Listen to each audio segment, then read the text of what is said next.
Ooh, okay. Went live without any music playing. But good. But it's good. I have to do the stupid thing. Um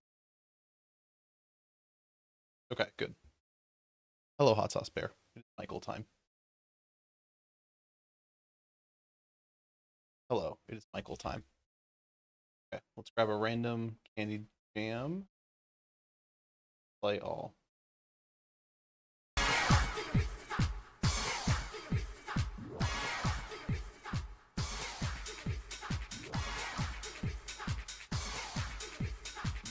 God, this song's good. Like every time this fucking stream starts, it's a good song too. And it's a good one. Which is surprising because music is bad for you. They found that out recently. Reverb? Hello. Thank you. 18 months. Wow, that's two babies. Wow, does the text on screen look bigger than normal? I don't think that's a possibility.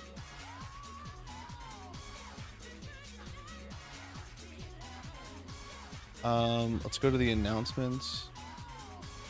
At everyone.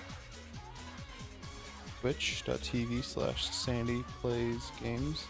Michael's Punk talking about movies first. Smile. Which text? I mean like the chat text in the middle of the screen. I don't, maybe it doesn't. Maybe I'm just not used to streaming. It's my first stream. First time streaming, first time being born. I'm gonna take a bite of my sandwich. Mmm. Hot.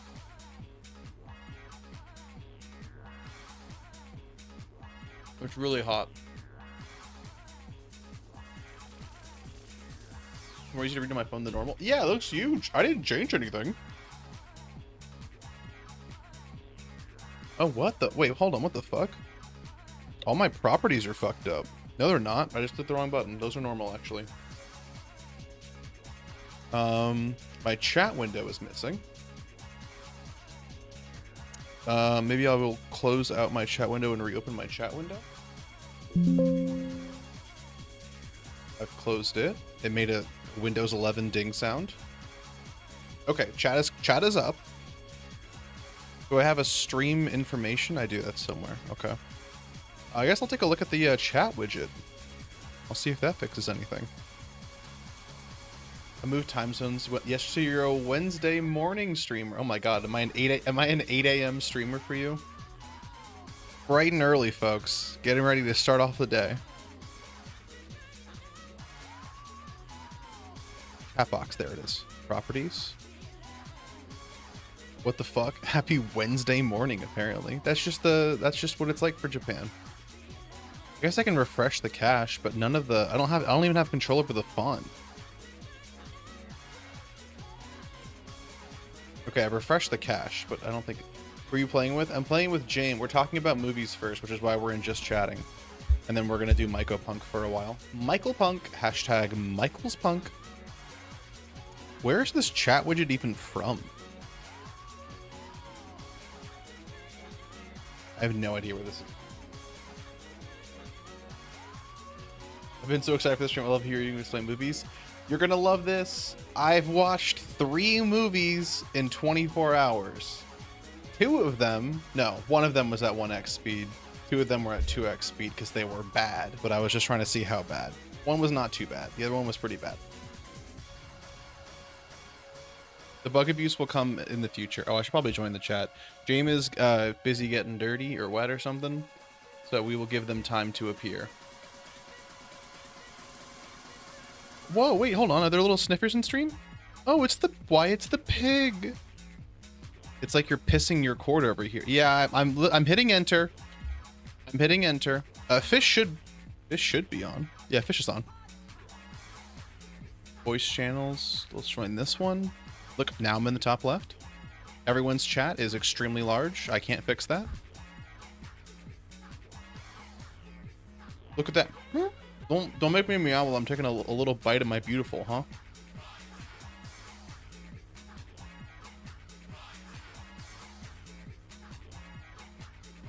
Meow immediately. Ugh.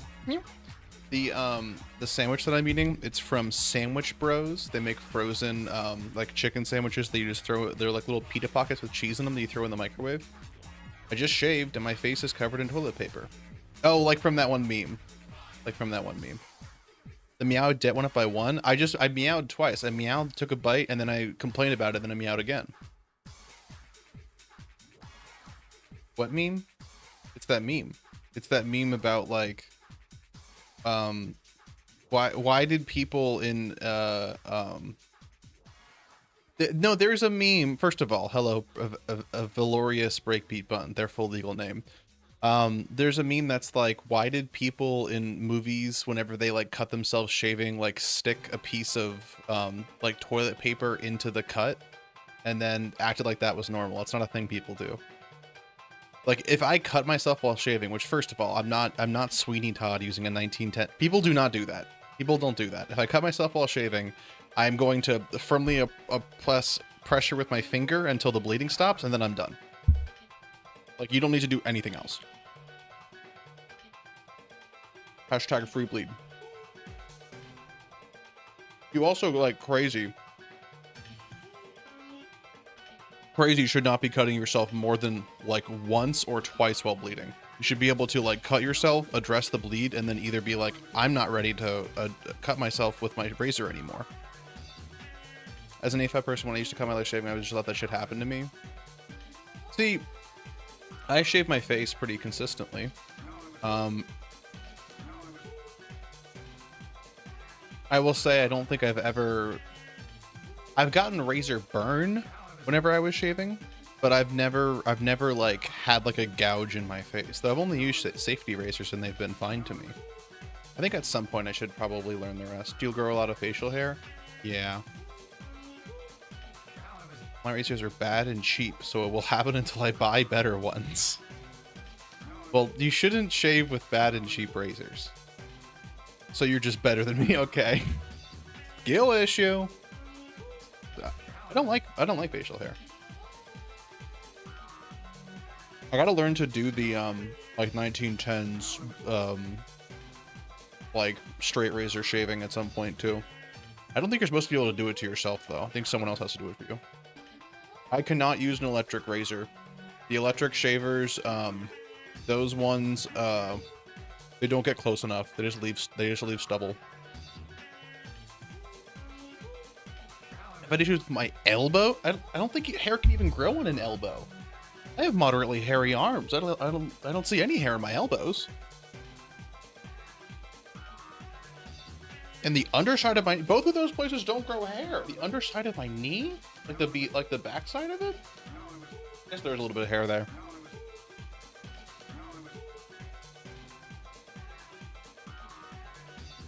I also have shaved, actually cutting yourself while shaving if you develop a blood fetish. That's true, actually. Huh? Hey, Jane. Hi. Oh, what the?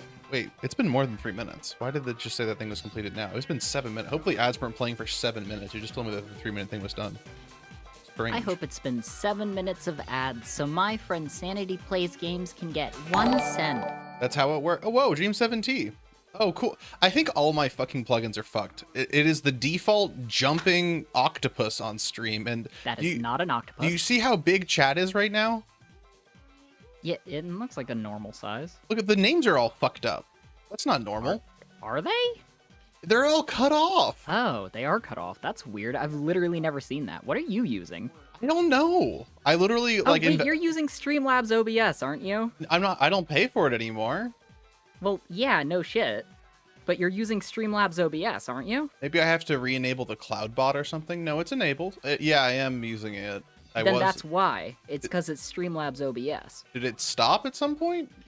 No, it's just bad. Oh, I see. Dot Radio Free Dairy has sent me an image of a character from Star Wars. What is his name? What is his name? Hold on. What is his name? His name is like Plu Kissum or some shit. He's a Jedi Master. Oh, it's Oppo Rancis. It's Oppo Rancis. Locking in Oppo Rancis. Rancicus? Well, we can't see it, so we don't know if you're right. I'm locking it into myself. This is a stream for me. Oh. We're not invited? Opporansis. It is Opporansis. Let's go. Hang on, Streamlabs, Okay. Streamlabs OBS. You use Streamlabs OBS, the Piogram. I used that for 3 years. And then now I'm on normal Streamlabs. But hey Jamie, you may be amused to know there's a better than Christ mug in Japan now. Oh, Thank goodness. that's your merch. I was like, that's the joke that I made that one time. Did Japan steal my joke? And it's all over. It's now the new. Meow. It's the Japanese version of Labubu, and they've stolen my little joke. They've stolen your little joke and now it's their Labubu? They stole my joke, and now it is Labubu, And now it is their little Labubu. and now they are Labubumizing. Oh, I just clicked a different button on the chat, and everything went away. You made them all hurt. Well, no one said anything in a second, so maybe I did the right thing. I changed themes to a different chat theme. Everyone start sniffing. Everyone sniff your new surroundings and see if you're even capable of doing that. Oh, look, there we go. That it's the proper size now, I believe. Well, I have to message Dot and say Opporansosis. Opporansosis. Final answer. Cool. Cool. Cool math games. It's in the math. Sanity. Yes. Great news. They revealed a new Star Wars movie. Oh, Mandalorian and Grogu. Yeah, no, Yeah. I saw the poster for it. It looked like Doesn't it looked look bad. good. Doesn't look good. It feels like they were like when Mandalorian and Grogu got big in like 2019. They're like, we gotta make a movie. Get our fastest guys on this. And then 7 years later, they're like, we have the movie done. I don't even know anyone who's still watching Mandalorian. People even said like the second season was okay, and then it like, either stopped or it stopped being good. It fell off pretty hard after the first, I'm gonna be so honest. That's perfect, actually. They forgot to make it like Fun. just sort of sci-fi fun. Or even just like they forgot to make it Star Wars fun, and it had to be Marvel fun. You know, it had to be like, remember your favorite character, Bo-Katan? She's in this episode. Get ready for her to come back. I complain about if there's any Bo-Katan enjoyers in the chat. That's great for you. You do complain about Bo-Katan quite frequently. She was so bad in it, and the only reason she was there is because she was from Dave Filoni's cartoon. It's every time Dave Filoni comes up with a character, Dave Filoni's going to make sure they survive the events of every Star Wars movie and bring them back all the time. Fucking Ahsoka? Okay. I know Ahsoka. Okay. I'm familiar with Ahsoka. Ahsoka? More like The way- Awoka, am I right? Awoka. No, stop Awoka, it. Stop it. You're Awoka- making me sound like I'm complaining about woman. No, I'm not. If I had my way, all Star Wars characters would be woman. That's right. That's how woke I am. However, Ahsoka Tano would not be in the movies because I think her story should have ended a million years ago, and I think Dave Filoni is just way too attached to one of his OCs that he put in Star Wars. I could believe that, because I also think that James Gunn does something very similar and also kind of the opposite, where he just like James Gunn apparently loves Peacemaker, and then he just made a Peacemaker show, and he really loves Green Lantern, and I was just making Green Lantern's movie. But it's not like James Gunn isn't making like Batman v Superman 2 and Peacemaker has like a 45-minute cameo where he's jerking off, and then Green Lantern's there and he's like hinting about the Sinestro corpse and stuff. It seems as though it's a little bit better. It seems. Yeah, it sounds like he finds a character he likes and then includes it in a story that would fit. Chat, I'm sorry. Whereas Dave sorry for Filoni Big Oppo. doesn't. Yeah, What? 1 second. Big Oppo was on screen. Okay. We're gonna talk about 3 movies today. Speaking about Marvel, actually, James 17 mentioned Disney. Is that right? It's called Disney. James 17, Disney. You mentioned Disney. This is Star Wars. Disney. Tito. Okay, you didn't respond. You just became a little Pokemon instead of responding to the question I asked maybe 14 times in a row, which is great. We're gonna talk about 3 movies today. James has seen one of the movies, Yay. and that's one we're talking about the most. When we get into spoilers, you will see Oppo Rancidus on screen. If you don't want to know spoilers movies we're talking about, wait until Oppo is gone, and then you can listen again. And also, someone will post in chat. I thought through all of this. We're also not in the mycopunk tag yet for the first time ever because that game looks fun, and I don't want to off-put people who are browsing Twitch for mycopunk, who just get 2 little freakers, little Freddy freakers talking about football. There you go. So you showed this respect to Michael's Punk, Yes. but not to Any Hawk? other game.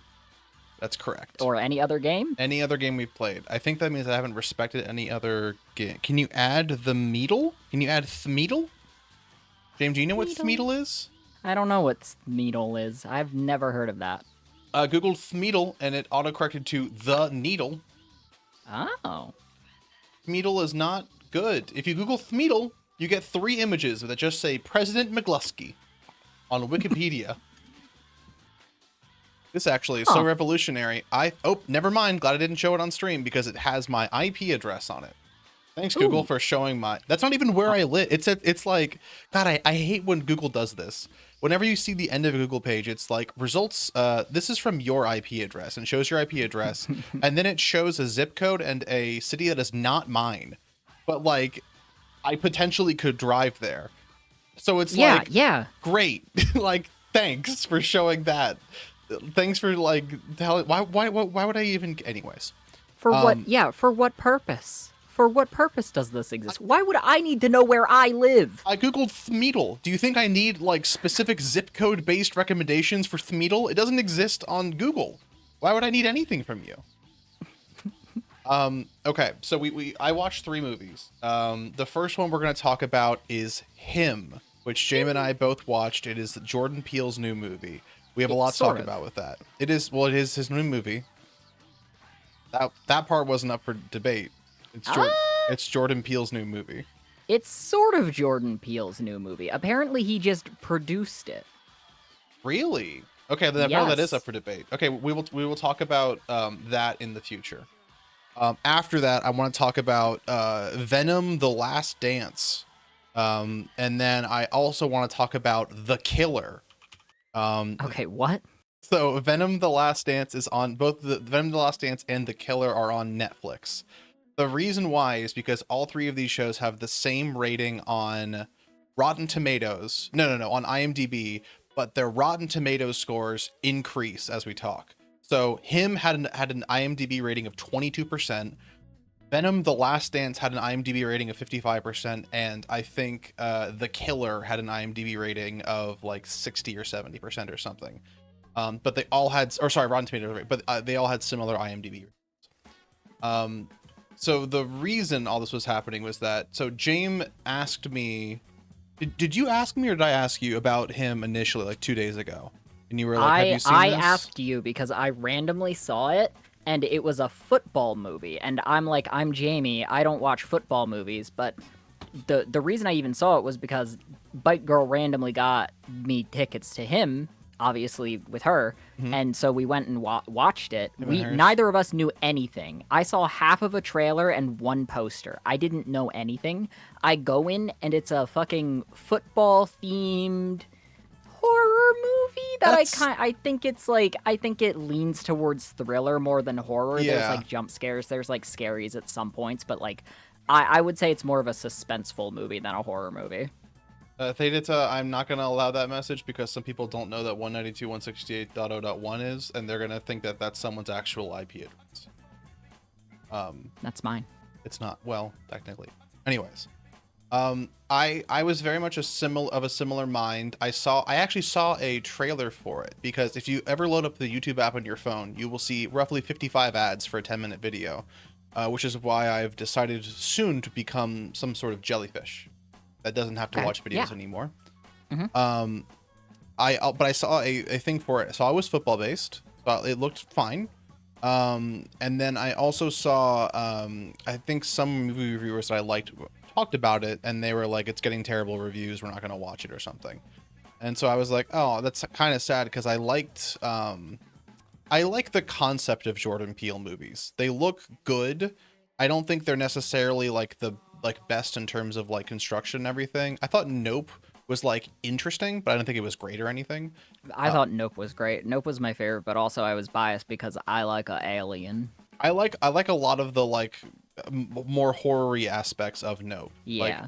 or in Nope, when they like when the Nope creature eats people, and then you like see it going through them. That's fucked. Yeah. Also, artistically speaking, like since we're talking about Nope, the thing that I think got me onto the movie Him is if you've seen Nope, it opens up with like a shoe standing straight up, and then it's sort of the opening sequence is talking about like a bad miracle, right? Like, or that's not like the first opening sequence, but like the first part of like the side plot of the movie is about monkeys in this horse movie, which is about an alien. Right. You understand why Nope is awesome?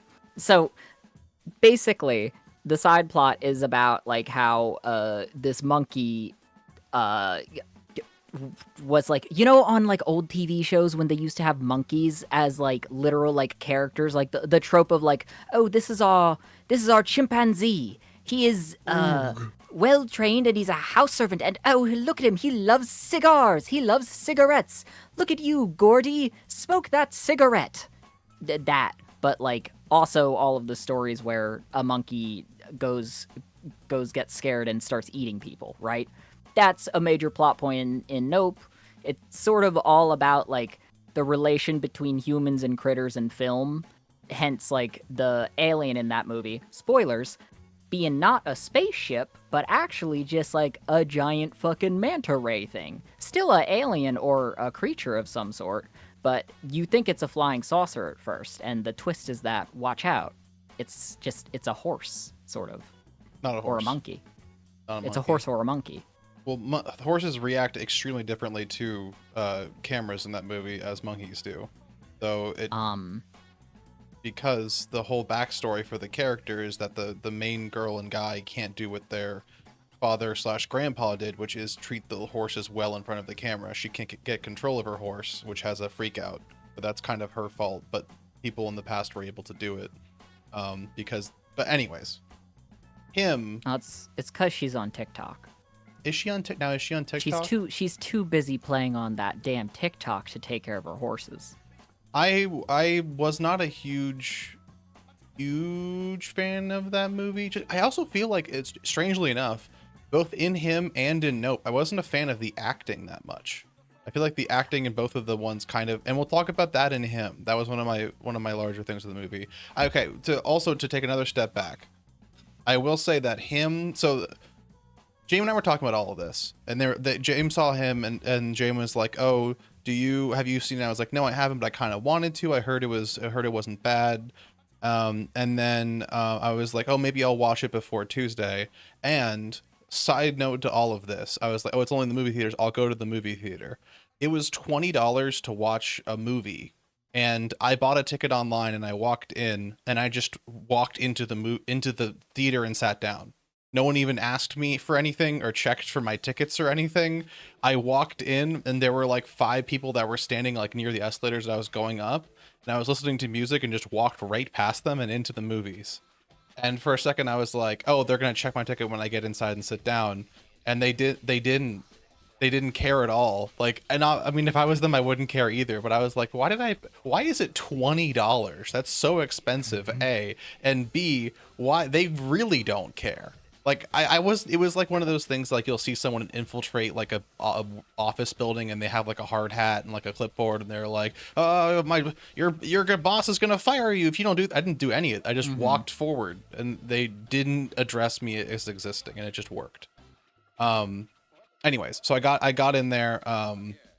I watched it. This was also like the day of, so I watched it, and came out of it with the same concept. Like, it had a 28% on Rotten Tomatoes, And insane to me because I really enjoyed it. Like that's what started this whole thing was yeah, we were talking about it and then we noticed the Rotten Tomatoes score said like, "Oh, it's dog shit, bad movie." And it's like, "What am I going insane? I didn't think it was the best movie in the world, but I did not think it was a fucking 28% on Rotten Tomatoes. Am I 20 out of touch?" 28% is also like a crazy statistic because like if you have like a fake movie that someone just made on their iPhone in their backyard and it goes on to IMDb, it gets like 5%.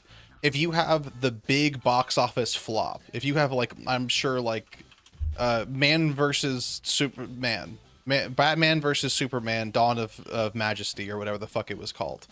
That was like 65%, but people didn't like it and it wasn't really that good of a movie, but it had spectacle and stuff. 22% is a third of that.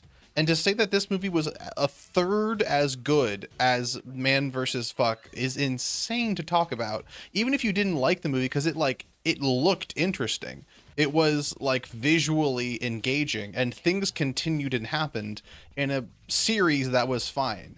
I think it left some issues with it, but it was fine.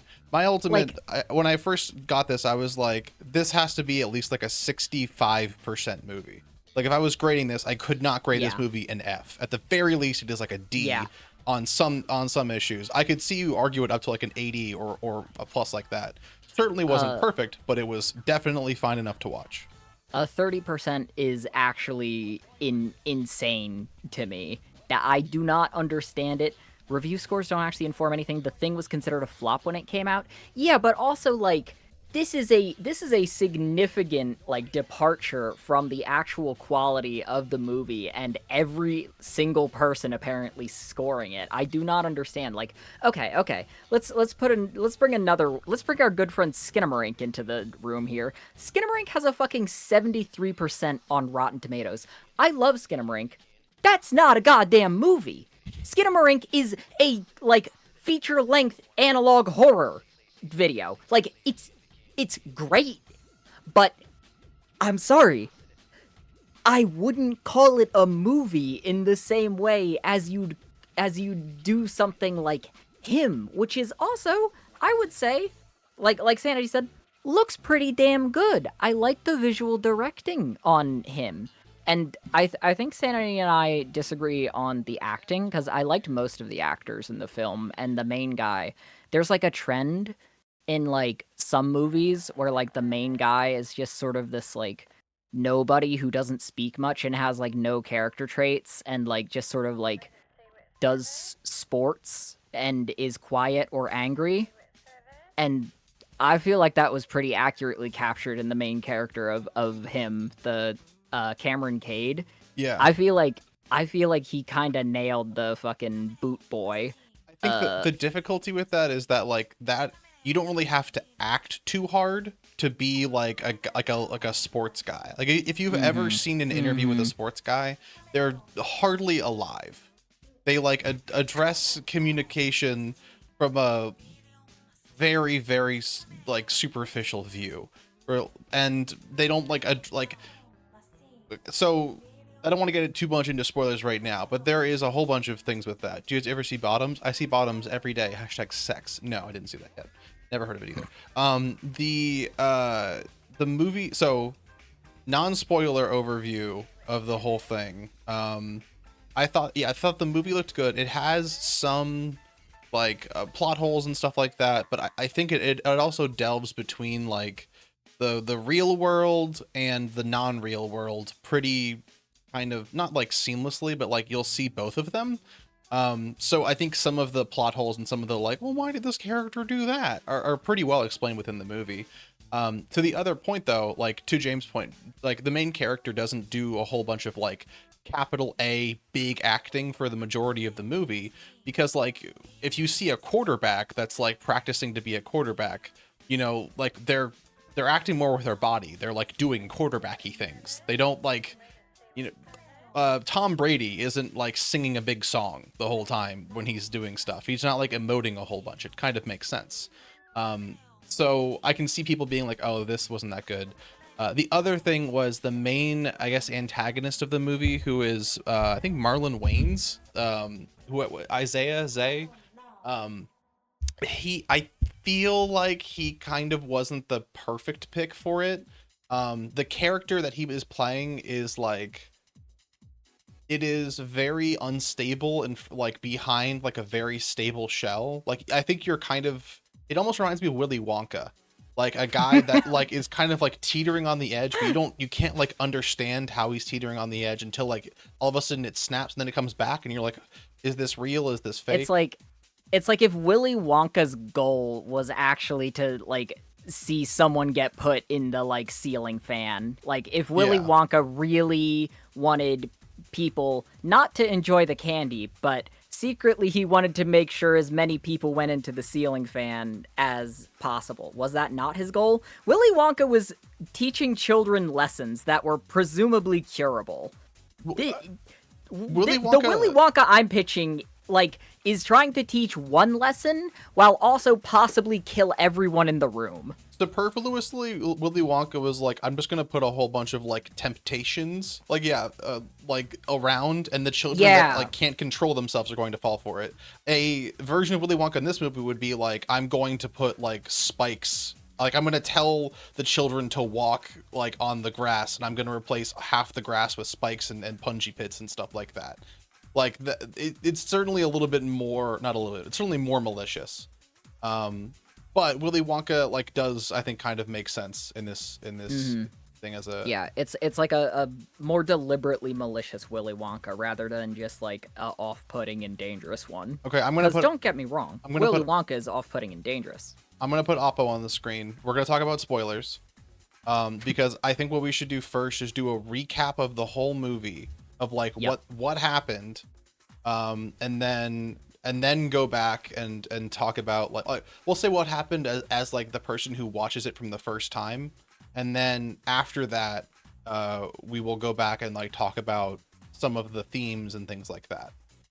So starts off with the main character. He's watching TV. It is a football game. His favorite quarterback is there. He is at home. It appears to be like the late 90s, maybe, based off like the TV set and stuff. Main character is Cameron Cade, by the way, so we don't have to call him main character. I'm not gonna remember his name. I'm just gonna keep saying it. Thank you. It eventually will stick. Cameron Cade is he's a child. His father is there, and his father is putting he puts it like football pads on him, and it looks like football is all around this child. He is watching the game, and they're all chanting for the star quarterback of a football team, and the football team is like a equivalent of like the LA Rams, Raiders, whatever. It's a football team. They're called the Saviors. There's a lot to do with God and devil and stuff like that, but the team is called the Saviors. And the main quarterback, which another step back for those of you that don't know football, which I'm assuming James knows nothing about football. I know this one. You might know this one because it's explained as to what the role of the quarterback is in the movie, and also because you explained it. Okay. So football is a 11v11 game where the offense has a quarterback who is allowed to throw a ball or run a ball, and everyone else either blocks the defense from hitting the quarterback or catches or runs the ball for the quarterback. So the quarterback is like the leader of the team, and then the other half of the ball is the defense, and they kind of have a mirrored formation. Half of them are just trying to kill the quarterback, which is why the quarterback has his offensive line, a whole bunch of big guys trying to stop them. Half of them cover the other people that aren't the quarterback, try to keep them from getting the ball, and the rest of them just tackle people and stuff like that. Football is inherently a violent sport. You wear pads, you wear helmets, and in order for a play to be stopped, someone must be tackled to the ground in varying forms of violence. There are some exceptions to that. If you run out of bounds, or if you're a quarterback and you what's called give yourself up if you start sliding. That's not really addressed in this movie. It doesn't really matter that much. Anyways, the child watches, and the football team wins. They win the Super Bowl, I believe. And but in the process of doing so, the main guy, Zay, who is the quarterback for the team that he loves. Isaiah White is the main quarterback, and great news, because his name is Isaiah White, we can call him Mr. White, as if he is Walter from Breaking Bad. Walter White. That's right. He breaks his leg in a very visceral way, and it's shown on screen that like the bone is sticking out and his leg is like dislocated, and he's like screaming, clutching his leg. Cameron Cade, who's the main character, is that his name? Cameron Cade, that is correct. Cameron Cade Or sees Cam. this. Sure, Cam and Walt. That's right. Cam sees this and he like goes to look away, and his father holds his head so that he's looking at the broken bone, and he says, "Look at that. That's what sacrifice is. Real men sacrifice. No guts, no glory." And that's pretty straightforward. They start after that. They start chanting that Cameron is going to be him. He's going to be the greatest of all time. He's going to become the next big quarterback. And this is spurred on from his father, but egged on and continued by the rest of his family. It is also revealed that his... oh, no, this is next. So then, smash cut 10, 15 years later, Cameron Cade is the best college, I guess, football player. He's a quarterback, same position. And he is home, and it is revealed that Cameron's father has passed, and you see his surrounding characters, his mother, his sister, his brother, and his girlfriend, none of which really matter that much in the movie, but they're there. One's annoying. You think they will? You do think they will. The brother is annoying. And he's having an interview with like the sports channel, and they're like, do you want to... How are you gonna? They're saying you're the best of all time. Are you ready to be the best of all time? And he says, I think I would like to be the GOAT. GOAT standing for greatest of all time. Smash cut again. He's back home from college. So he's on the football field, on his like high school football field, and he's practicing by himself football, because tomorrow or in a couple of days is the combine, which if you don't know, the way football works is there is a college players and high school players play football, and then before you go into the NFL, there's something called a combine. Technically anyone can enter, but it's really only for people that graduate college and are vetted by certain people. Like, actually, not everyone can enter. You have to be invited to play in the combine. So it's 98% college graduates that are going to join the NFL that have people that are looking to draft them. We'll get into drafting in a little bit. And 2% like other people, like free agents, which is basically people that have been cut from a team that have played before but want to keep playing football. So they're going to try to like kind of show their skills off again. Drafting, for those of you who don't know, the way it works in football is you have a football team. Obviously, every year, roughly 30 people are killed in football. So there needs to be fresh blood to replace those injured and damaged by the sport of football. So fresh blood comes in from the college scene, and there are, oh god, how many fucking teams are there in the NFL right now? I think 24. Three? Huh? Did you say three? Three. It's far more than three. I think it's 24. Maybe no. Maybe I think it's 32 actually. Just four. Yeah. Maybe I think it's 32. Maybe 16. Anyways, There's not a team for every state? No, New York has 2, California has 3, Virginia has none, West Virginia has none. The way it works is it's more specific to like metropolitan areas. So New York has the New York Jets and the New York Giants, for example. Michigan has 2, really? Wait, do the different New York teams have to fight each other? I think they're in different. So the way it works is that this goes back into the history of football.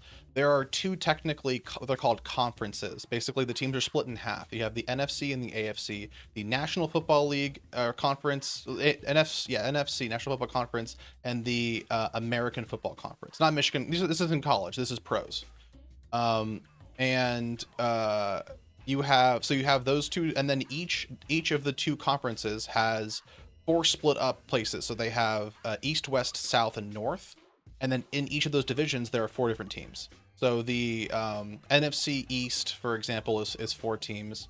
Let me just read out. It's going to help me to do this. Football teams by conference. The reason why this happens, by the way, this is a little bit of like history. Professional. Yeah, so we have the American Football Conference and the National Football Conference. So the AFC East is the Buffalo Bills, which is New York. Oh god, New York has 3. The New England Patriots, the New York Jets, and the Miami Dolphins. why are the Miami Dolphins in the AFC East? Because they're on the East. There's also the North, which is the Cincinnati Bengals, Pittsburgh Steelers, Baltimore Ravens, and Cleveland Browns. Why are the Baltimore Ravens in the North? It's because the conferences, the divisions don't really kind of meet up one to one. A lot of football is like, shit is this way because it was this way 90 years ago, and then things kind of changed. The Las Vegas Raiders, for instance, actually were the Oakland Raiders and actually just changed their location because of a couple of different reasons. Anyways, so what you do is you play within your division. So like the NFC East is the Philadelphia Eagles, Washington Commanders, Dallas Cowboys, and New York Giants. One might even say that the Dallas is not on the Eastern Seaboard. You're wrong. It is, roughly. It's not. So you play usually teams in your division twice, I believe, over the course of a season. You play some other random people, and then at the end, the best person in each division, so the NFC East, North, South, and West, goes to the playoffs, and then there are 2 wild card spots. So the last 2 teams with the best records from the rest join them. And then you play until you have the National Football Conference, the NFC, and then the AFC champions, and then they play each other in the Super Bowl. So effectively, the Super Bowl is just like the meeting of the 2 different divisions. But which the good news is you don't have to know all of that. You don't have to know any of that. The movie None of that is germane to the movie at all. The entirety of the movie actually happens before the football season. So like literally everything I said is entirely unrelated. So the entire movie is a prequel to everything that Sanity just said. Basically, yes. Anyways, so so our main character, Christian McCafferty, is on the football field and he's playing football. He's throwing football around. He throws the football and he's hitting the goalposts, and the ball hits off the goalpost and starts spinning on the ground. And he's like, "That's strange." And he walks over to it and picks it up. And then for a brief second, we see a demonic-looking figure behind him. And then there's a flash of movement, and then it is all black. We cut. Now, real quick. Yes. That part of the movie where the ball hits the goalpost, and then it's like spinning perfectly straight up like a top, and it just like focuses on that for like a moment.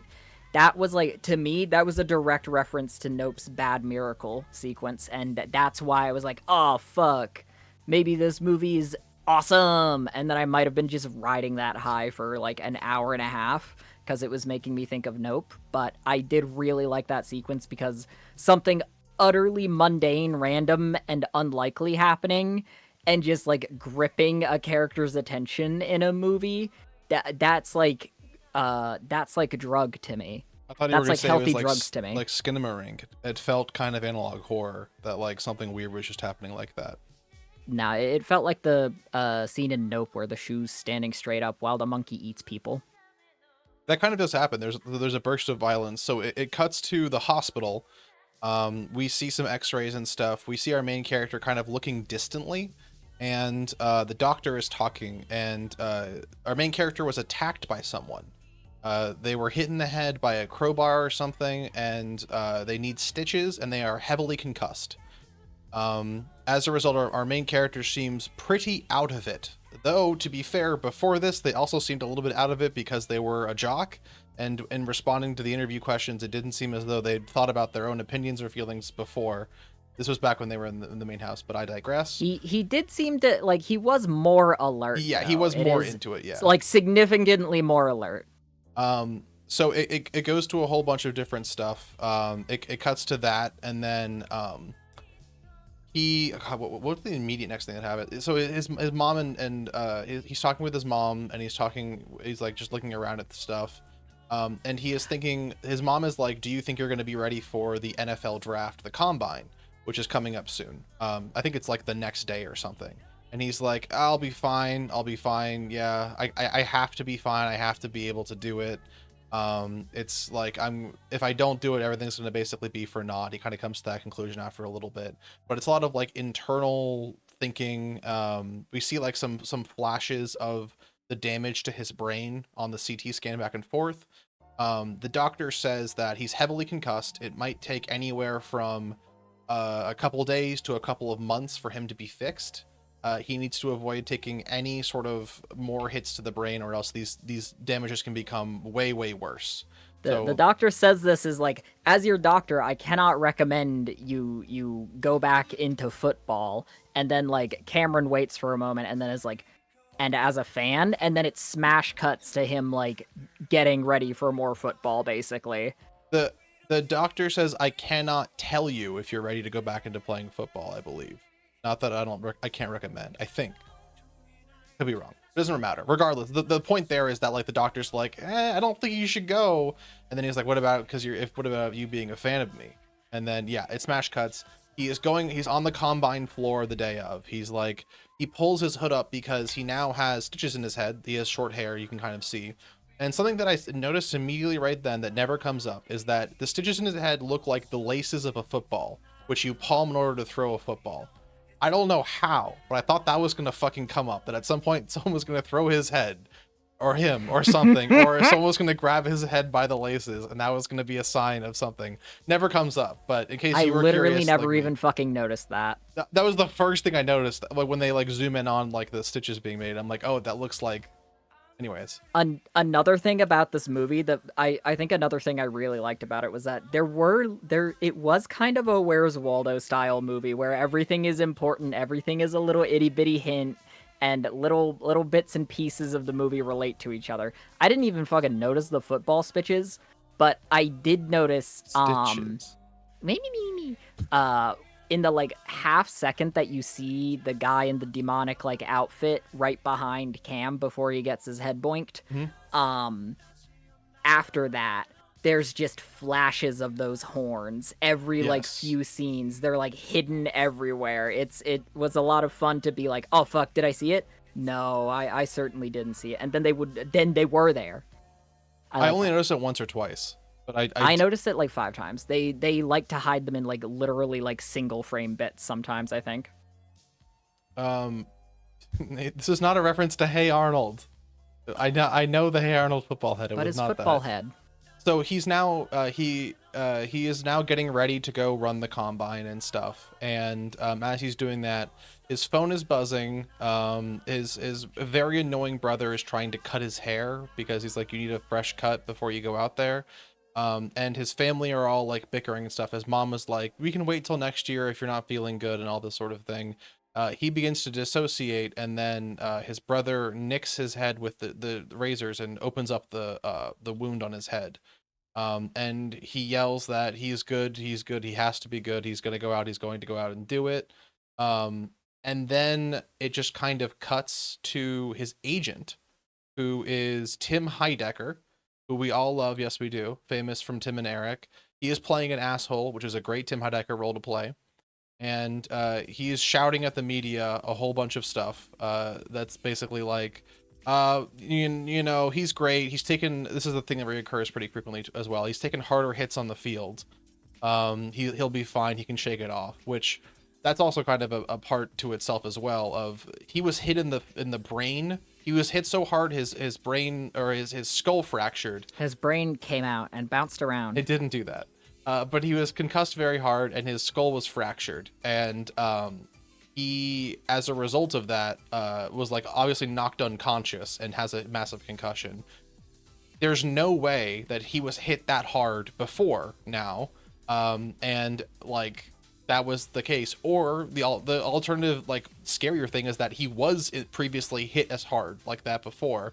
And he's just like at this point like brain damaged, which is the case. Like as it kind of time goes on, he is heavily concussed. Like there is something clearly wrong with him because this is the case. He doesn't like come up. Well, I'll get to that in the future. But like he's not like, it's not like he's like staring at people and he's like, what are you talking about? Like he's acting normally, but he does have brain damage. Anyways, the Tim Heidecker is like, he doesn't even need to run the combine. He doesn't need to do any of this shit. You guys all know he's the best, yada, yada, yada. And they're like, well, why doesn't he say that to us? And why isn't he running today? And then Tim Heidecker says something like, well, that's a great question. And then he gets up and walks away.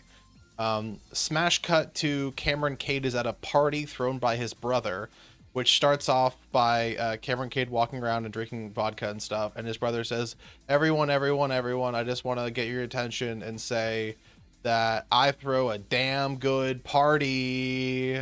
and it's Hashtag party. hashtag party, and it's to show that he's more of an asshole.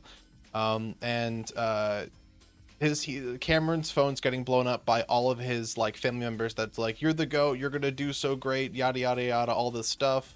They probably don't know that he didn't run the combine or isn't going to run the combine or whatever.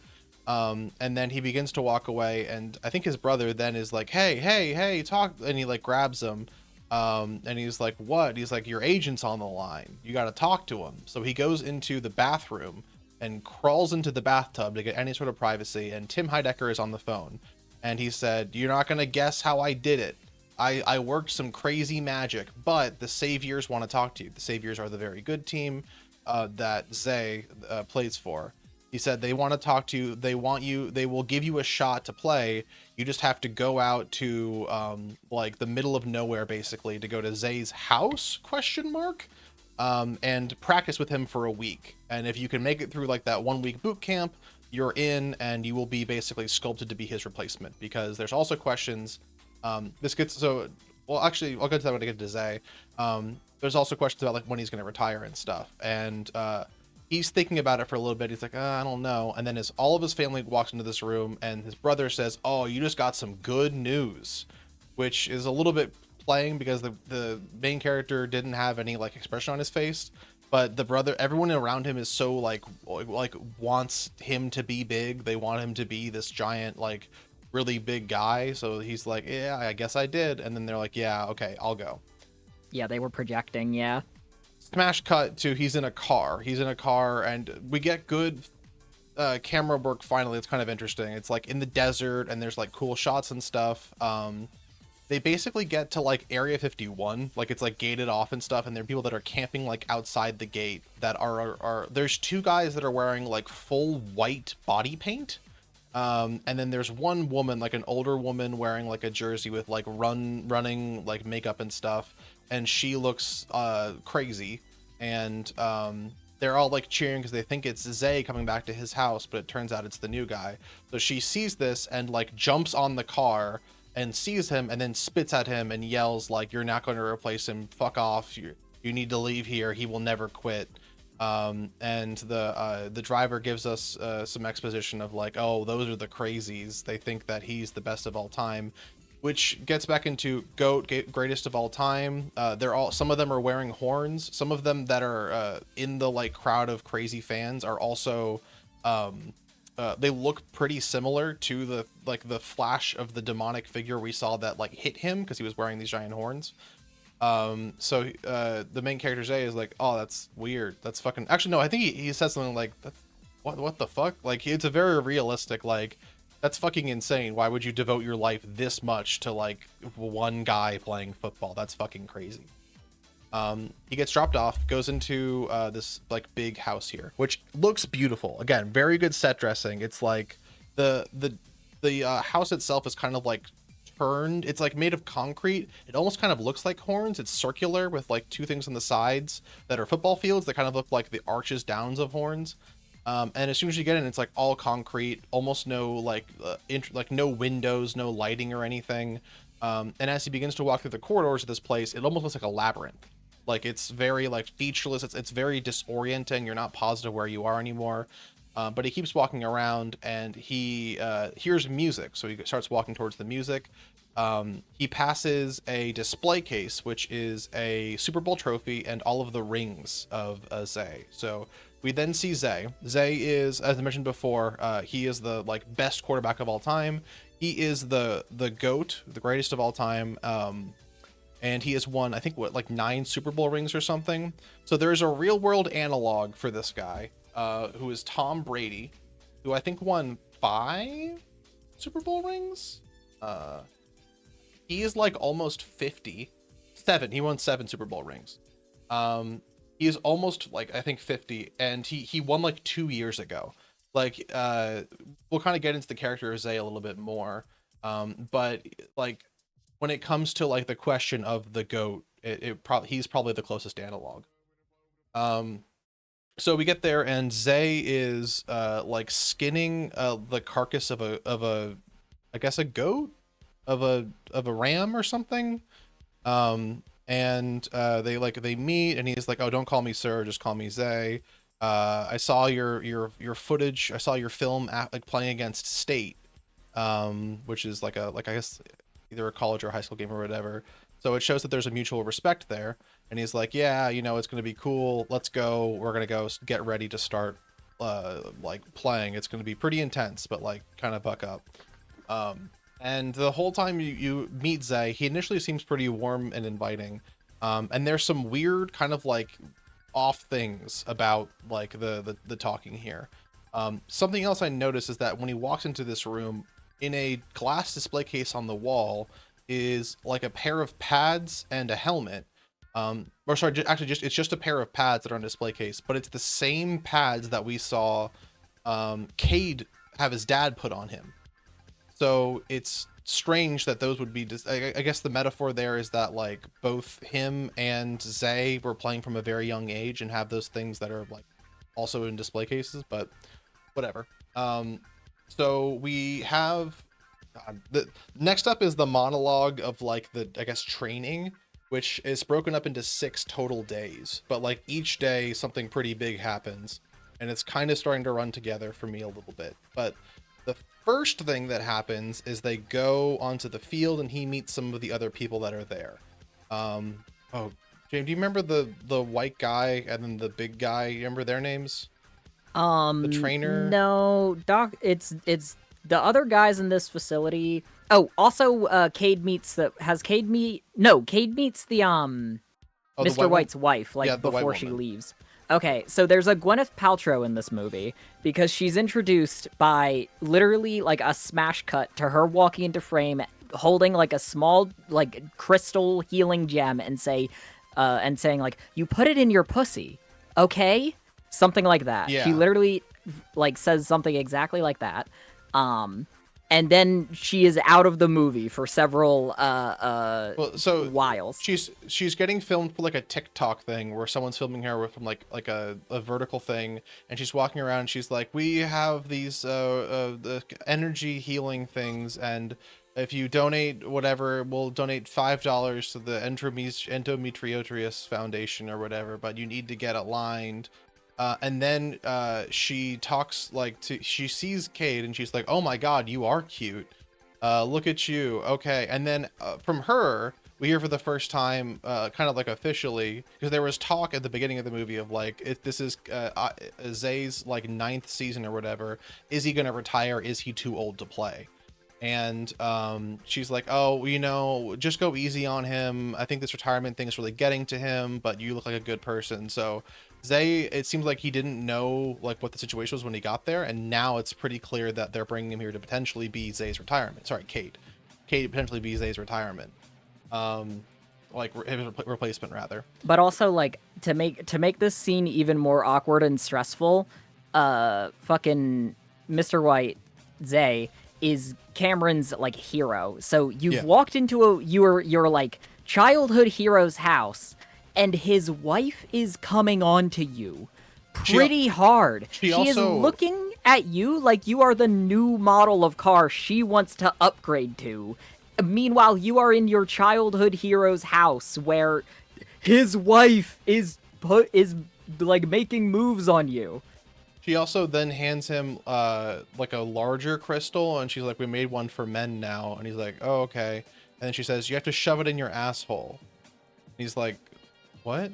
And then she just like walks away, and it seems unclear. And then she's gone for like 30 minutes of the movie. She's gone for a lot of the movie, but it's unclear unlike many of the other characters up to this point, she will come back later. Yeah, like all of the other characters in this movie, the sister, the agent, the mom, annoying brother, and the mom, not relevant at all. Well, agent comes back later, and that's deliberate because it has to like set up these characters for Cameron to be attached to, so you know what he's away from once he's trapped into this next segment of the movie. Because for the next entire segment, like one of the first things that Mr. White does is takes away his phone and says, no phone here, no Pornhub, and then lists like 8 different websites about porn that Cameron can't use anymore. Yeah, he says no Pornhub, no PornTube.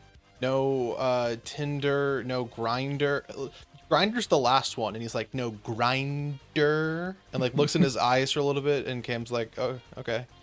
And so then he takes his phone. They go onto the field. As the physical, I think the physical might be the next thing that happens. So they're like, we need to get you. This is my, oh, Marco is his name. It's like, Yeah. this is my man Marco. If you need anything, he's like, if you need like a water bottle or whatever. He mentions, oh, it's not Trempador or something, Torfidol or something. So there's a thing. Marco is the drugs guy. He does all of He's Mr. sports White's medicine. health, and now he does that for Cameron too. So he mentions it's like a sedative that's used in the NFL right now. It's like a big controversy thing. So it's not like legal, I don't think. But like there is a either conspiracy or confirmed like reports that like there are a whole bunch of NFL players that play like medically sedated in parts of their body, like their joints and like their backs and stuff, and just like are playing that way and they don't experience pain. Like that's an actual thing that's happening. And he mentions that, and he mentions some other stuff, and then he's like, okay, we're gonna, he starts like doing like an examination on him, and he goes over his body. He's like, anything other than like the head injury, anything else other than that? And he's like, no, that's the only like main thing I've had. I think he said like I like twisted my ankle like 10 years ago or something.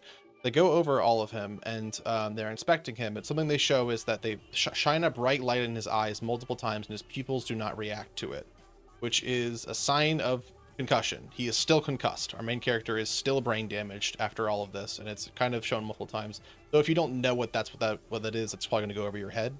But the next thing that happens is he's like, all right, strip down. We need to like look at your whole body. And he does, and Mr. White's like, what, you got like a little baby's penis? And then Cam doesn't say anything and just strips totally naked.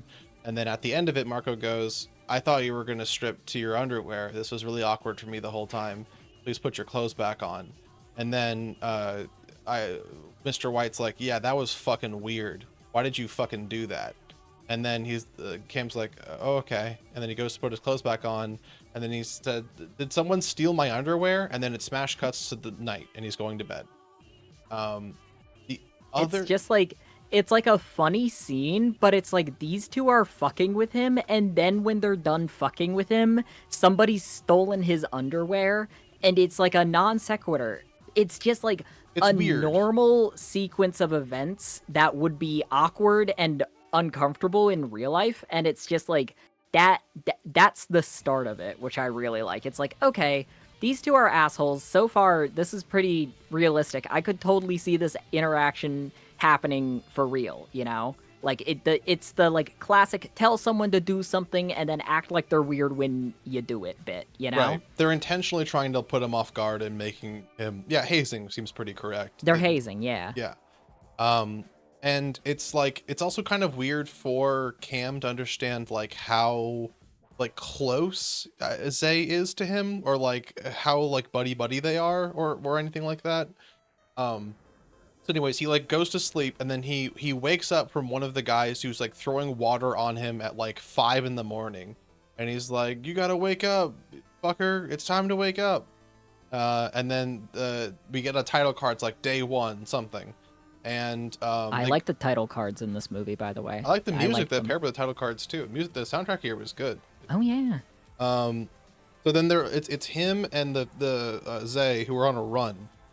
And it's like the middle of the desert, and Zay says something like, you gotta really want to play football to win. And eventually, after some time, Cade just like stops, and he's like running with the football. He just like drops the football.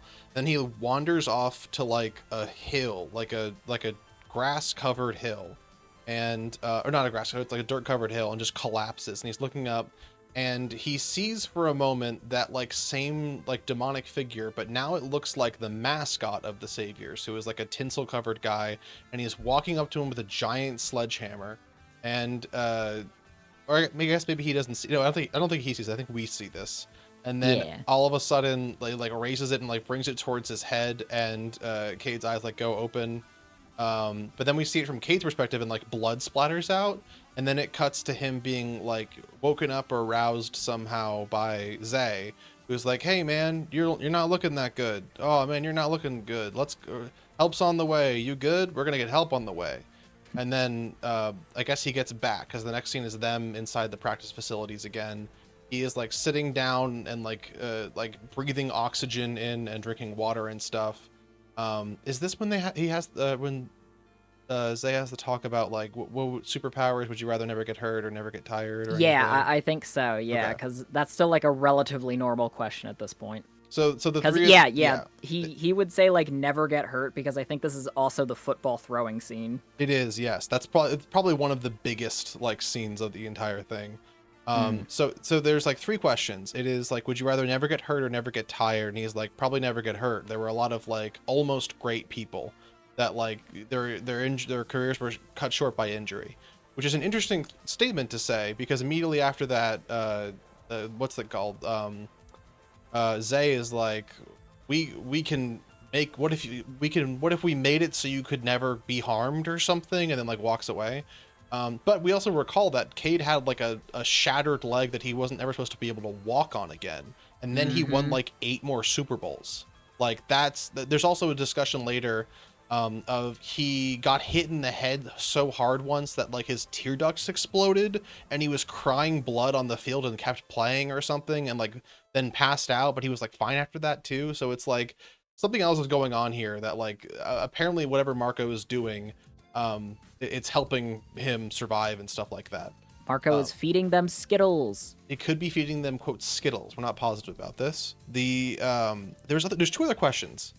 I forgot what the questions were.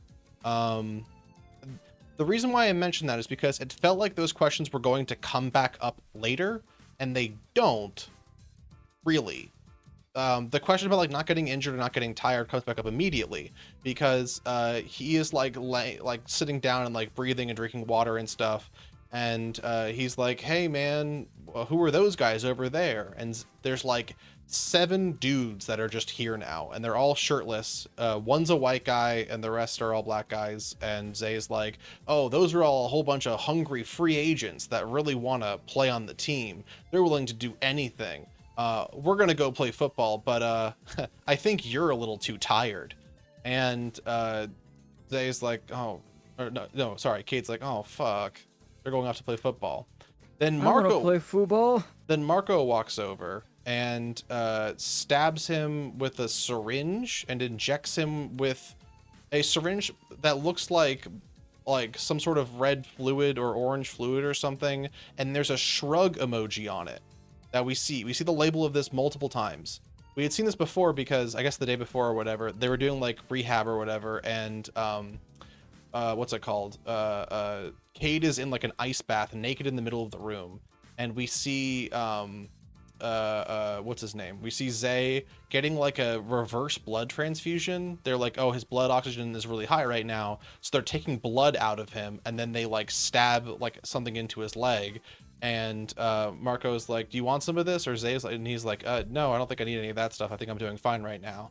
And then it cuts to obviously now, and Marco jabs him with it, and he's like, "I told you you would want that."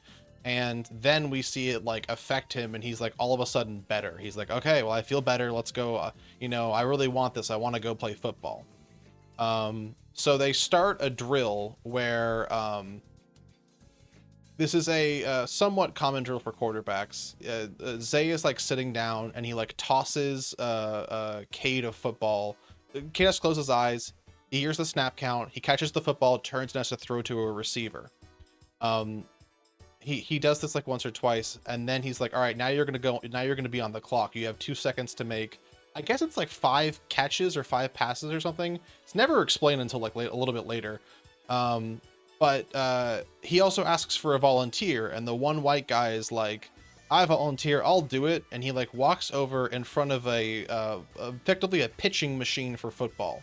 It is something where you put a football in and it like shoots it out at like 100 miles an hour. And it's like not clear what's being set up here because like Cameron isn't like in the loop either. So both Right. you and Cameron don't know what the fuck is happening right now. You think this is still just like gonna be okay, we're doing we're practicing passes by throwing them to the people behind, and that's sort of the end of it. Right. But then it starts to get a little bit creepy. So he does this like 4 or 5 times, and then all of a sudden he throws it, and like the guy doesn't catch the football. He like bats it away or like drops it or something, and Zay is like, "Ooh, aw man, you know, you got to catch those or whatever." And then we see the helper guy, that's not Marco, puts a football in the pitching thing or whatever, and then we hear like a thunk sound, and I think he sees it right then. But it hits the white guy in like directly in the face, like right in the nose. He's like point blank to it. He like staggers back and he's like, oh man, and like gets back into it. And Cade's like, what the fuck? Why are you doing that? And then Zay's like, all right, go again. And he misses the 2-second mark because he's like, what the fuck is happening? And then it hits he like turns it up faster, and because the 2-second mark's passed, the helper guy hits the white guy with another football, but this time at like 5 out of 10 speed. And Kate's like, I don't understand what's happening. Can you guys explain to me what's going on? Like, why is this guy getting hurt? What's going on with him?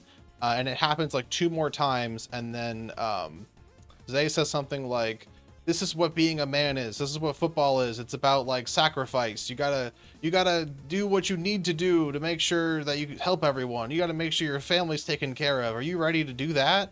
And all the while, this white guy is just getting pummeled by balls, and Kate's like, oh, fuck, sure, yeah, okay. So then he does it, and there's like a fast montage of him like catching it, 180 throwing, catching 180 throwing, and the other receivers keep dropping the balls or whatever, and Cade's yelling at them. He's like, get your fucking head in the game. If you're not here to play football, you fucker, then why are you even here? You can't catch anything. This guy's dying over here, and it's all your fault.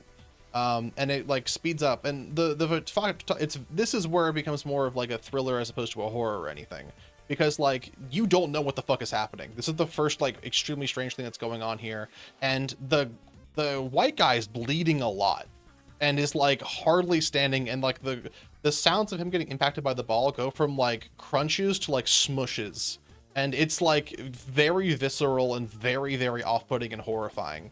And finally, after an amount of time, he succeeds and they catch the thing, and the white guy like collapses, and he's like, oh fuck, let's go check on the white guy. And the white guy is like on the ground and like gets up like very slowly, and he's like, Marco, can you go help this guy out over here? And Marco like looks at him and like looks to the side and doesn't say anything. And then Zay is like, ah ha ha ha, that's awesome. And the white guy stands up and is like, dude, we got you. Dude, we got you good. But his nose is broken and his eye is swollen and like parts of his face are broken, and he's like bleeding a whole bunch and he can't open one of his eyes. And Zay walks over and he's like, you know, you did good, man. Thank you, or whatever. And the white guy's like, ah, yeah. And then Zay starts laughing and the white guy starts laughing. And then Zay's like, why the fuck are you laughing? He's like, oh. And he's like, get out of here. And then the white guy leaves.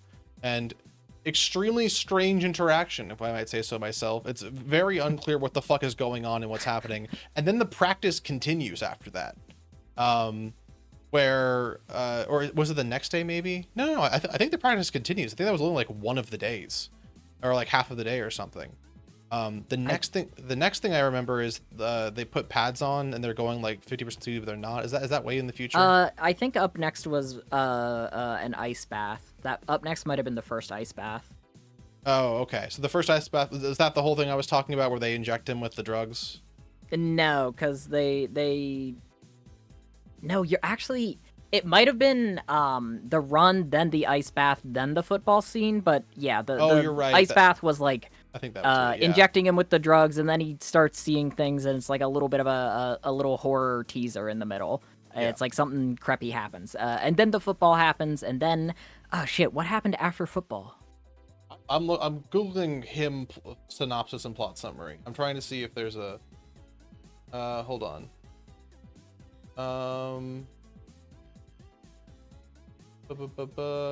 Okay. So there's the sauna, but I think that happens way later. I think so, but the wiki just sort of skips over the rest of the training, so I guess we have to too. So sauna time. The next part of the training, the other part of the training that I remember is like very important. the next part of the training is he's like they're playing, and I think this is like day 4 or 5 or something. Like more shit happens. They're playing and they have like pads on, and what's his name, Zay's like, all right, go like 50% effort. This is a common thing for football because it's a sport where you get killed. They're like, you don't go full out, you know, hold back, only like tap the person, don't like tackle them or whatever. So Cade's playing, he's like doing stuff, and then he gets like laid out, like a dude like smashes into him and like knocks him to the ground. And Cade's like, what the fuck about 50%? Like, what, the guy is like laid into me. And Zay's like, no pain, no gain. Sometimes you get hit. You gonna be a bitch about it, or are you gonna play football? And then Cade's going through it again, and he gets hit again, and his vision is like blurry at that point. Zay gets in his face and is yelling at him about sacrifice, about like what he needs to do to be able to be the best. He's like, do you want to be the best? All this sort of stuff. Do you want to be the GOAT? He's like, I want to be the GOAT. And he's like, I don't fucking believe you. You got to be able to stand up whenever all these things are happening to you. So he like stands up, and then he's playing, and he's like running around and stuff. And it cuts then to like an X-ray slash like I guess like CT scan image of 2 different players. Zay is like the one that's been throwing, and there's a guy like that's like going to throw the ball, and someone's sprinting at him, and he like goes and throws the ball like a second late, and the other dude hits into him helmet to helmet, and you can see the thrower, his like brain is destroyed. There's like a splatter of blood all over his face. His like ear explodes. He like hits the ground, and immediately his arms go into a fencing position, which is where your arms both go up. It's like indicative of like a really bad brain thing. He's like seizing out and like jerking and stuff, and he's like stammering, and blood's pouring out of his mouth. And the other guy, you also see there's like a blow into his brain. Like there's like a sudden like burst of just like blackness in the middle of his forehead. And then the other guy stands in front of the guy who was down and is like shouting at him, is like, I put dudes in the dirt. I kill people. That's all I do. I'm just trying to win. And then the CT cuts off, and the guy who laid out the other guy was Cade, and he's like yelling about how good he is. He's like in the game. It's like a shift from what we've seen him before. He's been respectful and polite, and like obviously not trying to like engage in any of the Bloodsport part of this, but also wasn't like super against that one white guy getting like his face demolished and shit. And then after that, everyone's like staring at him like, dude, what like what's going on? And Zay's like, yeah, that's it. That's what you have to do to win. Anyways, more strange things happens. Then the sauna scene. So he and Kay and Cade and Zay are in the sauna together. They're relaxing after this thing. They're only wearing towels and stuff, and they're talking about, oh god, what are they even fucking talking about? What was the whole discussion? Discussion was like, are you gonna like throw in the towel, or are you gonna tie it up? And he's like, I don't know, you know, it's a whole bunch of things to like become like the greatest and all this stuff. And then at one point they talk about like the culture of being the best of all time, and like the having women and like drugs and alcohol and money and everything in the whole world. And something that stood out to me was Zay asks Cade if he's going to have African American babies with his girlfriend. To which Cade is like, oh, ha ha ha, that's a good joke. You've been holding that in for a while. But Cade is black because both of his parents are black from what we see, and his girlfriend is also black. The only one that would have African American babies would be Zay, because he's black and his wife is white.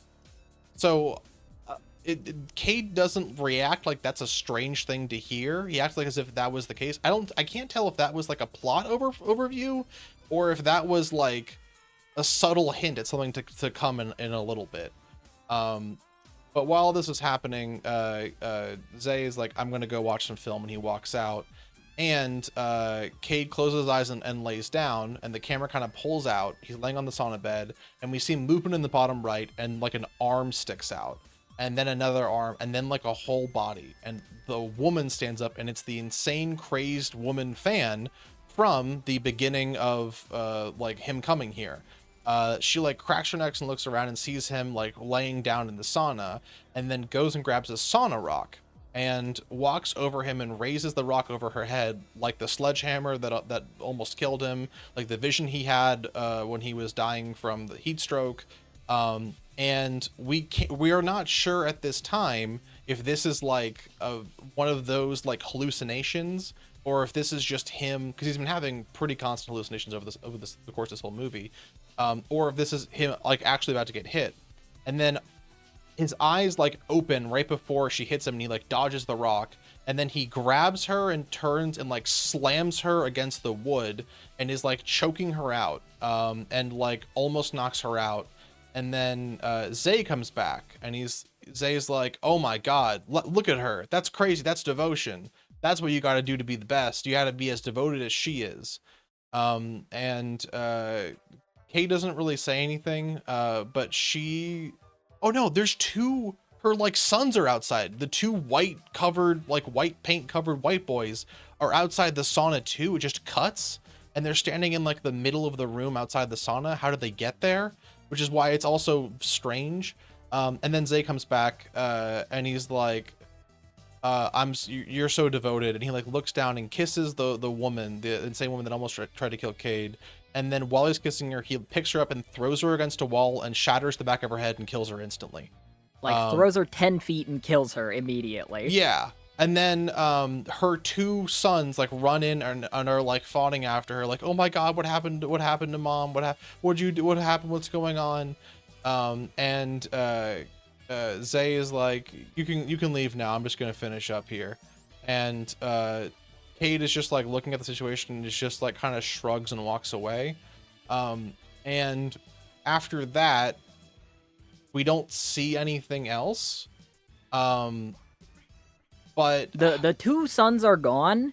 It is implied that Isaiah probably just like mulched them by hand, because the next time we see the sauna, is it Marco? Yeah, Marco's like washing it Marco's down with blood. like washing the floor and making like cheeky eye contact with Cameron like the entire time he's washing the floor. And there's also like a different like song going. It's like a happy, like energetic like song going on that's just like a fun song. So it's like okay. It's going la la la. Basically, yeah. At one point too, Cam is using the he like goes out in the middle of the night to go to the landline phone, and he calls his brother, his mom, and he's like, I don't know what's going on, I just have these hallucinations. I don't know if I feel good, but they took my phone. And I think it's his brother. His brothers are like, oh man, just stick in there, you only got a couple days left, you're gonna be the best. And then Marco walks by, and he's like, what are you doing? And he's like, oh, nothing. And then he sits down, and Marco sits down next to him, and Marco is eating like 17 pills. He just has like a thing of pills and is just like chewing on them. And he's like,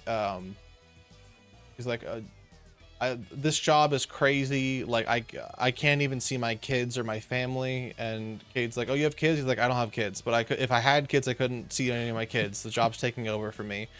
And then he's like, oh shit, okay, word, that's fine.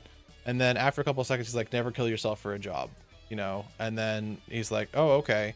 And then Marco says something like, God, what does he say? He says something that's like, I just feel bad that like all of this isn't for you or something. And Kate's like, what does that mean? And then Marco puts a pill in his hand and walks away, and Cade's like, oh, okay, and just takes the pill. And then that's kind of like that actually happens right before the sauna scene, I'm now remembering. So then sauna scene happens, and then the next thing, more football, I believe, because I think it's more football. Yeah, it's more of the football training. And then after that, then I think it's time to fuck. Yeah, so Cam is like packing up his stuff, and he's like, I think I'm gonna leave or whatever. And then Cameron Diaz, Zay's white wife, is like, hey, why don't you come party with us? We're gonna go to the pool, which there's no pool. They go to the room with the ice in it. But he's like, there's a couple hotties. Come on, don't leave us. Just come to the pool with us. And then it cuts to there, and there's like 8 women in bikinis that are all like standing there, and Cade's also just kind of standing there, and it's like kind of cutting around things. He's drinking like alcohol and stuff. They're all grinding on him, and then it kind of like fades to black, and it cuts to Cade waking up the next morning. He's not like on his bed. He is sitting on the end of his bed with his head resting against like the mattress. He's like, oh fuck, I'm hungover and stuff, and like looks over, and in front of him is Zay, who is holding a gun to him, and he's like, did you fuck her? And Cade's like, what? And then looks around, and Zay's wife is in the bed with him. The bed that Cade wasn't in, he was on the end of, but she was naked, so it's assumed that they were hooking up or something. And what's his name? Cade is like, no, like I have a girlfriend, like I wouldn't do that. I wouldn't do that to you. And he's eventually Zay's like, oh, I'm just playing with you. You know how I get. But the girls were probably sucking on your dick like this, and then he puts the gun in his mouth and is like makes a loud slurping sound for like a minute.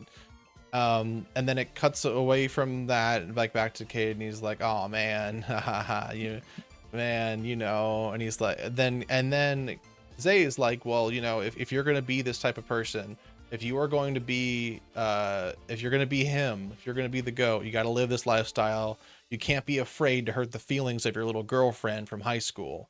There's going to be someone bigger and better, and you got to be willing to get rid of everything. And Cade was like, I don't know, okay. And then Zay's like, you know what? Let's just hang out like boys. Let's not even do football. Let's just chill today. I don't even care Even, anymore. that's the funniest part. He's like, I don't even care about foot. Like, what is football? Like, let's get out of here, man. His wife is just still on the fucking bed naked this whole time. And then it cuts to them, and they're outside.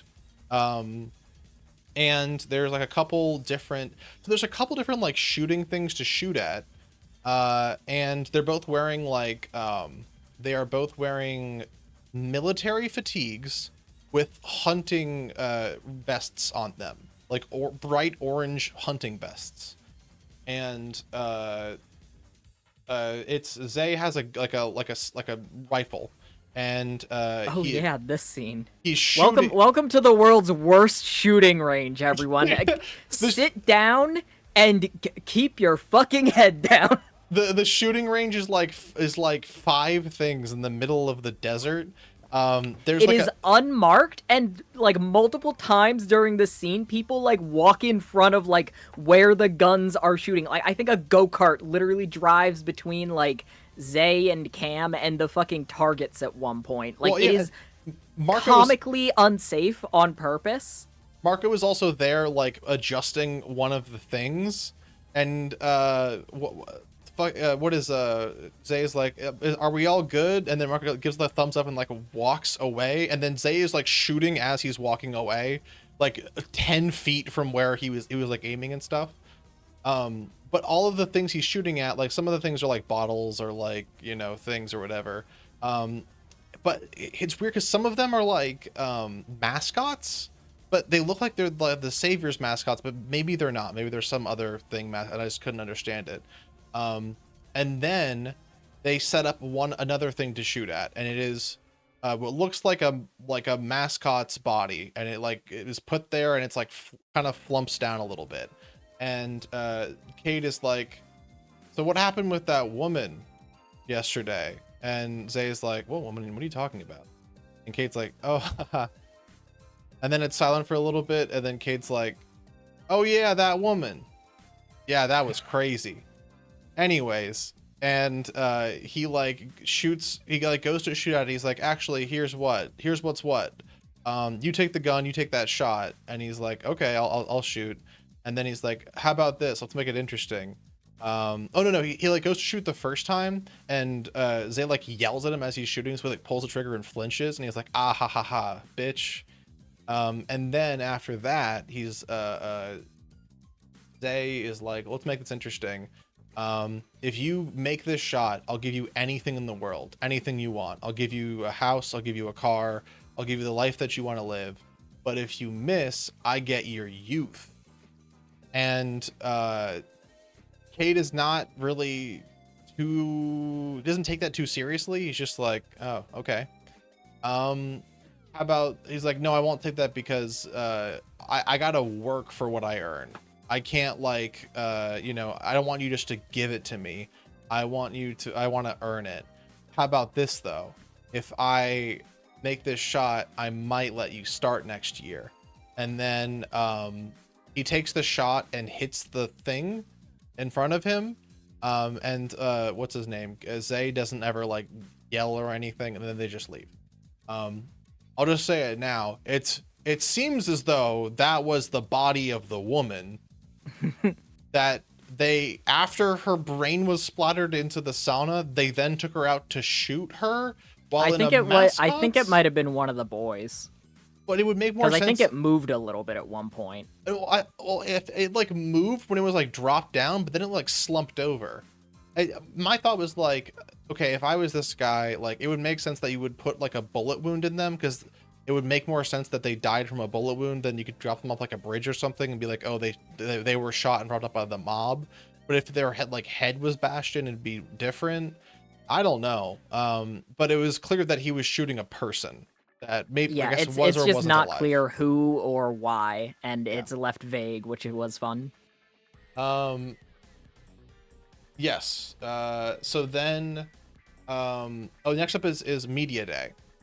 So then he's like, this is also part of being the quarterback. You got to like do like media interviews and stuff. And it's Elise, who is the white woman. They're doing like pictures and photo ops with Zay. And then they do an interview with Cade, and the interview, Cade is like, they're like, well, what makes you want to be the GOAT? And then he says something like 15. It has like a breakdown a little bit where he's crying. It's the first time the actor actually gets to act in the entire movie and not act, because, as a reminder, yet again, the character has a lot of brain damage. So it's really hard, again, to act like a character when you're talking about like a brain damaged jock. Like the emotions were muted all throughout, but he's crying, he's actually emoting and stuff. And he says something along the lines of like, I had to respect like the wishes of my father. It's what he would have wanted. I didn't have any other choice. I had to keep being the GOAT. I had to do all this sort of stuff. Like, oh, that's what it was. When I was in the field, I wasn't thinking about my dead dad who died. And if he wasn't gone, if I was playing, so I had to keep playing, yada, yada, yada. So then it's like, oh, okay, all right. And then isn't there a photo shoot where it's white woman and him? I think so. Yeah, they do a weird. Oh yeah, they do a photo shoot because the person like comments like on Cameron and the wife and Mr. White all together. It's like the photo person's like looking at them and is like, oh look, Cameron, you look like you're their kid. That's so weird. Haha, that's so funny. Yeah. And it's like a weird moment because then they do like the photo shoot where like I think Cameron and the Miss White are like way too close, and it's weird because it's like, hey, where did Mr. White go? Well, why did he not stay for the rest of the photo shoot? And he's back in his damn photos. No, he was behind watching those damn tapes. He was behind the camera. He was like, he was standing behind and like looking at them while they were getting really close, and it's like a weird expression on his face, and it's like, okay. So this is sexual, and like, but if that's the whole, it's something. If that's the whole case, like what, like him wanting to be the GOAT, or I guess like him being the GOAT, him being like this like alpha male, whatever, like getting cucked does not align with that. It would have made more sense if he was trying to punish Cade, but he's like trying, I guess, to corrupt Cade. So it more and more things are happening. They keep getting progressively stranger. The next thing that happens, everybody in this situation is pretty much miserable. Like anybody who is the GOAT or is around the GOAT is having a terrible time. Except for Miss White, who's having a lot of fun most of the time. He's seems usually having a pretty good time. It does seem. But hallucinations are also like continuing to happen. There's one where I think there's like a guy that's just like wearing like one of the old leather helmets from like back in football, like in the 1910s and stuff, they wore helmets, but they were like soft leather helmets, and that comes up later. The reason why he sees that guy comes up later. But uh, the next thing that happens is after like the media day, uh, Mrs. White is like, Cam, there's like a secret party that's like low key, but it's just for the Savior's owners. And do you want to come? And he's like, oh, I'm not really into that. I'm just gonna stay back and watch some tape, do some lifting. And she's like, well, between you and me, if you do really well, they're gonna make you an offer, and that'll be awesome. Talking about the owners. So Zay has on multiple occasions said things along the lines of like, the owners are trying to purchase you. Why would they purchase damaged goods? Which is a thing that came up at the beginning of, he has brain damage, he's damaged goods. Why would they want to purchase damaged goods? It's Zay's responsibility to make sure that his replacement is as good as he can for the owners. He doesn't want it, like all this stuff is done for the owners. And obviously there's stuff to be said there. The owner is an old white guy, and Miss White says that he has like a pudgy white son, which there was no pudgy white son in this. I don't remember what the fuck that she was talking about. There was no pudgy white son in the entire fucking movie. Everyone was like not pudgy or young. But regardless, that's like a pretty common thing, which is an understandable metaphor to draw between football and release the pudgy white son cut.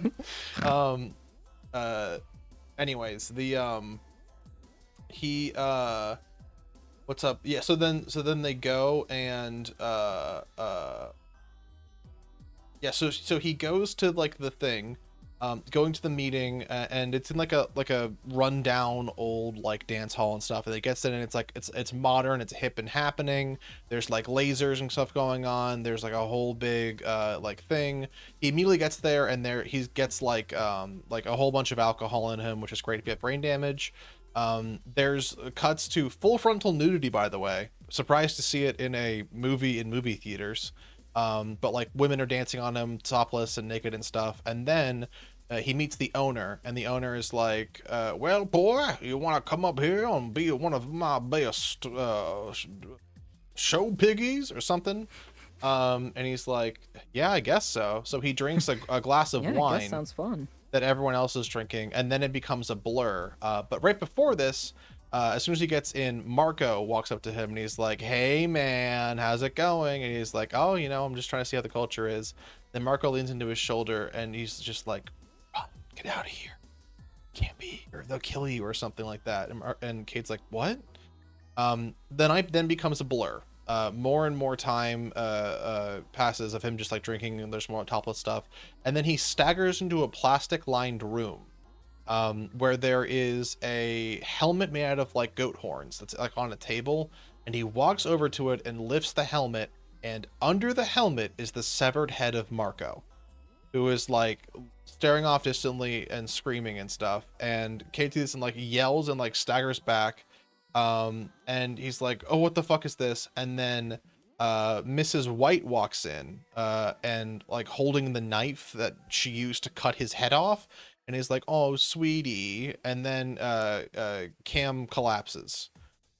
Cut to up next, he wakes up in an ice bath. He's only wearing football pads for his pants, and he is connected to an IV of blood, and it is specifically Isaiah's while we see it.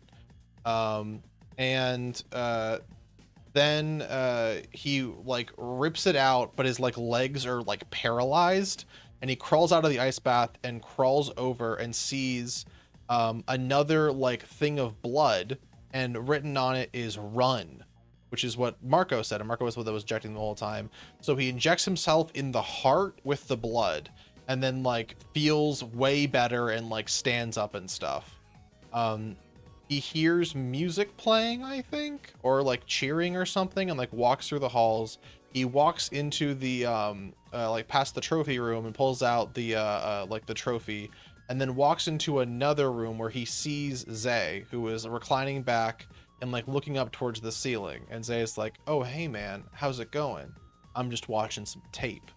And the tape is what looks like sphere of souls chanting his name.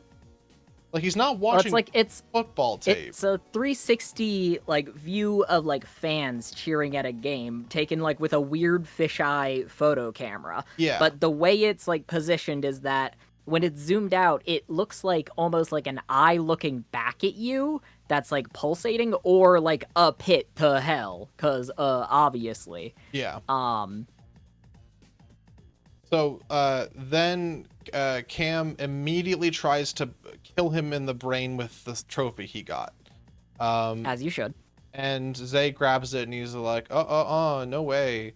The other is another thing that kind of happens immediately after that, which is, or before that rather. The other thing that Zay's talking about a whole bunch is a gladiator event of how two people enter and one person leave. Marco belabors this at one point as well. He's like, "Did you know that trainers and their gladiators actually had great respect for each other? And it was the trainers like case just to keep the gladiator alive, so that the owner who owned the gladiator could get as much fight out of him as possible." And then later on, it kind of gets brought back up, and Marco's like, "Don't ever die for your job." Like, don't ever let your job kill you. And it's clear that Marco was like, you are going to be a gladiator. And it is your duty not to like, don't let that happen to you. Don't let yourself like sell your soul basically to be whatever this is. Then Zay kind of gets like an evil villain speech. And he says, the shit that they've been pumping into you, all the things they injected into you, all the red stuff, that is the blood of who came before us, of the previous goats. And it cuts around the room and we see the shoulder pads, jerseys, and helmets of, I guess, the goats before Zay, of other people that played football and were the best of all time. And what they've injected into each other are like the blood of those people. And apparently that's what made Zay recover from his broken leg like instantly, and has given him the power to be like so strong in his 9th year of playing football. It's also, remember before when I mentioned like, oh, he saw like a hallucination of like a guy in like a weird leather cap at one point. That's one of the goats wore those like leather helmets. He was like hallucinating his like previous like lives at that point because he has been imbued with the blood of the goat. And then Cam says, or sorry, Zay says, you know what they say, like, there's only one of us can like leave this room and go out into the lights, and the other one is dead. There can only be one goat. Then they start fighting for real. And Zay starts winning pretty quickly. He like drives his like Cam into a wall, puts his like fingers into his eyes. We get a whole bunch of like the CT scan thing of it. There's like blood splattering over the two. Again, visuals look really good. The fight scene is like pretty well choreographed as well, up until a certain point. But what's his name? Cam has like put all the rings on that Zay had won, and is like hitting him with those kind of like brass knuckles. At one point, Zay breaks Cam's arm, and like the bone is sticking out, and for the rest of the movie, Cam's arm is just broken with like the bone sticking out, and it's like really weird and gross, but also very visceral. And like it's interesting that that's never like, they don't cut away from it. It's like shown whenever he's like walking around and stuff. He injures his knee and everything, and then he like breaks off and he like staggers away, and he like collapses on a podium with a helmet. And Zay is walking to him and he's like, didn't you, oh no, this is also one of the weirdest lines in the movie. He's like, I'm always the goat, and he's like, you know what the opposite of a savior is? And then Zay's like, what? And he says, a mascot. And then he 180s and hits him in the brain with the helmet, and then just like goes down and hits him in the, he like Zay falls down like on his back, and then like closes his eyes and accepts his death, I think. And then Zay hits him in the brain a whole bunch and kills him. Which that's probably my biggest issue with the whole movie, of like, all of a sudden there's no more fight in Zay. It just sort of stops. Also, what did that line mean? I don't know. The opposite of a savior is a mascot. Is he calling Zay a mascot? Is but Zay's not he's not a fan. Like a mascot would be for the fans. He literally killed 3 fans. Like that line didn't make any sense for me. It didn't really work.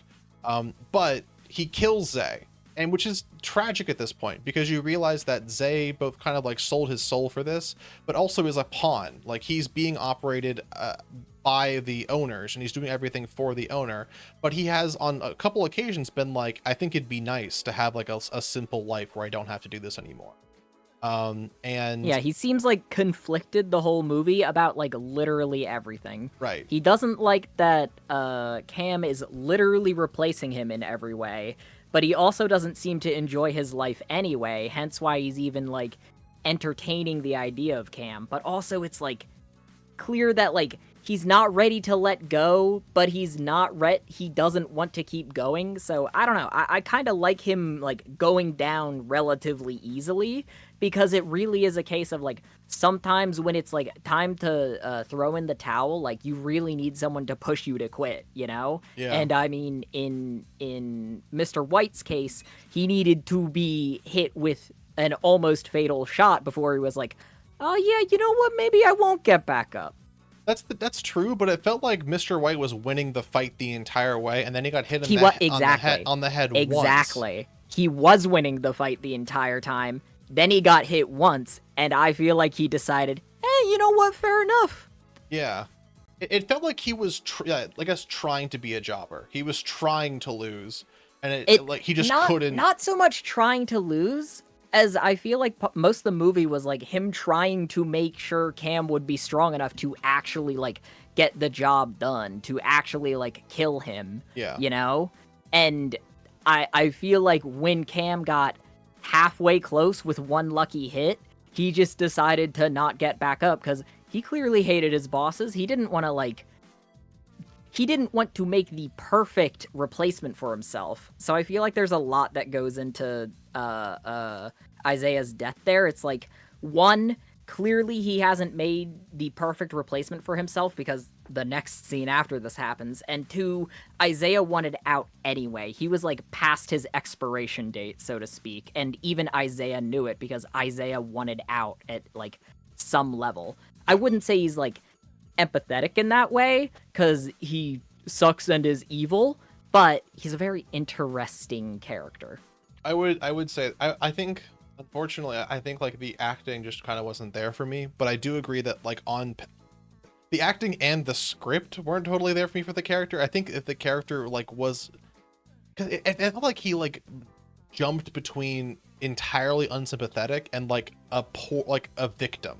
Like I think I needed more gray in him as opposed to just a lot of white and a lot of black. I also think it was like kind of an understated like parallel to how Cam was whenever he was injected with the blood, he would like do a 180 and become like an healthy and able to think again and like able to do all this football shit. And then we just never saw like Isaiah between his like, you know, upbeat, charismatic and his like kind of murderous mode. You never really got a feeling for when he would change on a dime, but I feel like if on a rewatch it would be interesting to see like when those events correlate to how recently he's been injected. That's true. I think there's some reading that could go into there, and I think that's part of the reason it didn't get high ratings. But continue, we're almost done. We are almost done. So he then walks out of the room and enters a football field, and there is foam that spreads around. There are cheerleaders, and there is a like 6 people wearing animal heads that are like 6 people wearing animal heads. In front of them is Mrs. White. That's at a table with a contract in front of her, and she is like singing, chanting some sort of like ritual. That, from what I recall, is like there must be one goat. You are the goat. Sign with this contract. Everything you will get will be in your best interest. You must have this. You must have a good time. And Isaiah like walks in, arm still broken by the way, covered in blood, not shirtless. Isaiah, Cam walks in. Fuck Isaiah's dead now. Isaiah died. Isaiah went away. And then he like looks in front of him, and then on the ground in front of him is like a hammer with like a spike and like a pickaxe in the back of it.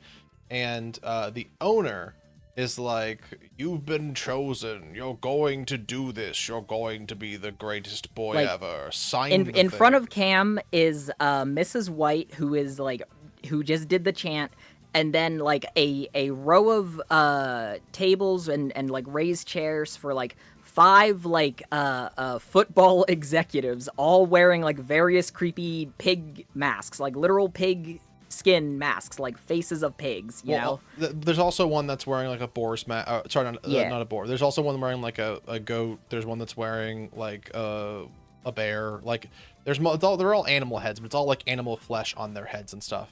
But it's like the heads of a satanic cult, but also they are the football CEOs here, right? So the she's reading the chanting, Cam's walking up, and Cam is supposed to do something and like sign this contract to make the ritual official, and then he will be the goat.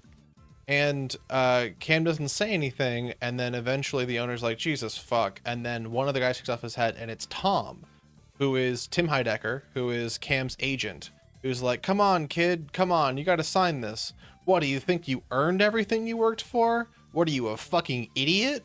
Look at this picture." And it was a picture of Cam's dad with the owner, and it becomes clear that Cam's dad sacrificed himself to the owner to make Cam the best of all time at football. And it's like his life has been a lie. He's been like a chosen one this entire time, and this has been his destiny to do exactly this. And Cam's like, "I'm not doing it," and the owner's like, "All right, I'm just gonna kill your fucking family if you don't do it," which I did appreciate that. I'm glad that there was no like big like "Oh, you loser, what no." He's like, "All right, I'm gonna just kill anything you enjoy in life. If you don't sign this thing right now, I am a powerful person. I can do literally anything in the whole world. I'm just gonna kill everyone you love." And then Cam still says no, and as that happens, the demon from the first thing that gave him his first head wound appears behind him. We see this as the demon goes to like smash like the thing towards him, and he dodges and kills the demon. And specifically it's framed exactly like the passes that he was like training for. Yes, it's like a a 180 turn and then smash. And it's also clear that that demon was one of the helpers, the other like main helper from this entire thing that wasn't Marco. Yeah, it was Marco and then like the drill sergeant, and this Yeah. was the drill sergeant, and Cam just like bodies him in one fell swoop. And then, so the next thing, not a huge fan of the next thing that happens, which is Mrs. White goes, "Oh my fucking God. Oh my God. I guess I'll just fucking kill him. I have to do everything. You lousy pieces of shit can't do fucking anything without me doing." And then she pulls out a knife, walks towards him, trips and falls, stabs herself in the neck, and dies instantly. Which was like such a like dramatic shift of tone that I'm like, what? Also, what is this? Is the moral women don't get it done? Is the moral that women are really bad at everything? The moral is that Gwyneth Paltrow would make it for a terrible Satanist. It was like, to be fair, that was also kind of like a little bit of like a pivot then too, because like he did the 180, he literally defeated his demons. He defeated the guy who like gave him the brain injury. He said no to temptation. He then picks up a sword from the ground and starts killing everyone. It's not a sword, is it? It's like a... There is also a sword. Oh, it is a sword. Yeah. You're right. Because the first thing he does is like the pickaxe thing. Yeah, he has that, and he kills two of the guys, and then he throws the sword at another guy that like kills him. And then the last thing is the owner, who is like up against the thing, and he's like, "Fuck, I'll give you anything you want. Don't kill me. Whatever you want, it can be yours." And he kills the owner. Again, pretty bloody, pretty gory. Like they're certainly not shying away from the violence. And then probably the best part of it is Tim Heidecker gets like a 10-minute long death scene where the entire time this is happening, Tim sees the guy behind Cam get killed. He's like, oh, fuck. Oh, God. And he like takes off his helmet and like runs behind the podium. And then this is again where it's like, it's pretty, this is comedic. It's funny. The entire time Cam is killing everyone here. He is like, fuck, I need a bar. I need a bar of cell service on my goddamn phone. Fuck, I don't have a single bar of service on my phone. Oh, no. Shit, what am I gonna do? I can't call the police or anything. And like literally for 5 minutes he's doing this. And then he's like, Tim, listen, I didn't understand any of this stuff. Don't kill me, please. Whatever you want to, I'll just don't kill me or whatever. And then there's like a stirring behind Cam, like towards the entrance where Cam came out of. And then Tim looks at that and he's like, okay, kill me. Okay, actually, you gotta kill me. Kid, you gotta kill me. Please, you gotta kill me. And then he starts talking to the unseen force when it becomes clear that Cam won't kill him. And he's like, I didn't do anything wrong. It's not my fault. Nothing bad happened. It was all someone else's fault. And then he gets picked up by magic and levitated to the pentagram that's in the middle of the football field. And then his arms, legs, and head all explode in a vertical geyser of blood while Cam walks towards the camera. And then he leaves and walks into the desert. And then the movie no, that's not all. At the same time that Tim Heidecker is exploding into a shower of blood, 3 jets fly overhead, trailing red, white, and blue.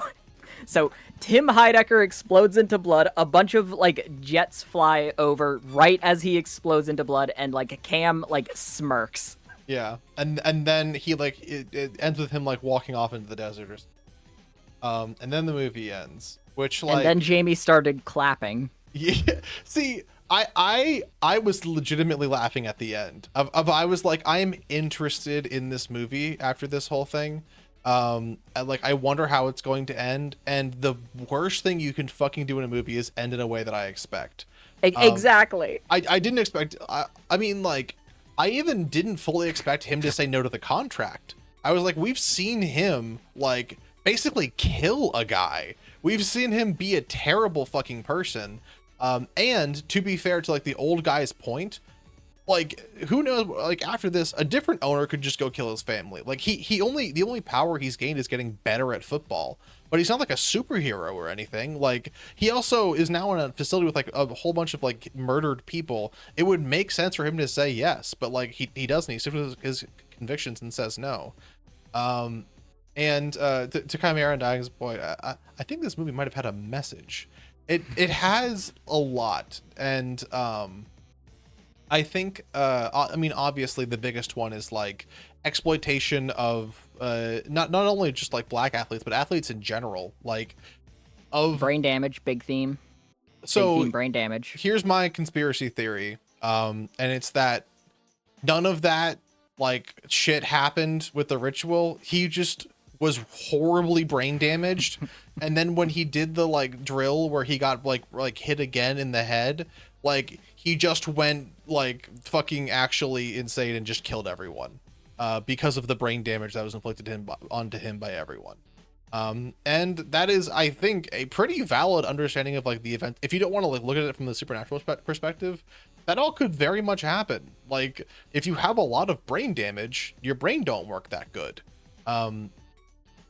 And to the point I mentioned before, like with all that brain damage, the decisions that he makes, the like reactions that he has to some things that people are like, oh, that's a plot hole. It's like, well, no, almost anything can be explained by the fact that he is A, undergoing brain damage, and B, if you believe it, he is like accepting hallucinogenic god blood into him.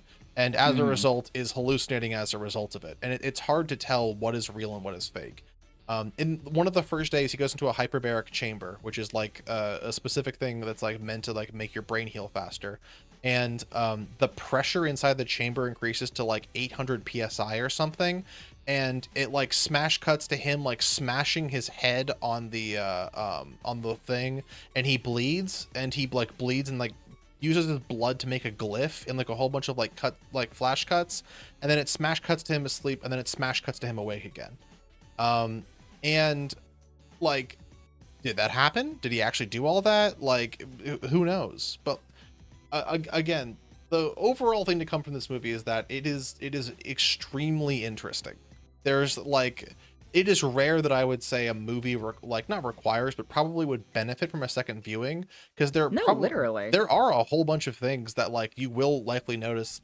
It's a Where's Waldo. There's tons of like a thing that you didn't even mention is like there's all these like shrunken like heads on Isaiah's wall that keep like being like little background details, and by the end of the movie it's like almost like heavily implied that they're either the heads of the previous goats or the heads of everyone who has been attempting to replace Isaiah over the years. Oh, yeah. Because Isaiah keeps it very down low that there's even like a chance of him retiring, and was supposed to probably retire when his bones were sticking out at the start of the movie. So it very much might be the case that this is not the first time Isaiah has done a training camp with someone, because Cam could have died a lot during this movie. Like, Right. It starts out with immediate brain damage, and just everything that Isaiah puts him through is another chance for him to fucking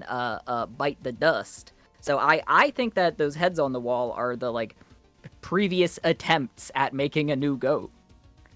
We also do see that too, because we see the heads on the walls, and then it also cuts at one point to Cam wearing like, or it's either Cam or Zay like wearing like a mask, or their faces like submerged in water and stuff, and it's like pure white, like the shrunken heads. Mm-hmm.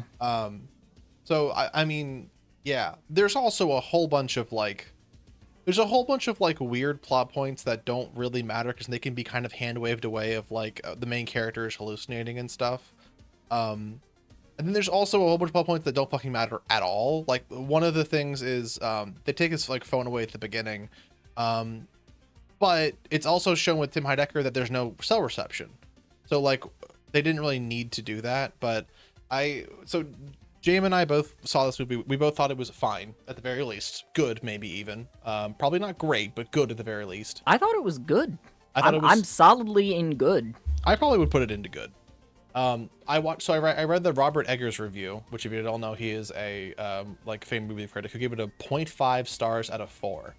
And he said, like, one of the things, he's like, glaring plot holes. One of the things he mentions is like, if this team has been winning the Super Bowl 9 years in a row, why do they have the #1 draft pick in the season and can even potentially draft Cam? And it's the dumbest fucking like plot hole to point out, because if you don't know, if you lose the season, you get the #1 draft pick, but you can also trade for draft picks. So like, that is the least important fucking thing that could possibly ever happen. That, and he's like, it doesn't make any sense that there are like fanatics outside the gates that are just like camping out there. And one, it certainly does. There are stalkers and people that like do that shit in real life too. And two, this also is not a movie that proclaims itself to be impossibly realistic. There is magic and shit. Yeah. What's fucking Tim Heidecker floats over to a thing, then turns into a blood geyser. Like, you are not watching like Friday Night Lights or like Dateline NBC. This is not real life. There is an aspect of suspension of disbelief you have to be able to take in. Even in the first couple scenes when there's like a guide, like the long mystery of like who injured him and why. Was it a fanatic that just like was wearing those goat horns? We see a guy in the fanatic camp that looks just like the guy who he kills at the end, that's wearing the goat horns too. Was it a fanatic that killed him that didn't want him to be able to replace Zay? Was it Zay's buddy or whatever, the drill sergeant, who did it in order for him to be like more susceptible to like taking the drugs without saying no and fighting back and stuff?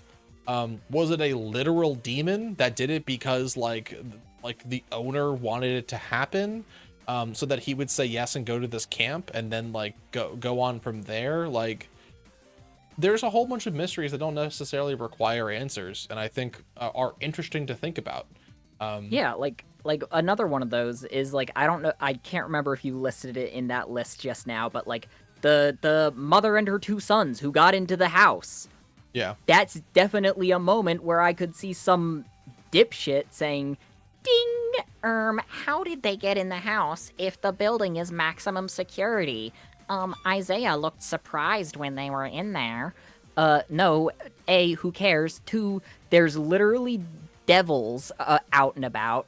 3, the Isaiah probably just let them in and then pretended to not recognize them and then killed them because it was fun. Because Isaiah is not a good person and wanted to A, potentially kill Cam, or B, see what he would do, or C, kill people himself. Like most of the like you gotta play with a movie sometimes. Not all the times. Not every movie requires you to do that. There are movies where, in fact, a plot hole does require a CinemaSins ding because it is that stupid. Movies with time travel, for example. Don't go watch the Harry Potter movies, but they have a device in those that lets you time travel. All of the Harry Potter characters are stupid for not using this. They are stupid because it was written by a idiot. Yeah, the other thing too is that when he walked into the front door, he didn't have to like buzz in or anything. It's possible that the people just like walked from the outside camp inside and no one gave a shit. And they didn't do it before, maybe because they respected his privacy of some sort, or they didn't do it before because there was no new guy to come kill, and now there's a new guy to come kill, and now they know they need to come kill him or something. Yeah, I mean, overall, very interesting. So the budget for the movie is 27 million. It has made 13.5 million. The other thing is that when you think of the budget for a movie, usually you double it for advertising. There was a good amount of advertising for this. So this is one of the worst flops I've seen in a while. However, again, really doesn't deserve that. So to your point, it doesn't James, deserve that. It's like it was your average Marvel movie is worse than this. Oh, and we're gonna talk about that. The next thing that I have is the other two movies I just watched recently. So this was not written by Jordan Peele. It was written by Skip Bronke, Zach Akers, and Tipping, and produced by Jordan Peele's Monkey Paw Production. I think if this script went through maybe 2 or 3 more lookovers, maybe even from Jordan Peele, or someone that like could like identify some of the, because some of the comedy kind of felt like off. Like it felt like with Marco when he's like, I thought you were only going to take off your pants. You're not wearing your underwear. And then when he's like, someone stole my underwear. It's like, it's funny in a vacuum, but it's like, it didn't really do too much for me in the moment. I like humor that also doubles as like just a moment that is uncomfortable for the character. Not really secondhand embarrassment, just like, hey, this situation sucks. Yeah. I think they could have polished that up a little bit and polished up a couple other things and kind of a little bit more. It's a bit of a problem that we are both thinking like, okay, football happened in the middle of it, but like what were the scenes? What was the escalation of the violence and stuff? Especially too, because there's a big part of the movie is imagery, but I've also forgotten a lot of the imagery that wasn't plot point related. It is a movie rich with images that you will want to like look at and find the fucking secret, because I swear to God there are. I'm not projecting. Yeah. And like to your point here, if I could change anything, if I had a magic wand, I could go in and change anything in the movie. The thing I would change is at the end when Tim Heidecker says, like, the whole, like, we hired the guy to hit you in the head. We're the reason you're here. I would have cut that. I would have made him like that was the case. I literally forgot they said that in the movie. Yeah, like Tim Heidecker literally like spells out like we did everything. Yeah. Like, which I would have preferred to cut that because I liked it a lot more when we didn't know. Also, you know? It shows that his dad died and his dad was a Marine. But also his dad made the deal. Did his dad die as a Marine? I actually like that it's not really clear what the dad's connection is, because they only show that photo of the dad with the owner of the team, but the dad is also framed as like sort of the Cam's like guiding light almost. And whenever like Cam associates football with like God, right? There's this thing that keeps occurring in the movie where it's like, what is it? God family football is like the Yeah. saying, right? And to Isaiah, it's football family God is what Isaiah says to Cam, and says like, you gotta do that, right? You gotta go football family God, because obviously he's using the blood of Satan to be better at football. But with all that, there's this very slight framing that Cam is like almost on the side of Christ here in this movie because he's doing it himself, sort of. It's kind of a strange, like, mixed metaphor where I couldn't really figure out, how does Jesus factor into this movie? How exactly is Cam like the righteous sort of God in this like moment? Like, it doesn't come up much until like Cam is killing Isaiah, I think, because when he's like holding up the like football helmet at one point to like bash him on the head, it glows like in this like shimmering golden light for a moment. Yeah. And Melted Chromium says his savior, perhaps. No, yeah, like literally for a moment there, Cam like holds up this helmet, kills Isaiah, walks out, kills the entire cult, leaves, movie ends. It is a sudden and dramatic tone shift, and it's very interesting. It's like, okay, for a moment at the end, we didn't have Cam, we had the wrath of God show up, which is very interesting for a movie. Like, hey, this football boot boy was tortured for an entire movie. Now, a very angry Christian God is going to inhabit him and let him kill like 12 Satanists. Which do I, Jamie, think that I would cast the Christian God as the protagonist? No, because, you know, I'm a little heretic. I think anyone reasonable would say that. But I thought it was good for the movie. I also didn't understand, like, the poster for this movie is Cade standing at the end of the movie, except he's holding two footballs, and it's like he's being crucified on the cross, which would mean that he is Jesus, but like that also doesn't really make, because I guess he was like tempted by like the blood and stuff like that, but also he did kill a guy that was like innocent. He did succumb to the darkness and like pull back out of it later. He also succumbed to like the temptation of like you know, the women that were trying to fuck on him, and he also did shoot either a dead body or a person. Like he does a lot. His dad sacrificed his only son, but that was the opposite. His dad sacrificed him. And his dad sacrificed his only him. Also, it's Kate also says, he's like, the only reason I was playing football was because like it reminded me of my dad, and it was to honor him and to make sure his memory was also the case there. So like it seemed like he, like, if his dad wasn't dead, or certainly if his dad didn't push him to play football, he wouldn't be playing football. He wouldn't have had brain injuries. He wouldn't have been smashed in the head with a thing and have to gone through all of this. It's all because of his dad too. Like, his dad forced all this to happen. The dad is put in a very interesting light in this movie, because it's like, okay, is Cam doing this all for his dad, like, hashtag positive or hashtag negative? And then you learn like later in the movie that like the dad's like last words to him ever were that he was disappointed in him because Cam wanted to give up football. Yeah. Yes. Yeah. Cam was like, I'm done with football. I don't ever want to do it. And then he's like, then he died. And it's like, oh, well, he went away forever. That can't be good. It can't be good that he went away forever. Anyways. So that was him. A very interesting movie. I think if it comes out for free on Netflix, which by the look of it, it's probably going to be free on YouTube Shorts in about 20 minutes. On Bubo. You buy it on what with was ads. What was the fucking one we saw the other? It was like Zippy or some shit, and it had like real movies for free or something. Yeah, I think so. I really liked it. It was far too interesting for 20%. That drove me into a blind rage. That I cannot believe how bad some people are at watching movies to give that a 20%.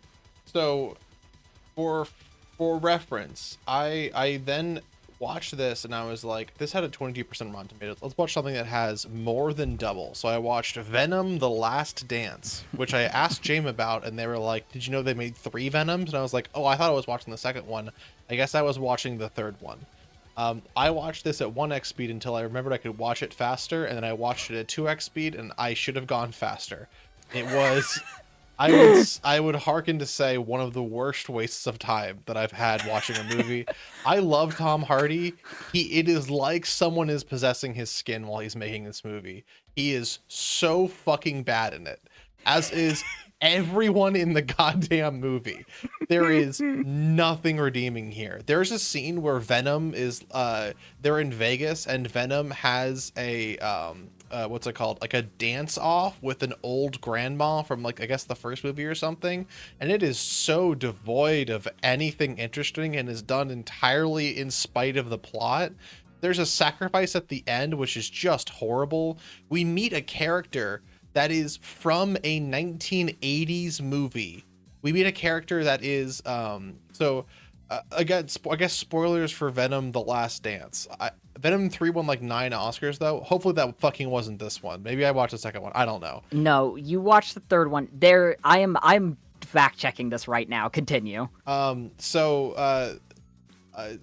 The guy from House of the Dragon that is not Benedict Cumberbatch, whatever the fuck his name is, a different guy. He plays a character on the House of the Dragons who's the actor is great. I forgot his name. Yeah, I made that up. Go fuck yourself. I actually wouldn't be surprised. I got so mad. I wouldn't be surprised if it won, but even the CG in the movie was fucking terrible. It got nominated. No, what? wait. No, it didn't. No nominations. Never mind. Thank you. So this guy, we meet him and he is driving in a 1950s VW van. And I know what you're saying, Sanity, they just came out with a new version of the 1950s VW like van. It probably wasn't that. Just looked like an actual 1950s one. He is driving, he and all of his family are like hippies. His children's name are like Echo and Flower and shit like that. And they're driving without air conditioning, and all they're doing is like playing things, and he wants to go to Area 51 to see an alien, because they're closing down Area 51, a thing they can do, I guess. And times are tough. He's going to Area 51 after it's closed just to walk on, which you're not going to be able to do that regardless. I think the thought is like he's going to go watch them as they're closing Area 51 so he can see if an alien falls out of a container while they're driving it around. He also says they liquidated their life. So the first 40 minutes of this character are just him talking about exposition about what he's fucking doing, and it's the worst thing in the entire goddamn world. But he liquidated all of his life savings and quit his job to drive cross country in a VW van with his children to go to Area 51 to try to see an alien, because it's always been a thing for like him to see an alien. First of all, his wife is just like, yeah, okay, that sounds good, honey. No one would ever say that. His children, one of his children is like a teen. She's like, ugh, I wish they would have called Child Protective Services. And it's like, yeah, fucking call them. Are you shitting me? You're going across the country with 4 people without seatbelts in a VW van with a dog, and you're only eating like vegan food, and there's no way you guys have showered in the last decade. Anyways, Eddie, the main character's name is Eddie, and he meets them. And it's really funny because Venom only likes eating meat, and he's handed a plate of vegan sausages, and Eddie's like, oh, thank you, I'm so hungry. And then Venom goes, no, and then throws the vegan sausages up 100 feet into the air with Eddie's arms, and everyone goes, oh, and then they just continue like nothing happened. The reason why Eddie is there is because Eddie just was on Eddie was flying on the outside of a plane because Venom was like, we got to get to New York City for some fucking reason. And he just stuck his Venom arm onto a plane. Eddie was flying at 5,000 feet without like an air mask or anything. And then he fell, and then a whole bunch of like military people came and tried to kill him. And then Eddie killed one of them. And then he's hiking through the middle of the forest after like not having slept in like 2 days with no shoes on. To which the other guy I was talking about says, Las Vegas is a good distance away when you're just walking without your shrimps. And he's pointing to his feet because his toes are out. And he calls his toes his shrimps because he's not wearing shoes. And it's insane. Anyways, there's nothing redeeming about the entire fucking movie. It is the most boring thing. There's supposed to be a tragic scene at the end where one of the ancillary characters sacrifices themselves. Venom himself fucking dies at the end of the movie, and it is the most devoid of emotion or anything else like that. There are jokes that are not even attempted. There's a scene in which Venom is in Vegas, or Eddie's in Vegas, and he tries to walk into a casino to spend $20 to gamble because Venom's like, I can gamble. And it's like, okay. And he's taken out the doors like, we have a dress code. And instead of going to any of the other fucking casinos in Vegas, Eddie's like, you know what? Fuck you. Fuck your dress codes. I'm going to go in there and you're going to take my money. And the guy just like pushes him out gently. He's like, no. And then Eddie's like, oh, I'm getting angry. Venom's like, you want me to take care of this guy? He's like, yeah. And then he turns into a giant fist and like explodes this guy's head, but knocks him out because it's a Marvel movie, so he can only get knocked out. And Eddie's like, what the fuck did you do that for? And he's like, I took care of him. Anyways, he then goes over to a drunk guy who's pissing. He walks over to a man wearing a tuxedo, and he is 10 feet from the entrance of the casino that is so good that it has a dress code, seemingly where you have to wear a full tuxedo. He is pissing in the bushes, in the full view of the road that's directly in front of him, and no one is saying shit. And then Eddie walks over and he's like, hey, man. And the man turns, he's like, hey. And he's like pissing, and he turns and he is still pissing. And it cuts to a scene of Eddie's feet, Eddie's still bare feet, and the man pisses on his toes. And then Eddie says, oh man, you're just gonna keep pissing, huh? And the guy goes, ah. And then they knock him out, and then they take his clothes. And it's so unfunny and unrealistic. Nothing is good in this movie. The end of the movie, the whole plot point is that, oh, it's also fucking stupid. Someone made the symbiotes. Venom's a symbiote, and the person who made them is locked away on a different planet. The only way to get them out of that planet is a key called the Cortex or some fucking bullshit. The only way to get a Cortex is if a symbiote bonded with a host, if one of them dies and then the other one brings them back, that creates a Cortex inside of them. What? That makes no fucking sense. Whatever. What? Sure. There's now a Cortex inside of him. It's only available, though. It only comes out when Venom is fully out. So Eddie can do a super punch, and that's totally fine. But as soon as Venom comes all the way out, then the Cortex is enabled. Why do we know all this? There's also a supernatural bug that keeps appearing. It's so powerful that Venom can't defeat it. The United States military shoots with a fucking like AC-130 chain gun for like 30 minutes and blows rockets at it, and it can't do it. It's way more powerful than any of that shit. Nothing can defeat it. But it only attacks when it senses where the Cortex is. And that's only out when when Venom is all the way out. Anyways, they're in the Vegas casino. And tell you more about this bug. Giant forelegs, big pincers, arms. Design was not terrible, but just impossibly boring. So all it does is just, whenever it's a fucking monster in a Marvel movie, so like they see it and they're like, uh-oh, and then it cuts to it and it does like stomps on the ground and goes like a big scream, and then like you can see spit coming out of it, and then it like turns and glares at the people, and then Eddie's like, run, and then everyone runs, and the dog's running with them, and they're in the VW bug and trying to escape this thing, and then someone's like, we can't go fast enough, it's too strong for us. Everything you can imagine a fucking Marvel movie happens in like 50 fucking times in this movie. Anyways, so it only comes out when Venom's in full Venom mode. They meet a character from the first movie, and she's like, I've won so much. They gave me a penthouse suite. Come up and dance with me. And he's like, no, yucko. What? And what did she win? She won at the casino. She won like trillions of dollars at the casino. She's like, I hit a lucky streak. I've won. I thought the implication was that she won at the first Venom movie. That's me, Mrs. Venom. For those of you looking for a description of the bug, it is the fucking Acthar, whatever the fuck, the shit from Episode 2 Star Wars, the one that slashes Padme Amidala's back. It looks like that. Oh, the cat bug. The cat. It looks like that, but in 2025 CGI. Okay. Sexual for you, I guess, not for me. What? So then they go up, and he's like, hey, thanks. I'm gonna get like Acklay, thank you. Not Acklay. I'm gonna get like Acklay is the praying mantis. That's what it looked like. Oh, then Acklay. He's like, I'm just gonna get some of your food and we have to go. We have to go to like they're chasing after me, they're chasing after me. And she's like, oh, just stay for one last dance. That's the name, is Venom One Last Dance. And he's like, no, I can't dance. And Venom's like, I want to dance. You gotta let me dance. And he's like, no. If you come out, that's the only thing that reveals the cortex to the evil bug. It's gonna find us and kill us.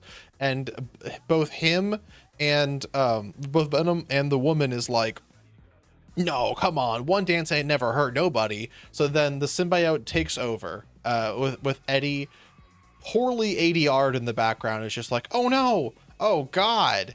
At two different occasions he's like, oh, I can't unsee this. He says, I can't unsee this because they're dancing, and it's like a PG movie or some shit, which it makes no sense because they say fuck at one point. The way they're dancing is not even sexual at all. They're dancing to Dancing Queen by ABBA, which is just another fucking sign that the person who made this movie is 90 fucking years old and thinks that like the people that are going to go out to watch a superhero movie are people who are like, oh, I want to see people dance to Grease Lightning and ABBA, my favorite songs. So Venom is dancing with the old woman, and the Acklay is like finding them, is like going to kill them. It's like a maybe 5-minute long scene of them dancing to like 4 different copywritten songs. And they're like, he like dips her, and when he's dipping her, that's when Eddie's like, I can't unsee that, gross. I think he says yucko at one point. It's just wretched. And then the bug comes in, almost kills all of them, and then they like run away. More of this fucking scene happens. The bug goes away. The people come and steal Venom from him, and then it turns out, I guess this happened in the last movie, but there's like 7 other colored Venoms symbiotes. There's like a gold one and a red one and a blue one and a green one and a yellow one, and they're all at Area 51. And eventually one of the other ones, it's like the Acklay appears. And then Doctor Strange portals appear, and like 15 other Acklays appear. And they're like, we're fucked. The military is like, we can't do anything about this. We have to release all the symbiotes. And they release the symbiotes, and they like take control of people. And there's like a gold Venom who has like big punch hands. And there's like 3 titted up and boobed Venoms that have like lightning whip powers and like claws and shit, and it's the most boring fucking character designs. And at one point one of the Venoms is like fighting an Acklay, and like some of the military people shoot a bazooka at the Acklay and at the other Venoms, and it kills one of the Venoms, like the gold one, and the titted up boob one is like, she was fighting for you, he was just trying to keep you safe, how could you do that? And she's like lecturing the military people while the Acklays are killing everyone, and like the other military people dies. She's just there to make them feel bad for killing a Venom. Anyways, it's like 7 Venoms on one Acklay, and they still can't fucking beat it. So real Venom, Black Venom, is like, Eddie, I have to go. And he like drops off of Eddie, and he's like, what? And he's like, remember our love. And then Black Venom eats all of the Acklays, and then goes underneath 2 vats of chemicals, and then is, I think, struck by lightning, and then he dies and kills all the Acklays. And while this is happening, one of the guys calls in a nuke on Area 51 to destroy everything. And then remember the old guy from before, the guy with the that didn't wear shoes, and he was the hippie, the guy who was peeing. No, the hippie, the guy who was peeing is gone. Different guy. Okay. Eddie is almost killed by one of the Acklays, and then the hippie picks up a bazooka and kills an Acklay with a bazooka.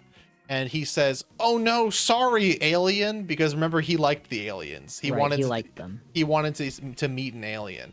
And then it ends with they're all in the VW bug driving away, and the old man is like running and like jumps into the bug, and they drive away from a nuke. And then it cuts to New York City, I guess, in the future. And what are they fucking playing? They're playing like there's like it is a montage. It is literally a montage of what's his fucking name? Eddie Brock walking around New York City and is like looking sad, and then it cuts to scenes from the three Venom movies of him and Venom. It cuts to a scene from Oh my 30 seconds God. before the final is. It's just like a refresh of a scene 30 seconds before where Venom's like, go goodbye, Eddie, and that's the last thing. And playing is like it's like the most fucking typical like AMV song. I think it might have been like the "Say Something, I'm Giving Oh Up my on You." It was the God. most generic fucking song that was supposed to be sad. He's just moping and walking around the city, and then it cuts to credits, and that's the end of the fucking movie. It is so hilariously bad that I didn't have emotion for the majority of it. I was between astonished and disgusted. This movie was twice as good on IMDb reviews and Rotten Tomato as him, which is in not only was everything the most predictable thing. At one point, I don't recall what it was. I finished it at like 1 a.m. I watched it and said word for word the word out of an actor's mouth of like something happened, and I was like, oh, they're gonna say, and then I said the exact words that were almost said. It was exceptional. How much fucking money did that movie make? You go. It's fucking incredible to me that you were watching this on like 2x speed and still knew. Like, that's how bad this movie was. Okay. There are times when I can blame people for watching movies too quickly, so they don't understand sort of the nuances and stuff. I cannot possibly fucking imagine that Venom 3 The Last Dance is one of those movies where you can only watch it on 1x speed to experience the full package. I feel like you got that and more. James, the budget for him is $27 million. The budget for Venom The Last Dance is $110 million. How the fuck? The box How? office returns for him were 13.5 million. Granted, it just came out. Maybe it'll make some more. So you know, but it got a 50% return on its money. You invest 27 million, you got 13.5 million. Venom, again, 120 million budget. The box office, $480 million. It's Venom just not was right. 800%, an 800% better return on investment that, an 8 times better, I guess, return on investment that him was. It made 400. How much money did Titanic make? How much money did you know what fucking biggest box office numbers of all time? Highest grossing films. Okay, well, the highest grossing film started at $1 billion, but Venom: The Last Dance is 50% there. It's 50% to $1 billion. It's halfway there, folks. And with your help, we can get it up even further. We can get it to 100%. We can, and We can. that's good. We are going to have to do that. So that was Venom: The Last Dance, one of the worst movies I've ever seen in my entire life. The next thing I saw, I finished watching about 30 minutes before we went live. It's called The Killer. Who is the man that plays who plays young Magneto? Him. You know what I'm talking about? Oh yeah. Him. He is an assassin, and it starts off with he is sort of like standing in like a French thing. He's like looking out a window, and he wakes up after like an hour and like looks out the window and goes back to sleep and wakes up after an hour. He walks to a McDonald's and he's like, anywhere in the world, no matter where you are, you can get a 19 grams of protein for exactly €1. So I always go to McDonald's, and it becomes clear he is an assassin, and he is very meticulous about his work. He only does these things. Like he will only whenever he like is inside this place or whatever, he like sprays down his fingerprints no matter what. He never sleeps on a bed. He only sleeps on tables, and he wipes down the tables afterwards so that no one can find him. He's an assassin. He puts together his gun like a second before like the shot is taken. He only loads one bullet because he only needs the one bullet, and he makes sure he can keep the casings. He only takes a shot if his heart rate is below 60 or whatever. It shows him waiting for 3 days for one of these guys to arrive to this thing, and then he's like, I need to take the shot. He's like, you the average person can't fucking do this. No one in the world can imagine being this hard ass. How about being this direct? There was a person named like the Greensville slasher who killed 80 people, but he couldn't spell cat if you spotted him the A and the T. He was an idiot, but he was meticulous. And I'm no genius, but I'm even more meticulous. I don't fuck up. They pay me trillions of dollars to make these shots to in order to do all this stuff. And his target is like a rich businessman who's getting like a BDSM thing, and then he like goes to take the shot and he misses and kills the BDSM person instead, and he's just like, oh fuck. And then he like has to like put everything back together, and then it shows him then like meticulously going to the airport, and he goes to the airport and he sees someone like watching behind him, and he's like nope, and he like he like goes to a different airport across the entire fucking country and flies all the way back home the other way, and like he doesn't go back to his house for a little bit, and then like when he gets back he's like, oh my god, I see an extra like cigarette butt. He like runs with like a gun for like an hour as opposed to driving his car up so he can surprise people, and he like runs around the room and he sees like his house been broken into and all this stuff. And it turns out it turns out that like that was his house, and like his wife was like attacked, and he has to like go and like hunt down like the people who did it. So the next thing he finds, it's kind of like a John Wick situation. He goes to like the lawyer that like trained him to become an assassin, and like while the lawyer is talking, he's like, listen, I know you're not gonna do anything bad to me. This was only business. We don't only do this and this. And he like looks at him and he like shoots him in the chest 3 times with a nail gun. And the guy's like, oh my god. And then he's like, in his mind he's like, 180-pound asthmatic 30-year smoker, he three holes in his chest. He's going to start bleeding into his lungs. So immediately after that, he'll have around 8 to 9 minutes before he dies, so that I can like kind of like lay on the pressure. So he like puts like the phone out with like 911 on. He's like, I'll hit it as long as you tell me like who the assassins were that like tried to kill my girlfriend. And then the guy like reaches for it and then like falls down to the ground, and he's like, fuck you. And like as he's falling down to the ground, the guy like the main guy grabs like a newspaper to like put under his head so that it doesn't look like the blood won't spill. Like he's meticulous, and he's like, yeah, whatever, tell me this thing. And he looks up, and the guy already died. He was supposed to be 9 minutes, and the guy died like a minute and a half into the interrogation, and he just goes, oh fuck. And then he like goes to like plan B after that, and he like walks in, he like tied up like the secretary or something. And it's at this point where I was positive this is a thriller. Like this movie is supposed to be like an action thriller. There is not a hint of comedy in the movie. The movie takes itself the most seriously. There are swooping, beautiful shots. That like the music that's played is like thrumming and intense. It like holds on things for a long period of time, but it is absolutely a secret comedy. And it's only that if you understand why. Like, it is so funny that he is impossibly meticulous and he's just the worst fucking guy at his job. Like, it also, like, as this, like, lawyer dude is talking, it, like, makes sense what he's saying. He's like, dude, you missed the shot they paid you $2 million to take. Like, they were going to kill you because like now that guy that like you missed the shot on knows that there's an assassin out on him, and if there's any loose ends like that, like someone finds you and tortures you and they tell you that yes, you tried to kill him, that can go into court and everything. Like that's just how this business is. You've never missed a shot before, but like I told you that when you signed up for all of this.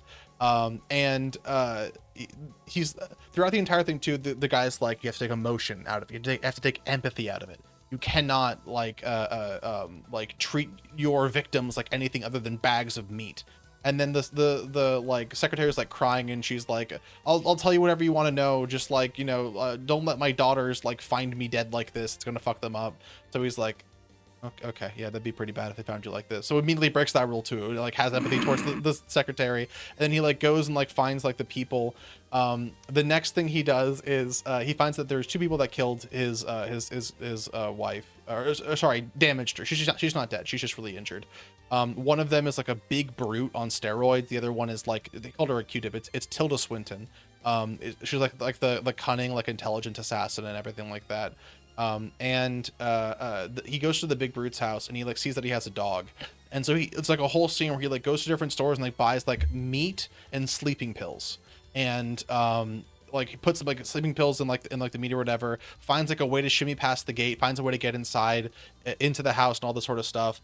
And he's like, that's a big bulldog, like it's 45 pounds, you know, we only want it to be asleep for like, you know, 8 hours, we don't want to kill it, so I'm gonna put 2-3 pills in there and like hand it to the dog, like eats the meat and like falls asleep, and he like walks in, he goes in to kill the guy who is like in the shower and showering, and he's like, the only reason I'm here is to get information out of this guy. I can't kill him. And then the guy like opens the door and he immediately tries to shoot him in the head like 4 times. Because he's like, oh fuck. And then the dude like grabs the gun and disarms him immediately and throws him against a wall and like punches so hard he like goes through like drywall and shit. And it's like a 25-minute long fight scene where the main character just gets the fucking shit beat out of him. And like he like smashes like 4 like glasses over this dude's head. It just doesn't stop him at all. And then eventually he like runs into his room. He's like, he probably has a gun in here, and he like randomly finds a gun underneath his bed, and the guy like runs in and he shoots him like 8 times in the heart and like with like the gun, and he like kills him, and he's like, all according to plan. And then he like walks outside and the dog is barking its mind out because it already woke up because he didn't give it enough sleeping pills. So he just goes into the car and just pulls out a Molotov cocktail and burns the entire like street down and like just drives away. And he's like, the more bodies, the worse. And then he just like leaves, and he goes to like the final assassin, and he's like, oh my god, this person's like living in like a residential area. And then he's like, I gotta like, she's gonna be like you know, on her edge and everything. So he just like walks into the like restaurant that she's sitting at alone. She doesn't know who he is. She's like, oh, what are you doing? And he like pulls a gun on her in the middle of a busy restaurant, and she's like, what the fuck are you doing? She's like, I guess you're desperate and don't really want to kill me, because like you would know that if I scream right now you would kill me, but you are not getting out of here because there's like 90 people here. There's also like he doesn't say anything, and she's like, okay, well I guess if you're trying to kill me, like I'll get some like booze in me, you want some alcohol? And he doesn't say anything, and she's like, well, have some of the food's on the table. And he doesn't say anything, and she's like, this is the best food in the world. I didn't know you were coming today. If I did, I wouldn't be here right now. You'd be dead. The food's clearly not tainted. It's just good food. Let's just like talk about this. Like, what do you want? And he doesn't say anything. She's like, okay, fucking great, I'm gonna get killed by this guy. So then they have this conversation, and he like ends up like laughing at like listening to her, and she was like, listen, I didn't want to. He's like, I can only assume who you are. You haven't said anything, but like I didn't want to hurt your wife. It was the brute. He was like, we need to send a message if this guy's not here. And I was like, no, we need to leave so that we can stake it out and wait for you to come back. And then as soon as you did that, I had to call it that we had to leave after that, because if we were still there when you were there, there was a much greater chance that we were going to die. Like all this sort of stuff. And he just sort of like listens to her about how like she didn't want to do this, and he like, I guess doesn't believe her or whatever. And then they like walk outside, and he's like walking her to like a pier to like shoot her off of the pier. And she's like talking, and she's like, you're gonna remember this for the rest of your life, like the fact that you killed me and all this sort of stuff. And then she's drunk at this point. She's had like eight whiskeys, and she like slips, and she's like, oh fuck, oh I hurt my ankle, can you help me up? And he just like shoots her 4 times in the brain right there, like in the middle of the road. And she had like a knife in her person that falls out, but it's like people heard that and like they saw that, and you didn't even check if there were cameras around. And then the last thing he goes to do is he goes to find like the guy who like paid all of them, and this is probably again like 10 minutes of him like meticulously staking out the thing. He finds that there's like a gym that's underneath like the building where this guy goes. So he like gets like a fob scanner and scans one of the fobs. He like steals one of the key cards off of one of like the janitors and like replaces it the next day, and hey, like clones you scanned my fob. Hey man, my fob, give my fob back. He replaces it the next day and like goes in and like acts like he's like signing up for a new membership and everything. He does like all of this shit like 25 minutes, and then like all of this just to like go into like the garage of where this guy is, and the garage, someone just like left the garage door open, who just like walks into the elevator and like goes to like the 25th floor or whatever. And like while he's doing that, he like looks directly at 2 CCTV cameras and he goes, oh fuck, and like looks away from them as if he didn't expect there to be cameras in an apartment building. And then he like walks to this guy's door and like it's also unlocked, so he just walks in, so none of that shit that was like 15 minutes long of preparation mattered at all. And he goes in, he just like has a gun drawn, he's like walking forward, and the guy is on the phone with someone, and he walks in and he like pulls the gun out. No, he doesn't like even pull the gun out yet. He like walks in and the guy's on the phone with someone. He's like, listen, Marty, you can't pull this dog shit on me. And he like looks over, he's like, who the fuck are you? And then the guy like pulls a gun out at him and he's like, oh fuck. And then he makes a motion for like hang up the call and he's like, Marty, I gotta go. Yeah, no, there's no one. No, I gotta go. And he like hangs it up and it's like, dude, now that dude knows that there's someone at his house. Like if that dude was anyone, he'd just call the police right now on this. And the guy is like, who the fuck are you? Like, I don't keep money in the house. And he's like, he like puts like a slip of paper down, and it's the slip of paper he got from the secretary that's like, this is the guy that hired the hit on the rich dude initially, and then on this guy, the assassin. And the rich dude is like, dude, I didn't know, I don't know who you are. I didn't want to do anything. The lawyer on the phone was like, if you pay an extra $100,000, it'll clean up any loose ends, so it can't be tied back to me. And I was like, that's not any money at all for me. I'm just gonna say yes. And then the like assassin like looks at him and he's like, man walks into your room with a silenced pistol. You don't have any idea why he might be there. And the guy's like, no. And then the assassin's like, next time. Could be if I hear a wisp out of you, it could be radioactive paint on your cup, or I could dose you with gaseous poison. And then he turns and walks away and lets like the millionaire guy live. And then the movie ends. He like goes home to his like wife in Puerto Rico or whatever, and he's like, the relaxed luxury life is like not made for anyone, but just maybe it could be made for me. And he's like relaxing on like a chaise lounge with his wife, who is like all fucked up and beaten from like the beatings that she took, like drinking a cup of coffee, and then he like smiles and the movie ends. It's like one of the best movies of all time. It is so fucking funny. It is hilarious. Like there's not even he like doesn't even learn a lesson. The lesson he learns is like actively be really bad at your job. And like it shows like the immense depths at which he goes to do like the basic stuff. Like there's one where literally just him driving to hit like the lawyer that like hired him initially is like 15 minutes of him like arriving at the airport, doing 2 character swaps, like costume swaps or whatever, goes, rents a car, goes to like one of his 9, he says, like storage lockers, pulls out a fake license plate, puts it on, like does a full wipe down, like spray paints like the side of it to make it look different, goes to a different place, does another full wipe down, pulls out money, gets a new ID out, goes in, has to like realize that like the lawyer's place is in like a building, and he's like, oh, that's like a 1980s lock, and that's like a CCTV camera. So he like puts on like a hat and like acts like a recycling guy and waits for a FedEx guy to come in and like open the door for him to get in, and he gets in, and he like goes up to the next floor, and then he like drinks water for exactly 9 seconds for the door to open and close, because the FedEx person was going in to drop off a message like at the lawyer's office. He had to wait for that right package to come to the lawyer's office, and then he like steps in as the FedEx guy is leaving, but like the door is in like a delayed close, so it's after the FedEx guy gets into the elevator, so the FedEx guy wouldn't know that he entered into the room, and then he like fucks up everything. Like there's so much like intricacy and like really interesting, like I guess that's how you would do it. I guess that's how you would like go apart like solving this whole problem. And then he just fucks up anything, and then like the movie just ends without any like story or motivation or anything. It's like a 2.5 hour long movie. It is so fucking good. Anyways, that movie did worse than Venom Last Dance. Actually, hold on. Let's see how much less money that movie made than Venom Last Dance. Oh my god, James. Yeah. You want to guess the box office returns for that movie? Oh god, like how much money it made? Yeah. I'm gonna say it lost money. I don't have a budget for this movie. How much money do you think this movie made in the box office? Oh fuck, you said it. Oh my god. I'm gonna say like $5 million. Less. Three? Less.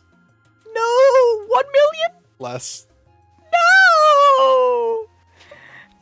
200,000? More.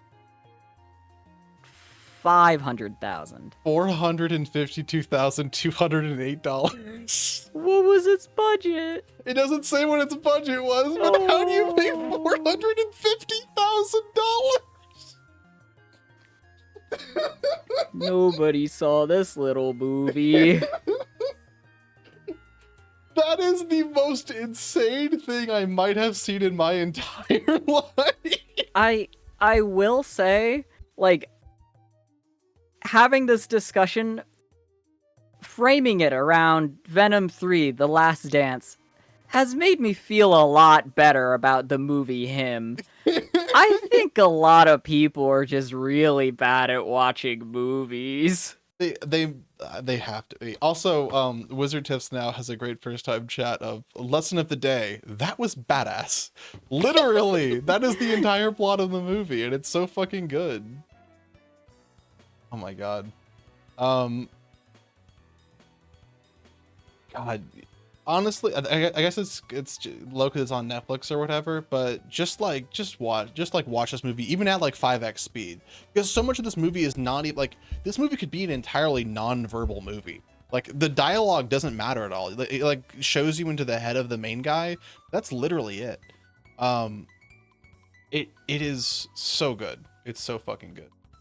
Anyways, Him worth a watch. The Killer absolutely worth a watch. If nothing else, 'cause it's fucking David Fincher wrote this or directed this. He actually made movies. He's actually a good movie maker. He made Alien 3 and The Girl with the Dragon Tattoo and Fight Club. I don't think Alien 3 was good. Well, he made Fight Club. I've never seen Alien 3, but God. from what I know, I think people regard it as bad. He made Seven, the movie, the What's in the Box movie. He made Fight Club. He made The Curious Case of Benjamin Button, The Social Network, The Girl with the Dragon Tattoo, Gone Girl. He takes big swings. I mean, like, these are all good movies. Yeah. Wait, hold on. Oh, okay, I was looking at his like awards and nominations. I was really hoping to see like this movie made $20,000 and also was nominated for best movie of all time. That's like what I have to imagine would be the case. Anyways, I think that wraps up a movie discussion. Welcome to our movie corner. We forgot to welcome you. Well, I can take Oppo. This is the end of it. I can take Oppo off the screen now. Oppo, go away. No more Him spoilers from this point on. No more Him spoilers. This is go watch Him. A Him spoiler. Please watch Him. Please give them. I started all this conversation off with, hey, it's fucked up that I had to pay $20 to watch a movie. I changed my mind. It might be worth it. Wait, 20? How much is, if you make $20 an hour, how much do you make a year? Oh God, $20. Oh fuck, that's like you'd have to do two different calculations to figure that out. $41,600. Nobody could ever know. Wow. I was thinking. Oh, I guess it was almost 2 hours. Was how much that movie was. Wizard Tips now. Thank you. What the dog doing? I think someone should try and set a new record low for box office revenue. Certainly, Morbius got there, right? Certainly, it's gotta be, right? Because you have to factor in the fact that they also then re-advertise the movie of like, we're bringing it back. We heard you fuckers really wanted to see it. Hey, you want to get really sad? Let's see how much more money Morbius made than him. No, I'm gonna get sad. How much? Oh. How much more money do you think Morbius made than him? Give me like a ratio, like 2x or. I'm gonna say 5 to 1. You'd be low. You'd be 7 to 1. You'd be low. 20 to 1. 12 to 1. Oh, then it is an even fight.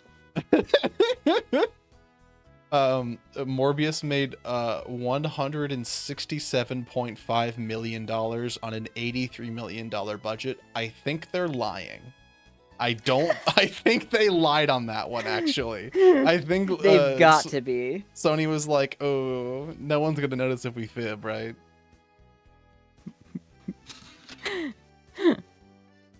All right. Well, it is now 10 p.m. Do you want to try doing mycopunk, or do you want to just end the stream? Mycopunk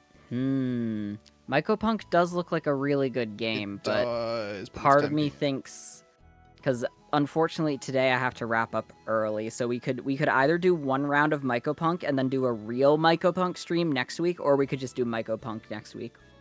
Let's just do mycopunk next week, because usually the stream's supposed to end at 10, and we have chugs and scrandle and like 4 other things to do before we end. That's true. We have our chores. We're Yeah. not allowed. We're not allowed. Let's do our chores, and then Mommy denies us. that might be the case. It's going to be a little bit too difficult to recognize that. I'm going to go grab my water. Okay, what's wrong with you? And then we will do our chores. And then we will end the stream. Hey, but I was right for not putting us in the mycopunk streaming category, because is this the first True Podcast stream? That's happened like 4 times before. That's happened actually the last month. Not like the whole time. We tried some games. And then someone's computer couldn't handle it.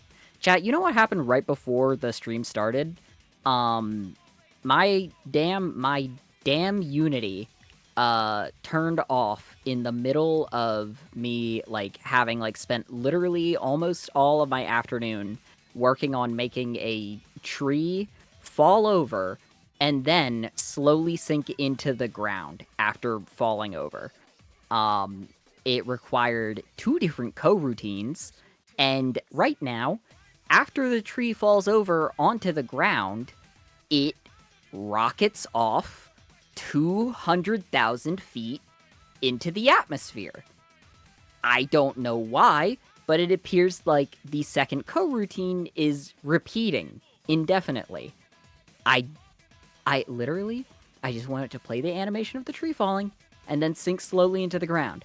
And the more I fuck with this thing, the more I'm realizing, like, why should I do this in code when I could literally just in Blender, like, wait a few seconds after the tree fall animation plays, then just have it sink into the ground manually on Blender. And I'm saying this out loud, like, right now to you, because I just realized I could do that. And I'm so mad that I added a second fucking coroutine, because do you know why my fucking Unity turned off? It's because that second coroutine, I deleted like one piece of code to see if that would stop it from repeating, and it apparently made it repeat instantly.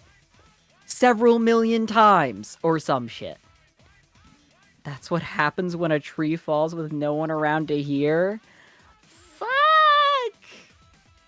Okay, that's true, E-Critter.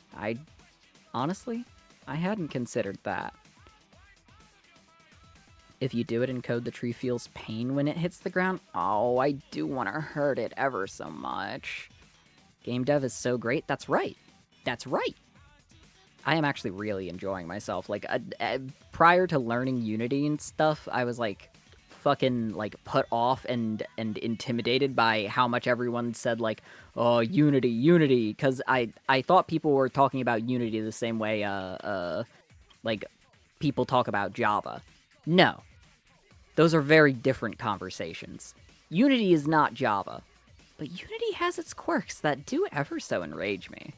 But also part of the issue here is that I don't really know what I'm doing. None of that made sense to me, but I'm glad there's trees. The most important things that you needed to gain from that sentence was that something called a coroutine was fucking me up, and not even I know how. And in attempting to diagnose the issue, I made a second issue, which was that my Unity turned off without saving. What's up, fuckers? High sanity. I've told them about my tree. Your tree? My tree. Oh my god, wait, Scrandle 2 has launched. What? The fuck? Let me stream this to you. This is brand new Scrandle 2 gameplay. Oh, if I go to the live scene, will it pick it up? Austin? Oh, with food too. The thrilling daily game of food comparison. You exotic. Well, I'm glad it got trademarked. There's a change log. Oh. Scrandle 2.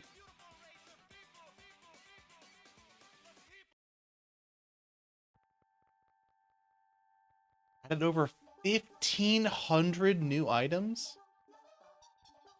The items are dynamically rated based on the votes of the Scrandle users. Okay, let's play daily. Oh, interesting. No price data. This looks really fucking good. Yeah, I'm getting the Chinese box. I'm not getting the cottage pie because it looks like it has thorns. It might spike you. Oh, What? that didn't count. That was just what we thought was the case. That was the bonus round. Now there's 10. Now there's 10. Okay. Oh, weird. 4 spring rolls and chili sauce. Very strange way to give me that. No. Sorry, 45 cents versus Le Sandwich Léonais. I'm taking that $5 Lee. I'm gonna take this for 45 cents. I don't care that it's 45 cents. There's probably a reason it's 45 cents. Nothing good is 45 cents. Well, maybe it's just a cheap little spring roll. It was sold by a witch. This bread looks bad. Bread looks far too dense.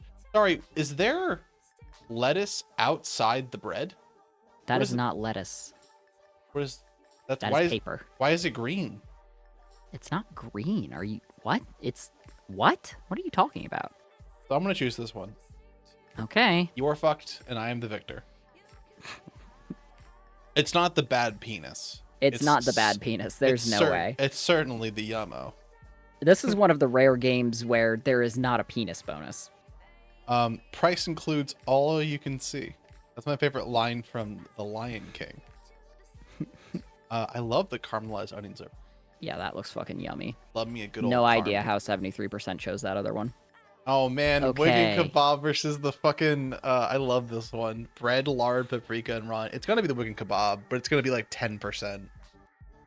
I don't know. I'm No, going you're with those wrong. onions. Raw red onion? What are you, the Grinch? I would fuck up a raw onion right now. No, you wouldn't, sir. Yeah, smash burger, right? Burger bonus, smash burger. But look at the. But there's too many bun here. leaves on the meatball sub. That's just arugula. You're right. This actually does look better. I think I'm going for Burger the bonus. smash bonus. 91. Yeah. Oh, it did have little sesame seeds. Oh, penis. Cool.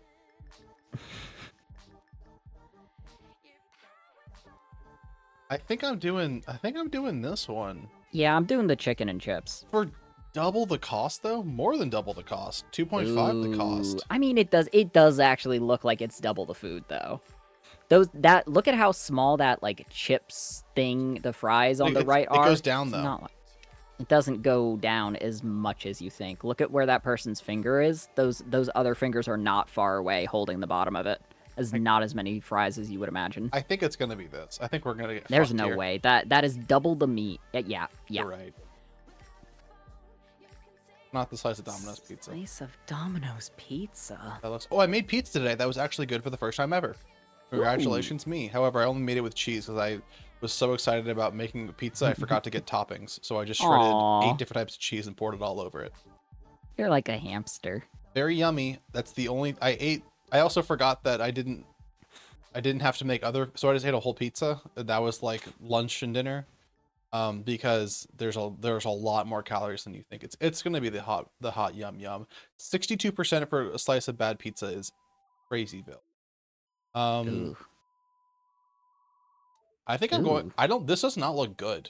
I don't want to It doesn't eat look a good. super chewy piece of like this. This is gonna break this little. fucking Yeah, that is deeply unappealing in terms of meat from this. No way.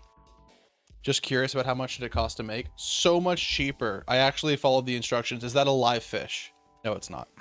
That is a slug. I literally thought that was a living fish. Oh, good. Dryer lint. That he. Christ, Good. these are both bad. I'm glad he bit a lot of it and then showed us the dryer lint. I would not pick the Philly cheesesteak due to it being dry. I would not buy either of these, but I'm going to pick that thing on the right because even if I can't eat it, I can fuck it. You can't fuck something this gray. Also, you gotta stop putting your winorse near onions. Sorry. Don't know why you clicked the wrong one there. That was an insane pick. It wasn't. People don't like eating fishes. Well, it's not the Wigan. It's not. Yeah, it's obviously the fucking burger. Oh, $8.50 with a pint though. Cheeky pint. $8.50 with a pint for like the badness of that shitty steak pie is offsetting the joy of the pint. I think you are going to lose your mind when you have the world's worst steak pie and recognized how much better it is than macaroni and cheese. I don't think macaroni and cheese is particularly good. Yeah. I know it's better than that steak pie, though. White double smoke. Yeah, I don't know why you were waiting for that one. I had to adjust stuff. That one did not require the amount of thought. Absolute scranner, they say. They can't call you that. Can I get one practice? Okay, no, I was gonna get one practice to see if we could sway this. I will do this in a little bit. Let's do the connection. Kiwi baby buggy sunny. Bouncy car, baby car, buggy car, rubber car, duffel car, roller car, bumper car, roller car, bouncy car, buggy car, hard shell car, heather car, Heather Mary. car. Duffel carry-on, types of bags, roller bag, baby hard, bag, hard kiwi shell, bag, hard shell. Yeah, Indiana baby, kiwi buggy. Oh, bouncy ball, bouncy buggy, bright ball, sunny ball, Mary ball, Miss what? Mary Oh ball. fuck! Hold on, I have to give me a second. Ferris wheel. You keep playing with your Pee-wee and your buggy. I have to go look up how much Bright got on fucking Rotten Tomatoes. Oh man, that was because the if it's more than though, him, right? I'm no, gonna it get is. mad again. Oh no, well actually it was a Netflix exclusive. It might have. It was a only showed Netflix. it, like, it was a one Netflix theater. exclusive, and it was bad. It has a 26%. No, but what did I get for box office? What? How much money did it make? I don't. It doesn't show that on a Netflix movie. It did for the other Netflix movie. I'm not looking on that one. No. It's 2% away from him. That is insane to me. Those are not movies that are separated by 2%. That's actually kind of crazy because I could see people watching Bright and being like, "This is a subversive work of genius." Like, I could see idiots being really into Bright. You're right. I could see the dumbest people on earth. And now, like, in the future, somebody with the opposite moral standing of me is gonna watch this stream and be like, how did they get Bright and him mixed up? Obviously, Bright is the masterpiece and him is the bad one. Fuck you, person watching from the future. Humans created you with their mind, and with their mind you will be destroyed. You're my tulpa. I'm your fucking mommy. I'm glad we got clean audio on that so that the next James soundboard can use that whenever we are playing Repo and someone says anything and Jim angrily exclaims at them that you are my tulpa, that they are your mommy. You couldn't hear it, but there was a sound of them punching their desk really, really, really loud too. Yeah, I just punched a hole through my wall. Right, baby. Rubber baby. Rubber baby. Pee-wee baby. Pee-wee Sunny. Toys Pee-wee in Sunnydelphia. Types of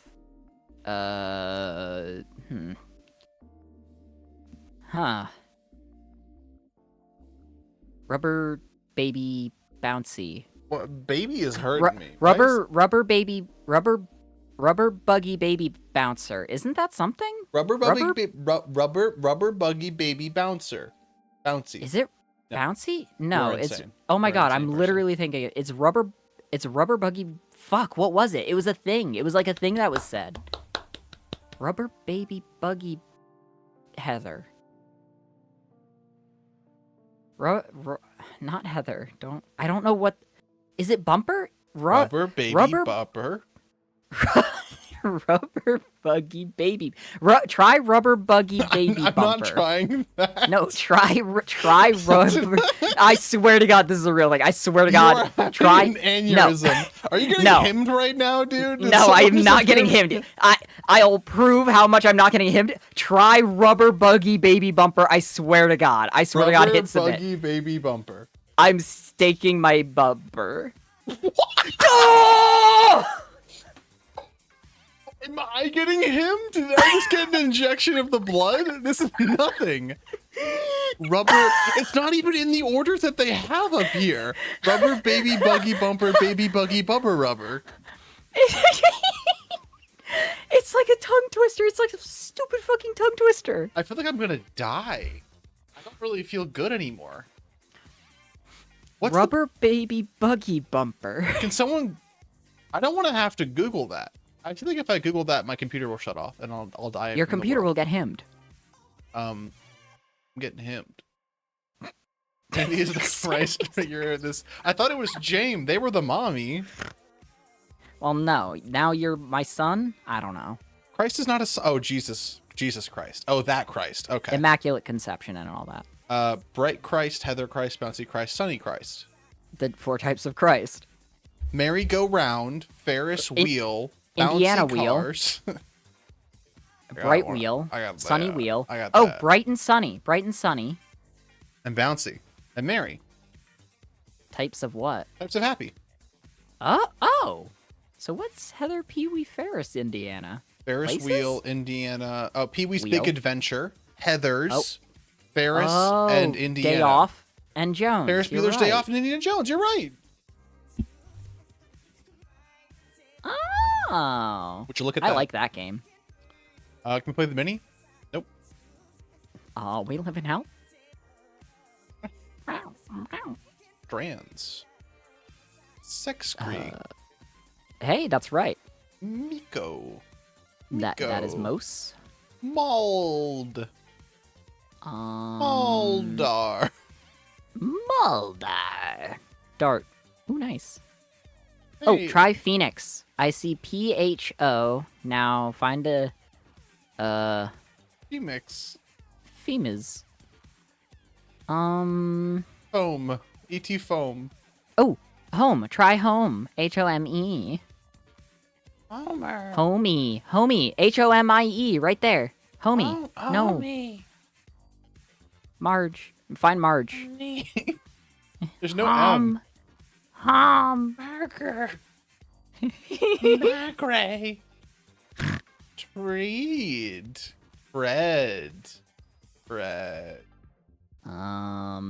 E. Oh, good. Mexa. Oh, it's Amex? Zema. Zame. Zema? Me What only the can be a fuck? certain amount of letter combinations. What the Oh, hell? exam. Gotcha. Oh, Called it- boo. Called College. Our College. called. Come on. Cog.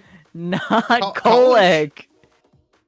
It's college. Come on, College. who else? How do you feel about that, James? It's got to be college graduate. Oh, hello? It's got to be like collegiate or something. Jim, did your microphone drop out? What? Did all No. my audio just stop working? I think Well, all your my audio just stopped working. I didn't do it. Yes, you did. You just came back. Jamie, What's wrong with you? chat, you could hear me that whole time, right? I couldn't. Collegiate. Coolidge. Calvin. Collegiate. Come on, Sanity. Spell collegiate. We could hear James. No, you couldn't. Collegiate. Collegiate. It's not collegiate. I'm pretty sure of that. It's not It's collegiate. collegiate. Watching you draw random non-words until you find a real one is like watching a slime mold find a treat in a maze. Crade. Trade. Ooh, wait, shit. I see a P and an H. Repap. Repap. Repap. Oh, I was gonna say try Pharaoh. Oh my god. Collegadget. Homework. Fools. Oh, ruler. Rules suck. Resolute. Reslu. This segment of the stream always gives us such great character names. Watch out! It is Resolute. Oh, hey Reslu. I didn't think we were gonna talk to you. ever. Oh, Reslu's beeping. He only speaks in Morse code. Other than when he says, "Watch out, it's Reslu."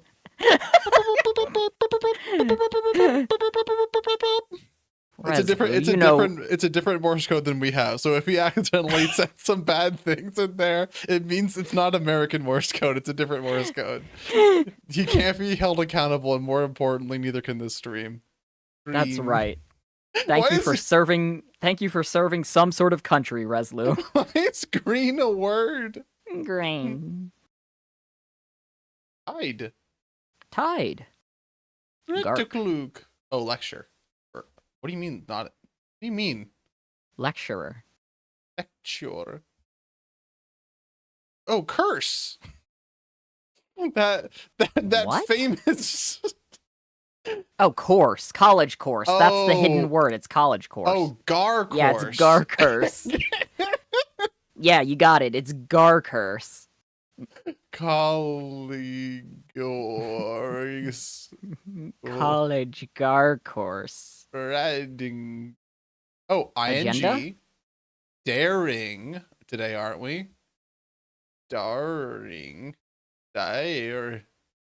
Oh, reading. It's all so simple. It's all coming together.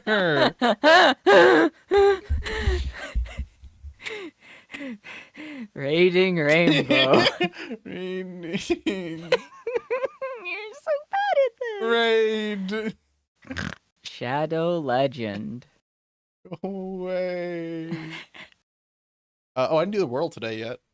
Oh. Plums. Ow. Oh? Moum. Oh? Mouth. Why, it's a mouth. Hey, Plump helped. Easy as plump mouth. That's what I keep saying, and can't stop me. Why? Let's do one easy pip. Oh. This fucking game that nobody looks at. You love it. I'm a crooner. What do you mean? Okay. It's the crooning Dracula. And you're almost there. All of these are 4. What is fuck with you? Oh, more than 2. Hey, what is fuck with you? Okay, go. Whoa, You wait. finished an easy puzzle in 17 minutes. All right, have you ever seen this before? As I haven't. What the hell is this? What are we looking at? The What? one singer neighboring both me and Ollie is criminal. The one singer. Neighboring both me and Ollie. Where's Criminal. Ollie? Right here. This is the criminal. How do I mark them as a criminal? I'm gonna click them. Logan. Criminal. It's a criminal. Only one of the 2 innocents to the right of Sue, Ollie's neighbor. Only one of the 2 innocents to the right of Sue, Ollie's. That means that this is an innocent and this is not. Criminal. What? No, it means Thor can be denoted as innocent. Nope. What? Try Vicky innocent. You are fucked. Try Thor criminal. You are fucked. What? Then what are we... We're working with the fucking clue you gave us, Mr. Detective. This doesn't make any fucking sense at all. Yeah, this doesn't make any fucking sense. What? There's 2 innocents to the right of Sue. Only one is next to Ollie. There's 2 next to Ollie. It's these 2. There's 2 innocents to the right of Sue. Only one is next to Ollie. That means Vicky's a criminal. That was the first thing we did. There's 3 people to the right of Sue. There's only one adjacent to Sue. Only one of the 2 innocents to the right of Sue. Oh, so it's telling us something about Zoe. Zoe? Only one of the 2 innocents, yes. Only one of the 2 innocents to the right of Sue is Ollie's neighbor. Right, so Ollie's neighbor is these 2. Yes, And so one of Ollie's neighbors is innocent. One of which these 2 is means- innocent. But if we've marked them both as everything, that means that we have to be learning something about Zoe. What? No. Sure. There's There's only one innocent. innocent. Now you can mark Vicky as innocent. to the left of me, is that this whole row? I don't know. Only one. So what was this one? Only one of the two innocents to the Oh, right so of it is Sue. the whole, so This it is one the whole row. is Ollie's neighbor. Only one innocent. So we already Oh, knew then it's this. Thor. Thor is innocent. This is telling us that Thor is innocent and that Sue and Nope. oh Nope. my god. Nope. What? Nope. What does it want Nope. from us? Correct. That makes sense. You can't logically deduce which one yet. Oh, but we just did. This is what I think maybe some police should take notes of. Just start accusing anyone you see, and only the right ones it will come out and tell you if you accuse them correctly. Exactly 3 of the 4 innocents neighboring Pam are on the edges. Where's Who's Pam? Pam? Oh, Definitely right there. 3 of the 4 innocents neighboring Pam are on the. So that makes this an innocent. Guess I'll fuck myself. I do not fucking understand how this game is supposed to. What are you? That literally that is the logic. We're doing the logic here. Try not to guess. It reduces our score. This isn't guessing. We're doing what it's telling us. Wait. 3 of the 4 innocents neighboring Pam are on the edges. Pam is here. I guess these are neighbors. This is a neighbor and this is a neighbor? Yeah. Exactly 3 of the 4 innocents neighboring Pam. Okay, so Zoe, Ruth, and Zoe there's Ruth, that's one 2. more. Yeah, there's There's one one more. more innocent. Well, hold on. One more innocent on the edge. And then that means that one of these 2 is innocent. One of these 2 is a criminal. Because there's a total. Wait, no. Yeah, because there's only 4 innocents neighboring. So out of these 2, only 2 of them can be, or only one of them is an innocent. But we don't know. Hold on. Only one of the 2 innocents to the right of Sue. The singer neighboring both Ollie and me is a criminal. One of these 2 is an innocent. One of these 2 is a criminal. I don't think we know enough yet. But we don't get another hint until we do the next thing. Okay. Exactly 3 of the 4 innocents neighboring Pam are on the edges. 2 of them are on the edges that we can see. So 3 of the 4 innocents. So there's one more. Oh, I mean, that should tell us wait. that Mary is innocent, right? Wait, but there's only one innocent to the left of me. But both of these border Pam. So wait, Vicky would be innocent then, based on this new evidence we've gotten. We already knew that because we were smart, obviously. No, this is stupid. That should literally tell us that Vicky is innocent. There's only one of these 2 is innocent. The other one is guilty. The innocents on the edge and neighbor Pam, Ruth, Zoe, and either Thor or Vicky. You don't know which one yet are innocent. Okay. So of the 3 of the 4 innocents, we know that now out of 1, 2, 3 people here, so that means that this person has to be innocent then, or not. Oh wait, no, because two of these are innocents. These 2 are innocents. Definitely 3 of the 4 innocents, which means that another innocent here, and then that leaves one more innocent. I would actually wait. No, this means this has to be a criminal. What? Because there's 3 of the 4 innocents that are neighboring Pam. We don't know. We know. But there's only a total of 3 innocents that are on the edges here. We don't know these 2, but one of them has to be innocent, and because we already have the other 2 here, this person has to be a criminal. Does that make sense? They should have just given it to us. All right, you yawned. You yawned. Both of the innocents in column B are connected. Well, we don't know anything about these 2 fuckers. It could be connected physically or like. I'm assuming connected physically. It could be connected physically, or it could be like like Guards. emojis. Yeah, like could they both be the same thing?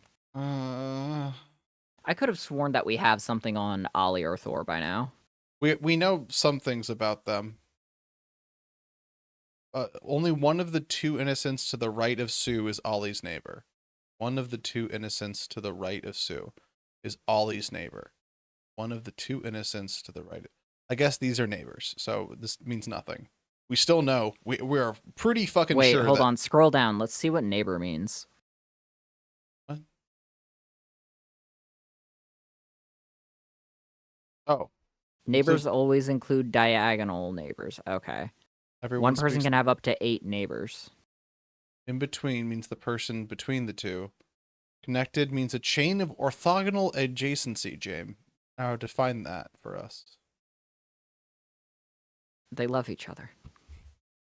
When a mommy orthog and a daddy, no, go Crazyville and a little Betty Bow. Both innocents. Have a little baby Pam. Have a little baby Pam. Mhm. This one right here. That's right. Exactly 3 of the 4. So we already 3 of the 4 innocents. So I guess it has to be innocent. I guess it has to be innocent up here then. Guess I'll No. fuck myself and die alone because so here's the situation. Mhm. There's 4 innocents neighboring Pam. We have 2 Right. right here. We know one of Mhm. these 2 is innocent. Right. That means that this person has to be a criminal because if that was an innocent, then no, wait, hold on. These 2 could be innocents together. That would That's what actually I'm make saying, sense. yeah. Nope. I just feel like that's not a guess. I feel like we're extrapolating the information differently and the game should give it to us. Remember, Either Janet or Ollie are Ollie are innocent. If innocent. someone isn't innocent, then they're a criminal. Janet or Ollie? Well, it's Janet is innocent. So Ollie's the criminal. No.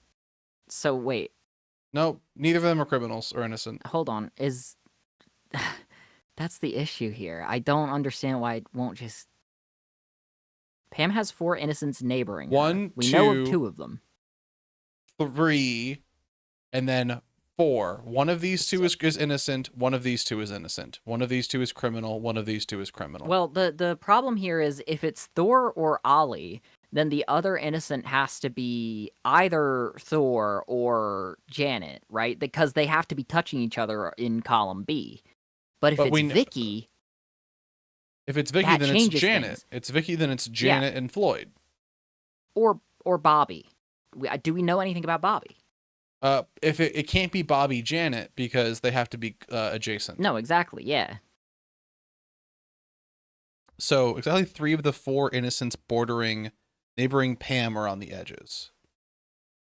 Wait, hold on. Can we figure out what Pam is? No. One innocent Only to the one left of of the me. 2 innocents to the right of Sue is Ollie's neighbor. Only hold on, wait. Only one of the 2 innocents to the right of Sue is Ollie's neighbor. That would mean that Thor is innocent. No, because Vicky also counts as a neighbor, so it's not actually giving us any information. Oh, okay. Both of the innocents in column B are connected. But in most scenarios, Bobby can't be innocent. But I already guessed him as an imposter. I guess I didn't. What? Cool. There's an equal number of criminals in columns B and D. Well, we know that there's at least 2 because no, we don't. Yes, we do because there's only 2. Hold on. There's 3. These are both criminals because there's only 2 here. That makes sense. Okay, Vicky has exactly 4 innocent neighbors. Where's Vicky? Exactly 4 innocent neighbors. That means that it has to be Pam. Guess I'll fuck myself. Oh no, it could be any of these 3. Okay. My medium told me I'd meet someone new. I guess it's you? Oh, I can't yell at someone to find their elf with the actual words because that's not allowed on Twitch. We need to hurt Deborah. Okay. Oh, you can darken it if it doesn't matter anymore. Okay. Both innocents in column B are connected. What is this? Vicky has exactly 4 innocent neighbors. So that means that Pam, I guess, could be innocent. But we know that there's going to be 3 villains here, and 2 of them are going to be... So it's going to be the same ratio here. 2 innocents, 3 villains. Oh, you're right. So And the 2 innocents in column B are connected? the 2 innocents in Correct? column B are connected. So if it's Thor, Ollie, Ollie Janet, Janet Floyd. But if it's Thor, then this has to be Vicky, which means that hold on, how many exactly? 4? This would be 1, 2, Vicky 3, has... 4. So that does work. But nope. Okay, so hold on. If it's 4 innocent neighbors, the other option could be Pam innocent, Ollie innocent. And Because that, but Janet wouldn't count as a neighbor, because then it could be Ollie Janet innocent in row B. and then That's Floyd. that's the other option if we're going lots of innocents. What? Well, that makes sense then, because if that's the case, then Floyd, it's narrows it down to, out of all of these, it has to be something else. This one didn't. This doesn't matter. I Floyd don't would have to know. be a criminal in that situation. I can't prove it, but it's probably the case. Vicky has exactly 4 innocent neighbors. Well, if these two are innocent, that would bring the neighbor count up to 4. But we don't know if Pam's innocent. White means I don't know who the fuck you are. That's yellow. If Janet is villainous, that means that these 2 make sense, and Vicky is villainous. Cool. There are more innocents among teachers than... I'm just sort of guessing here. Imagine being Harry. I'm Harry and my Dubois. But that means that these are innocents. That means Pam's a villain, right? That does mean that Pam's a villain. And that means that Vicky, there's only 1 innocent left in me, is a criminal. Okay, I'm glad that half of these fucking clues don't goddamn matter at all. They're not giving us anything. Vicky, where's Vicky? Vicky, you just killed. Bottom. Exactly 4. Okay, so we're done with that. We're Also done with this one too. There are more Yeah, B and innocents D, we don't among care. teachers than any other profession. We don't have any teachers left, so we don't care. You can gray that one out. Oh, but hold on. That means that every profession has exactly 1 villain then. Oh. That means that one of these 2 is a villain. And do we already have a villain cop? We do. That means that this is an innocent. Guess I'll fuck myself. That's the case, but I guess I'll fuck myself. Guard. We already have a villainous guard. That means that this is a hero. Also, will fuck myself and fall over. Isaac, a singer. Do we already have a villain singer? We have 2 villain singers. That means that he's for sure an Inuit. That's awesome. And then the sleuth. Do we have a villain sleuth? We have 1 good sleuth. That means that this is a criminal, confirmed. Isaac is innocent only if all of the other singers are innocent. Oh. Are there any other singers? Nope. They're both No, villains. there is Mary. They're both they're both villains. Yeah, This is nothing. So no, Isaac is innocent only if all the other singers are innocent. They're not, so Isaac is criminal. That is a logical fallacy. Isaac is criminal. That is literally that is the definition of a logical fallacy. A arrow B does not mean B arrow A. It okay. does. Ruth has fewer criminal neighbors than Chad. What the fuck is Ruth? Ruth has fewer criminal neighbors than Chad. Ruth has 4 criminal neighbors. Chad has 1, 2, 3, 4. Okay. Inuit.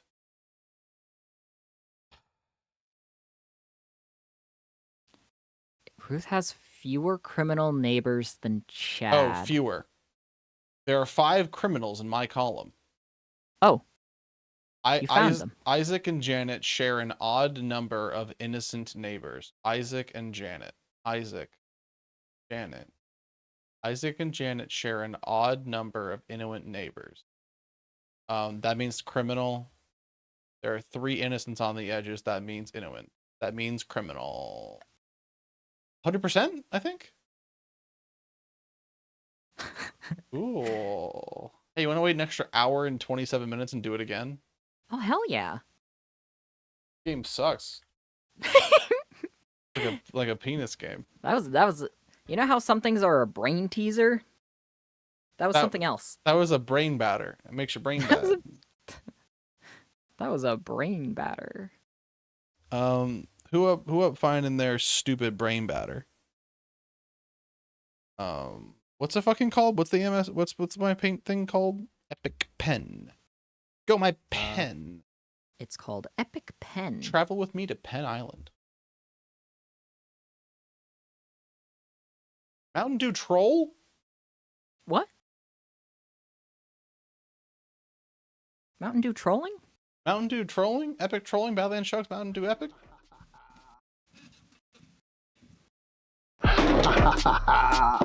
We're doing Mountain the Dew do Pibby? again with Mountain Dew's latest flavor. Oh, Brain are batter you is a ready name of for it? cerebrospinal fluid that gets kicked out of you med school. Wrong. This, my friends, is Mountain Dew. Gets you kicked out of Try. med school. This is a new Oh, dew, I'm and having when him it's happen new, to me. It's time to put it in the Med dive school? spoon. Let's get it on. Penn Island is problematic. Peen Stop Island. Don't touch that. Mountain. What do you think? Welcome to another episode. Did I send that thing where I made that one post that was like, if I was in a fantasy world, I'd post like this: elf jobs are better than getting it crazy with Freak from the I Beat. considered that. I sat down and I considered reblogging that because I thought, oh, if I reblog this, you're gonna get some insane comments, huh? Well, and then I reblogged it. I got one person that's like, this is racist? Elves are real? What? What are you fucking talking about? My goodness. You can't Oh, be mixed reviews on your post. you cannot be that was elfist. Well, I feel like it was only racist because I mentioned elves. If I just said what I fucking call That's them, good, folks. I'm gonna go to my fucking Tumblr, look at my post. It's a delicious, I'm also going. concoction of Mountain Dew. You taste the cherry. Meetings taste suck, the but lemon. Gump The helps. lemon has a nice roll-off. Oh, how I would post if we lived in a fantasy universe. Elven slut jobs is better than getting it insane with a freak from a beak. But this cherry I was gonna lemon respond to that and be like, well, I feel like if I just called them slut jobs, not everyone would know that they were elven. That's a really good response, but do not respond to that person. I'm not responding to someone calling me a racist on my elf jobs post. come in all different I- flavors. I'm rereading this post and I'm realizing maybe they don't like the freak with a beak. Maybe they're against harpies. I think Maybe they're racist I against think- harpies. I think they read the phrase "freak with a beak" and assumed it was I was calling them like a knife ear, like a fantasy racial slur. Oh, But like that is what I'd call an elf. a freak with a beak. No, a knife ear. I showed that post to my girlfriend and she said elves don't have beaks. That's why it's two different. That's why it's two different things. You're telling me it's two different things. It might be a joke from that person. People don't know about those. They just People don't said know this about jokes. sounds racist. That's Yeah, that's there's no way that's a joke. I mean, obviously, I have no problem with people not being funny on Tumblr, but like responding to someone's joke with "this sounds racist" is not how comedy works. Well, they pulled the classic Meat Planet no butt on you, my friend. You have to That's true, nod and actually. smile. That's actually kind of true. Maybe it's just the medium. If it was in a stream and someone said like, "That's actually racist," like I probably would be able to handle that a little bit better. That's probably true. Although we don't usually have our punchlines be, "Hey, that sounded really that was racist of pretty you today." racist. Yeah. You should start though. Sound of the summer. Whenever I make like Blismo or whatever the fuck, we need City to be like, actually that's pretty racist, and like not And not elaborate, Not go and then any just get further on it. really mad and leave. arms crossed over their chest, staring at me. Elves do have beaks. Elves are those little things with wings that chirp at you in the morning right. Oh, I thought you were gonna say in the morning's night. which is like a Oh, beautiful in the phrase. morning's night, a thing that is. We're saving this one for OK. Speaking of little chirps, did you see? We've all seen the what is it like? Crow Boy hates plastic, but you're made of yeah. it. It's such Oh a yeah, fucking good. when you're made of plastic. And someone was like, actually, there's 10 books about this whole thing. Man, our books Thank are so God. fucking good. I am unironically extremely happy that like Unironically, I am extremely happy. when it comes to like like exactly that happening, Crow Boy finds you wearing a plastic that is forbidden. I'm just happy that exists. I'm so fucking happy that it's not Venom the Last Dance. Like that is actual art. That could Hey. become him one of these days. Hey, that's true. The morning's night is when you see a fox or an opossum. That's beautiful. Aww. All right, everyone guess how long for him to take to what's it called? The freak quick? Trolley freak quick. One opossum's dream is my guess. Like 8 hours? The dream of an opossum. Oh, opossums. Oh, I'm gonna say he says quick fast. 16. Oh, Crow said 16. 15 seconds. 14 seconds. Someone else said 50. I don't want to be a double. 3, 2, blast. Brain blast. I thought someone joined the call and started singing. It's extremely rare that there is lyrics with this music. Huh. There are lyrics with this music, huh? Oh, Christ. Dwarfs come from the ground and elves grow from the ceiling. Parshazay? You know how that sounds, right? Who's up growing their elf towards the ceiling? Um, Dude, I woke up and my elf was growing? Can somebody stop this? Crow has won. Crow! That's Melty Chromium's name. False binary, get woke. What, elves in the ceiling? Can you That's draw right. a freak with the beak? You know I cannot draw a freak with the beak. You have to draw a beautiful harpy. I can't because the whole point Draw- of that post was that the freak with the beak was a beautiful person with the beak. I can't even Draw a draw a harpy beak. mistress. It's gonna look like a bird, and that post is gonna seem like, oh, Sandy's trying to fuck a bird. This can't be doable. I can't do this. What? Nobody is going to associate this. Nobody's going to take this part of the stream and associate it with a Tumblr post that your unrelated exists. You do not see the future. I see the future. I see the future plenty. You don't see the future because you don't know what's going to happen. You don't know what I'm going to do. You don't know what I can't do. You don't know what I can't do. You don't know what I'm incapable of. You don't even know that I'm him. You won't even know when I'll be her. I guess freaks have hair. They don't have pupils though. That's right. I like that this part of the stream has been entirely without audio because I muted it because we were talking and then I forgot to turn it back on. I'm Janie. They must have concussive brain damage. They forgot I'm him. Is that what he says that one time? No. That was a little trick we all played on you. Chumbawamba tub thumping. Oh, from tub thumping. Oh, let's Hit get, like if you agree. let's just get chugging 6 cans of Crush back to back the electric 80s blue Raz. Soda! Get it? Because it's period space soda. Do you really know what the 80s was like? Dude, let's go to Japan and buy some soba. That's noodles. Aww. Do you want to go to do Japan like with me me in some soba. 2027 in the spring and we can meet Reverb? Yeah, sure. I don't know how to speak Japanese. It's fine. You know I'm fluent. Well, I do trust you implicitly. As long as you don't, as long as you don't lose me, I guess. That's kind of my main fear. Well, the best part is that if you get on the wrong train and you don't get off of it, you're going to be in a different part of Japan.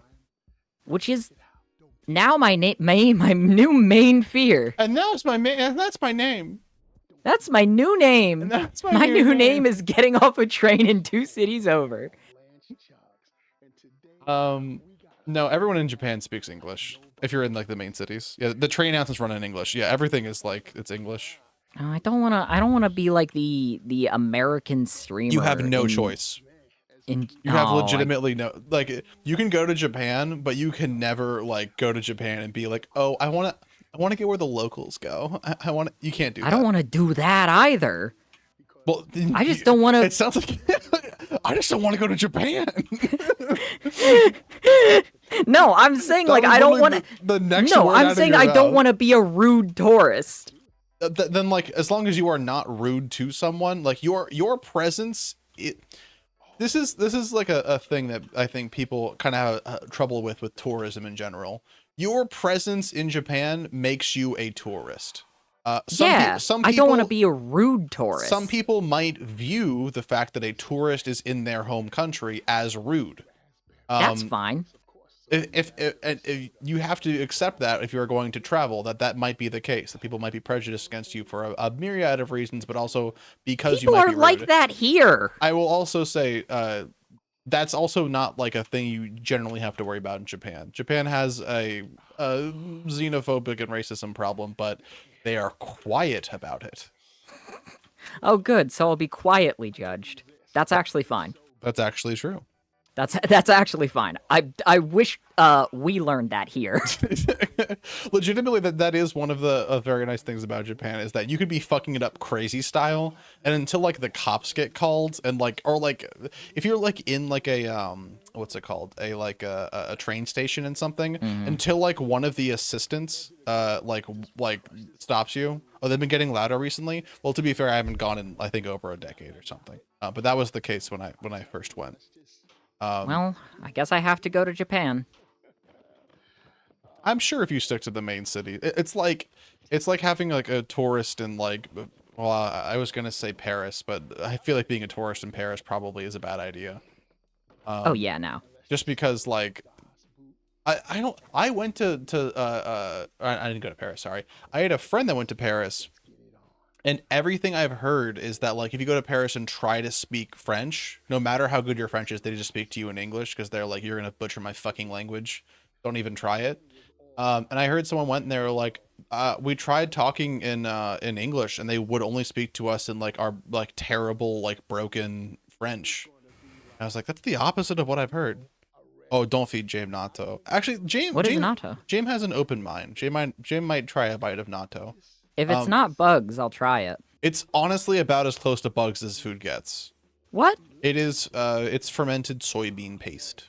Oh, Not really a paste. I would It's try just- that. It's just little like soybean stuff. It's like a point of like pride in Japan of like it's like a brain food, but it's one of those things that's like so like slimy and bitter and disgusting that it's like, oh, once you get an acquired taste for natto, now you're in the know. Okay, yeah, no, I would try that. That would sound like that's like one of those things that I would eat and it would actually be fine. Because like, I will say I do not have a quite correctly calibrated American palate. I attribute this to my Russian heritage. I was built in a factory. I don't taste all of the foods around here the way everyone else tastes them. I have a slightly higher spice tolerance than literally everyone expects of me. But also that's because I'm like a 5'4" little pale bitch. And I guess people just assume that a single pepper is gonna kill me. But like even my own family has always been like, oh, that's got peppers in it. You have to be careful. And it's like, it's pepper. It's yummy. It's yummy. I was like that until I got to be in. Actually, it was literally. I don't know if I told the story, but I watched Epicurious did a video with Smoking Ed Curry, who is a guy that like makes the world's hottest peppers and then eats them. Ooh. And I watched it. I was terrible with pets, and I watched one of his videos, and he's like, imagine it like a heat as opposed to like a pain. It kind of hurts, but if you think of it like a flavor, you can identify it. And I was like, really? And then I went out and bought like a sampler of hot sauces and tried all of them, and I was like, oh, okay, I get it now. I have actually never envisioned it as a pain. That's really interesting.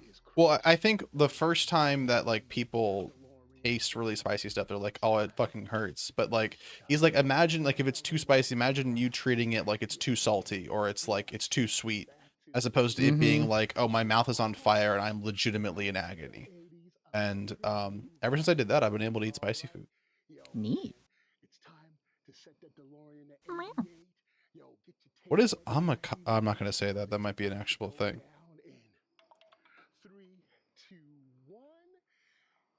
My An brother made me a actual dish thing? What? because it had spices in it, like spices, cinnamon and shit. I have a friend who is a super taster and will not eat. I made eggs for everyone, and I cracked pepper into the pan where I made the Mm-hmm. eggs. Like made eggs, scrambled eggs, and then poured pepper, like cracked pepper, over top the eggs. And then went to go make him eggs. He's like, you have to use a different pan. I'm gonna be able to taste the pepper. It's in the pan. And I was like, oh no, it was just on the eggs. And he tasted it. Um, and I don't recall. I might have pulled a trick on him and like gave him those eggs. I don't recall. Owned, you poisoned him, which is funny because you're the hero in the story. But yeah, he's very sensitive to taste and stuff. He's very sensitive to certain foods, so we fed them to him.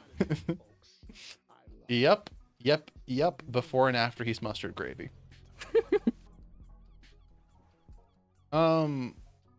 The what's it called? Natto just doesn't. I've had natto. It's not like coffee. The part of it is like the texture. It is like supremely slimy. And like even when you eat the actual beans themselves, it's very very slimy. Doesn't sound like it would be my thing, but I'd try it. It's also like crazy bitter. Like Hmm. way worse than coffee because coffee kind of tastes like it smells. Natto it smells awful and tastes different. Mm-hmm. But I've only had natto like once or twice. I went to an international market and I bought some, threw it in the freezer, and then forgot about it for like a year or two. And then I was like, oh, you know what? I'll try it with some rice, and I did. And I was like, oh, I'd rather not eat this, and then I just threw it away. And I'm an adult. I don't have to eat the things I don't want to. I noticed that too. White, Dwight, Mr. Shroot. Mr. Shroot, we're Oh, hold on, sending wait. you to There's a Japan. new version of white.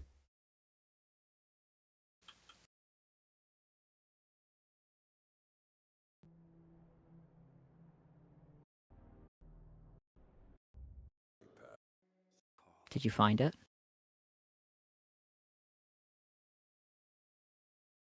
Did you find your awesome?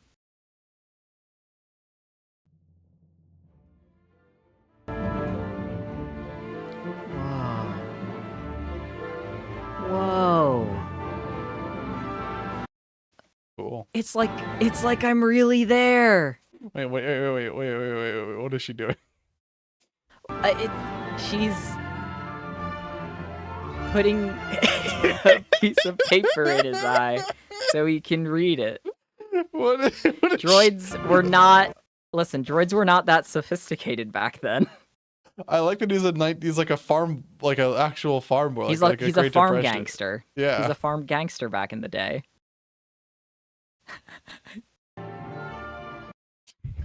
I love. Wait, how small is this thing? Listen, it was the 1930s. Sand crawlers were smaller. Jawas were bigger. I thought he was staring at the freak with the beak. You can't see it in the stream, but I was showing you. But Who is this? Is why this are they? supposed to? Why are they so tiny? Is this Darth Vader? Is this the Darth Vader in this version? God, that R2D2 looks like ass. But why is his eye like AI smeared? It looks so bad. Oh! Hey man, you can't do that. You can't do that. You can't do that, R2. It's like a little penis stuck out I love how afterwards too. I love how they shuffle badly to move. They just look at him. Wait, his eyebrows like both go up. Go look at it. Look at the guy's face as he like looks at the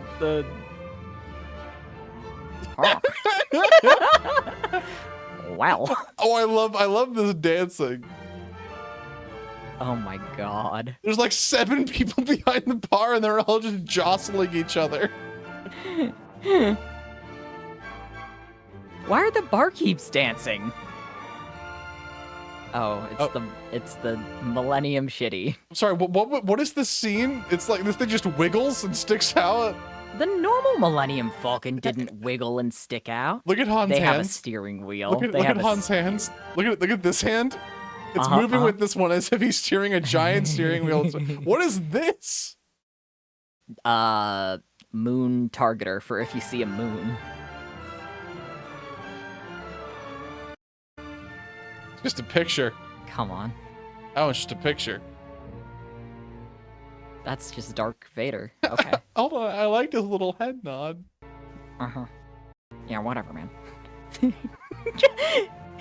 That the officer walking away is like literally me after my boss tells me to do something. This is my big reveal. Yes, chat. I work on the 1930s Death Star. Listening and learning. What is Han wearing? Why does he have like a thing built into his chest? Why is he mostly shirtless? Which one of these is Han? That's clearly Han, right? He's taller than this one. Is that? They've twinkified both of them. Hold on. I really like how he stands here, right? Goes and just kind of throws all of his hands in the sludge. In the water. Stands up, sludge is still pouring off of him, puts his hands in his pockets, and walks away. They couldn't get more than like 2 seconds out of that one. He was stealing the sludge. Okay. As usual, the AI only knows how to make goon bait. Oh God. Look at Darth Vader's hand. Okay. Oh. And his shoulders switched which sides they're on. Oh. Obi-Wan after not surviving. Oh, oh no! The stop motion artist forgot to take a few frames there.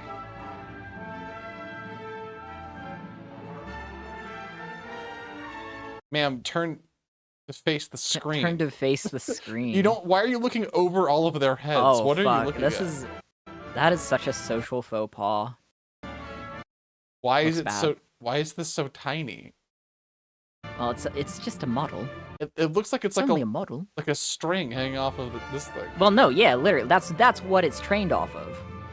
It is like literally trying to replicate that. That one they nailed. That looked like ass. Anything else for us? Picture of Leia. You're ready to see some disturbing moments George didn't share with you all. Just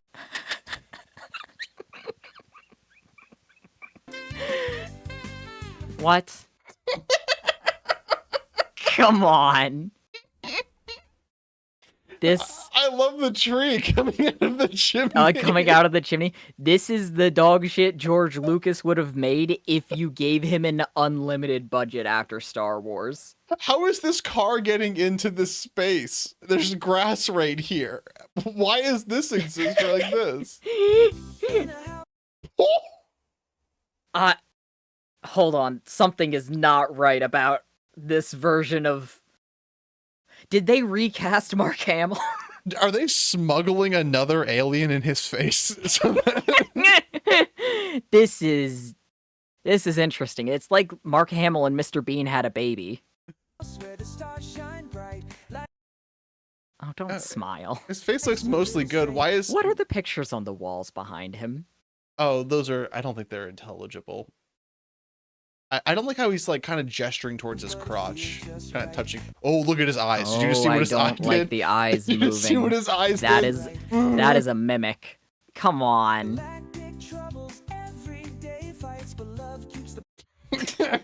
Why is there steam coming off on the left? Wait, here? what else is smoking? he's conjuring smoke. He's drinking a good glass of fucking dry ice. It's just sublimating. Oh, my favorite Wirt Vervails. In the Force. Movet Vervails. Who is this? This is not a woman from Star Wars. This is Natalie Portman from Natalie Portman. Oh. Well, Oh, at least Natalie Portman made it into this. Darth Vapor. Maybe that was him. Maybe that was Darth Vapor. Oh, we have to kill him now. What? Wait, what did that say? Hold on. Let's be quiet. What the fuck were those words? Means your mother is out shopping. Your mother is Force. out shopping. Which usually means your mother is out shopping. Oh, her neck broke. This AI voice sounds fucking terrible. Come on. Now, here's the question.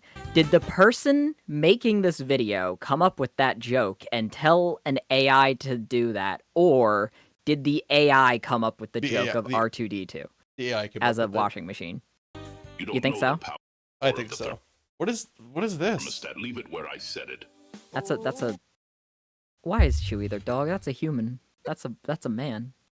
He's sitting can't on make his Chewie their dog. butt. He's not even on like He's- all fours already. He's sitting on his butt, man! He's not even like a four-legged creature. Why is he eating Oh, a bone? boy. Dogs do not with 2 fingers pick know up the a power of bone the and thermostat. eat Leave the it where I middle said of it. R2-D2 as a washing machine made sense. This feels wrong. This feels racist. Where's that guy on my post? Let's sit him down in front of Star Wars AI trailer. Then we'll all learn something about ourselves. Where I said What? it. I want to look at his mouth and the way it just like chews and deforms. I don't want to.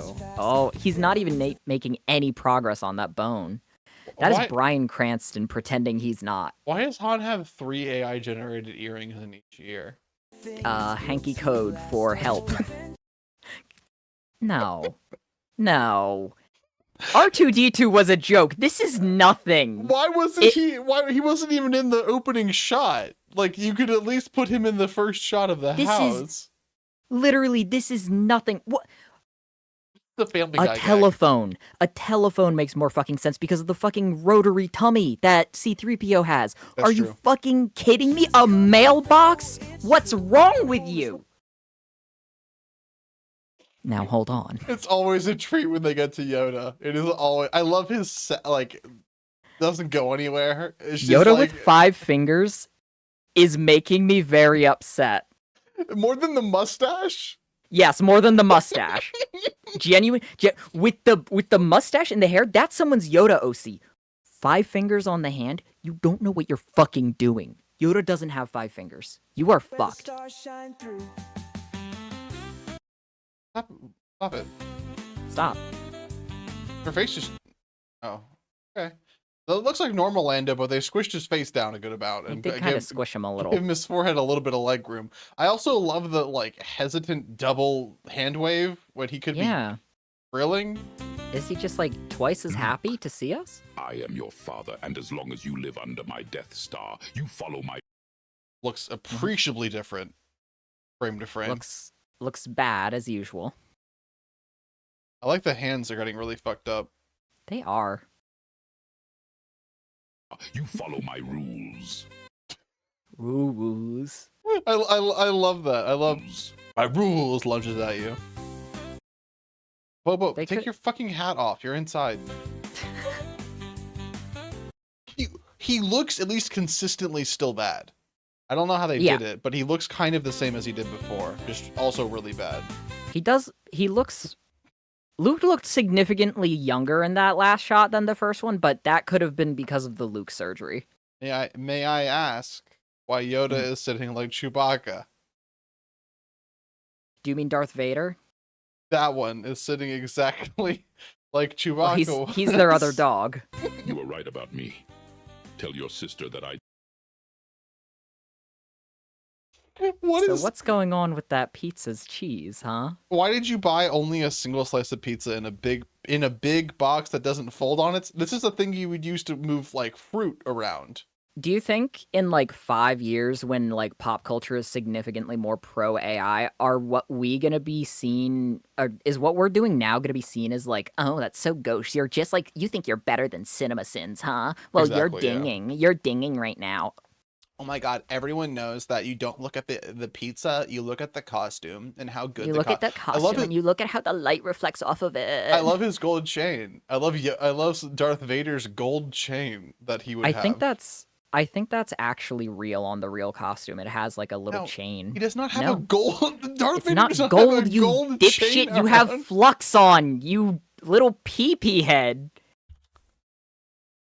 Go look for Darth Vader's chain that it's literally, you can literally see it in that first one.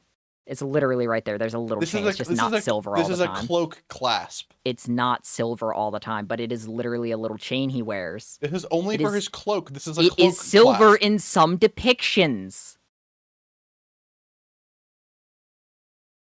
That yeah, one? That's the one he wears.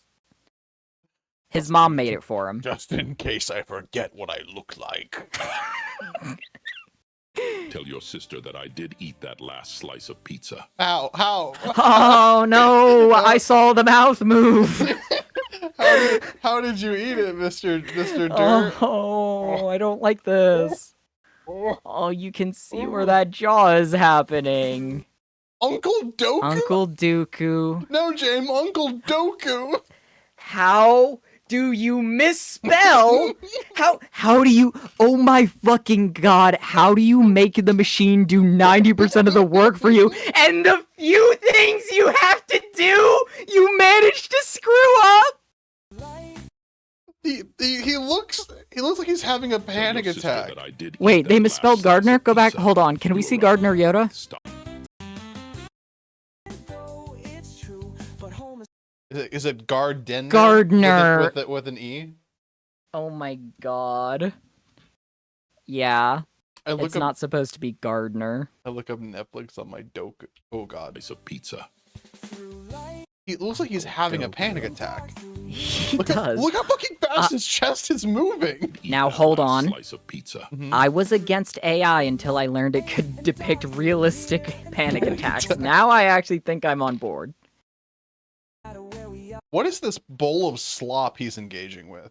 What? Oh my god, is it like a thicker version of the same thing Lando was cooking? Does the AI only know how to make one indistinct meat? Well, that and pizza.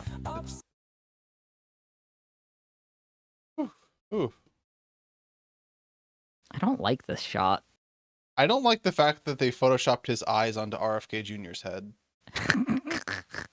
It really is. It's like almost every person on model, but it's like give or take something fucked up happening.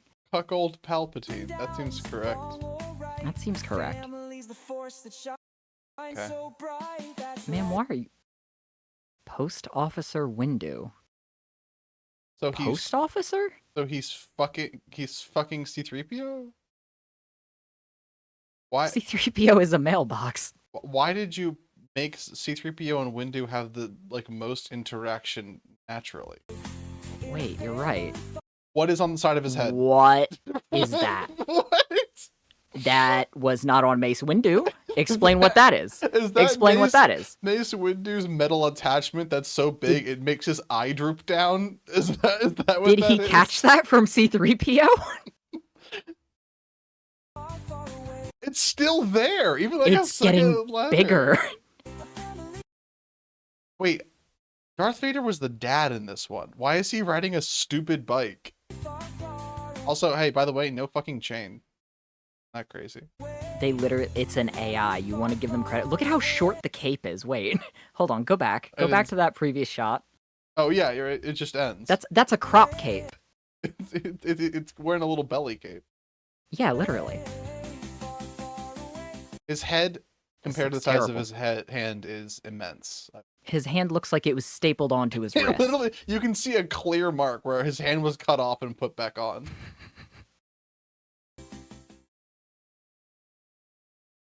Unfortunately, still really fun to watch. Man.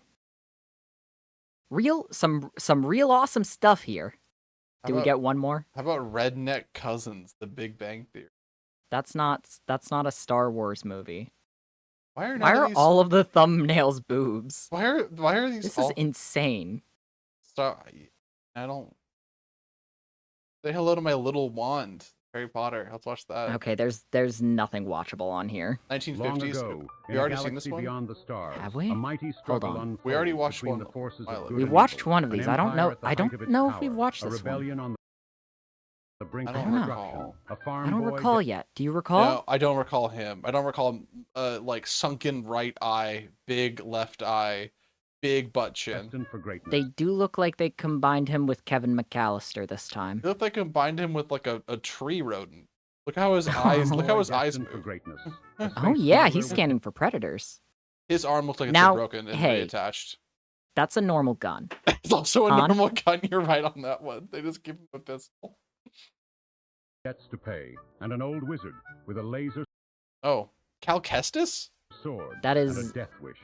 What is this? What is this raising motion you're doing? You like? Why is your Smuggler blade with so debts close to your pay, fucking and an face? old wizard with Why a is his laser mouth sword open and in a this death shot? wish. He looks like he's trying. It looks like he's about to smile. A tale of war, betrayal, heroism, and very, very questionable tactical decisions.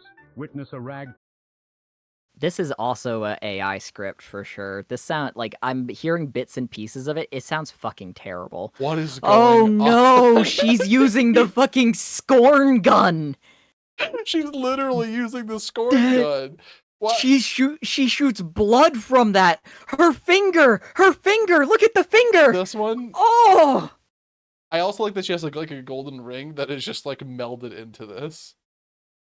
Why was this the first picture you Tag band of chose? Let me move. The AI only knows how to make the woman's Take face on an and bust. It doesn't know about hands. I guess this is Luke. Looks Higher appreciably intergalactic different than dictatorship last Luke. with He nothing got but older. hope. And all of the Star Perspe- Destroyers are pers- different because this perspective is the of- sequel. Of these, all look very like fucked up and not Yeah. correct either. Determination. No. Truly It's a tactic. Those Star baffling Destroyers level were of painted spot like on. how they painted those U.S. Army carriers. That's true, actually. zigzags on Dazzle them. camo. Dazzle camo. Are we seeing the starfighter in Yeah. the back there? Baffling Yeah, And how he just that- sort of spot on. melds in Our and out of hero, a existence. boy from the Yeah, what's that sands movie of where the Tatooine, spaceship travels through the hell and destiny of- everybody on board gets tortured? Oh, Event Horizon. grand as the That's what was stars happening to themselves. those people. Wait, sorry. I think there was a little monkey. Sands of Now Tatooine, hold on, with a really? destiny as Wow, look how this person walks. grand as Okay. the stars themselves. Oh. At the end- okay, at the that end there is was- a- Tatooine, At the end, with there a was kind of like a destiny little as bit of like a grand as the monkey-like stars gait. themselves. Luke It was trying to Skywalker, decide if it farmer, was going pilot, to be and a occasionally chicken, a competent squid, or a monkey. Why are you holding it up there, man? There's so much more down here to grab. Why did He's they make never him held look one before. impossibly more Irish? Why was that? Why was that the editor's note for this one? I think I might be siding with that person on Tumblr. warrior, and the only man in history to lose a hand Your helmet looks dumb. before completing I his Just I- wanted to say. It But he's takes a not alone. second to realize that that Meet is his supposed to be ally, Luke Han Skywalker. Solo, That's not what he Who looks is like. a this? charming Not what he looked like. rogue, a legendary smuggler. It just looks totally different scene to scene. Also, his hand go bye-bye into the machine too. That is becoming and a man Chewbacca's who hand. definitely fired. A third different guy. first. That's Clint He's Eastwood. got a fast ship. He's turning into a quick werewolf trigger every time he finger, and a appears. debt the size of a small moon. Princess Leia, Her gun is bent. a But Her fearless gun leader with the has hair like of a cinnamon. cap on it or something. oh, double fingers. Oh, is this the real Princess Leia? Oh, double. Wait, hold on. Double Two fingers. fingers on the grip, 2 fingers up. She's pulling the trigger with her middle finger. But yeah, she puts her pointer finger out to show that she's non-violent, and then she pulls the trigger a lot with her other finger to kill everyone. role What? in the How did temper- the AI even learn to do that? What reference pictures was it seeing? Why does she look like she's 3 years old? Well, this is a Revolution. She's a flashback scene, diplomat, I a hope. warrior, Oh, good, her nipple. Oh, good, one Oh, of thank them. God. Oh, thank God, one of and them. the only Oh, person thank in God. the galaxy Oh, thank who God can the make AI things knows about wardrobe sound like a malfunctions. royal decree. If you cross her, Oh, Come and her on. hand's gone. Her hand has become vagina. Why Wookie, did it Wookie. invent a pervert Chewbacca? What the fuck? What is that? Can you please screenshot that? I don't want to. Hold on. I want a screenshot on. of pervert Chewbacca. You do not I'm- need to get the woman in you here. won't No, I'm gonna censor her a little bit so that Yeah, I thank can, you. I can keep it on Galaxy who can make screen. Insults sound like Thank a you. royal decree. If you Yeah, Okay. put But Put yeah, put some. Oppo Rancis in front of the screen, maybe. We just do that. Yeah, don't look at that. Don't- Makes it don't- makes it look much worse. You don't- do realize don't you're look- making it look don't- so much Don't worse. look at that. You're Look- okay. Now look- hold on. Now you've made her a new dress. Look now at you're that. making her a new wardrobe. Look at Now that. it's cool. Look at this instead. Look over here at the bad one. Look at the harmed one. Why? He's wearing like a fuck! I just lost my freak with a beak. Never mind. I didn't. We're back. We're so back. Oh fuck! But now the girl is here. Okay, I'm gonna go back. I'm gonna hit play. I'm gonna screenshot the entire screen once the bar goes away. Just regret Bang. it. You'll feel it. Got it. Obi-Wan Kenobi, a mystical Fuck yeah. old hermit hiding from the Empire. Hold on, let me just He's- post. Let me just post this in general real quick. Yeah, go ahead and post that. Cool. In the That's one a place racial you absolutely- caricature of a Chewbacca. At least he's standing. At least they let him stand up, and they didn't That's put him like- in a doggy house. Absolutely should That's have been that's found the immediately. soy Wise, jack that powerful, Trandoshans and draw of disappearing the when Wookiees. things get tough. Obi-Wan is the last hope of the Jedi. Chewbacca, What? the most I thought Luke was. Nope, you're fucked. It's only Obi-Wan. Look, loyal Chewbacca's friend back. you could ever What? Chewbacca, the most loyal friend you could ever have, assuming you speak whatever Oh, this is Baby Baka. It's Lumbaka. Aww, Lil language that Lummy. is. He's a His eyes are getting too big. He's literally becoming an anime character. walking carpet with the strength of 10 men. Hey, you keep that shut.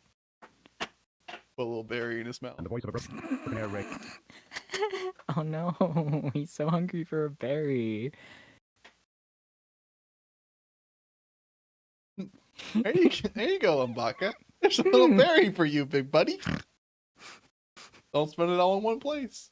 Siren. Yoda, a Not good. Not good, it doesn't seem. 4 fingers, extremely wrinkled clothes. It looks like he's smuggling a second Yoda underneath his shirt It does. as well. tiny Is he getting green Yoda puppet head with under enormous there? Oh, yes. Oh, and he's having a Yoda stroke. He nutted. He nutted on that. He nutted because of that.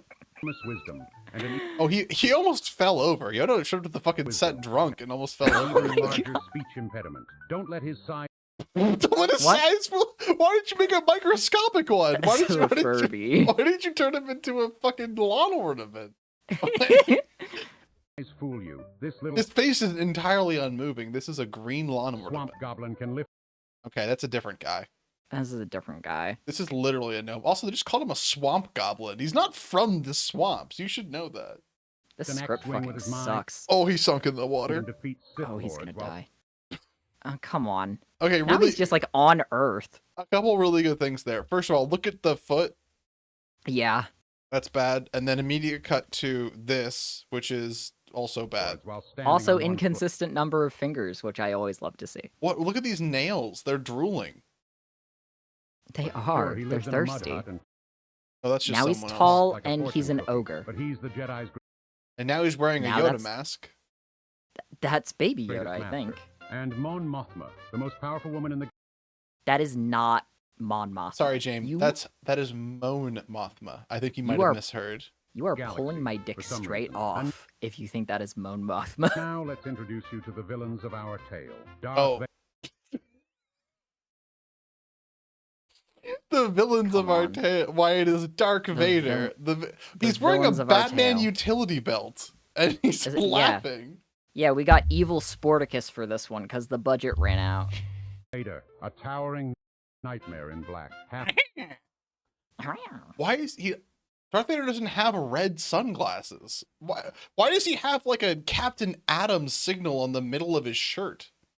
He man, can half press that machine if and he ever full-time needs help. athletic, with a cape that His eyes are like even further apart than previously, and they're looking in different directions. billows on command and a theme song that warns you in advance. Who is that? Who is this? He's the galaxy's most intimidating. Who is that? Who is this guy? Meet his master, I- the Emperor, a hooded villain with unlimited power and a very questionable hierarchy. Everything There's this nothing AI subtle about the generates Dark Lord. just looks sick. That's a different guy. That is a different. That is a Hollywood like goblin. That is like what the fucking Frankenstein looked like. That's Victor It literally Frankenstein. is. He's also on Smoko. That's actually correct. He's Lord on of the Smoko Sith, right folks. now. I mean, look at him. He's wrinklier than a raisin in a Come on. What's going on the left here? 'Cause it's not his lightsaber shooting up with Sith lightning coming down, because it stops right here. So someone else is holding a lightsaber up above him and also casting lightsaber magic sauna. down. Dresses Oh, how many teeth? 1, 2, 3, 4, 5, 6, 7, 8. Okay. Oh, one big tooth middle of his head. One Yeah. big tooth middle Gotta of his have head. that. Reaper's less fashionable Oh, cousin, his face and bulged, cackled. which He I lunged. didn't like. Who the fuck? I Is don't. this- I don't even fucking know who this is. Is Is this Duke? Hux? Is this old Hux? This is Dooku.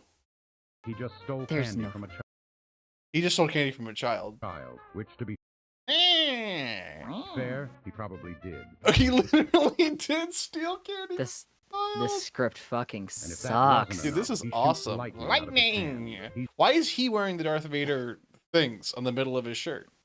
His lightning isn't very good. I evil, also and noticed he that. loves it. It Jabba spilled the out Hutt, of him. A slimy crime Okay, he's got Oh. like pustule markers in the middle of his tumbo. lord who Those makes up are for his complete lack of nipples. mobility by surrounding himself with Oh, people dumber than him. My word, what is that thing?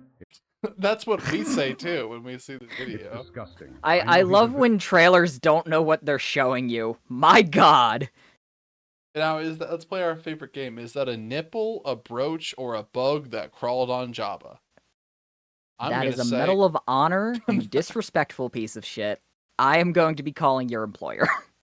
Jabba flew drones in a war, and he got the villain, Medal of but need Honor he be for it. so ugly? He looks like a melted sack of Why is butterscotch this trailer wasting pudding. so much time just being mean to Jabba? That was like a 30 seconds of just Jabba Experience the for no battles that fucking shook the reason. galaxy. None The of the ice flames Jabbas of looked Hoth, good. All right, we're back. where giant mechanical elephants march to crush a small group Okay, you could have at least fucking had their feet make contact with the of ground, rebels who not forgot hover an that inch off underground of it. bunkers still need an Not exit even using strategy. The snowtroopers, forests L. of Endor Now, I'm sure you Mm-hmm. like these little guys.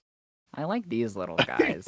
I like his little thing right here. It's weird that they have guns, though. No, that's normal. They get guns. Ewoks don't have guns. Ewoks have weird. a large gunsmithing where the factory. Empire's best troops are utterly humiliated Oh, okay. They move like this too. Sometimes they get rid of everything. I- and by they an move army of like angry this. teddy bears. I like And of them course, less all of a the Death sudden. Star, the Why- only super weapon why in is your history Death to be Star destroyed dented? Twice by the exact Someone same drove design into my Death Witness Star. the shocking Oh, twist. saying this bad perspective again. Fatherly revelation. Oh, good. Terminator Who the T1000 fuck is C3PO this?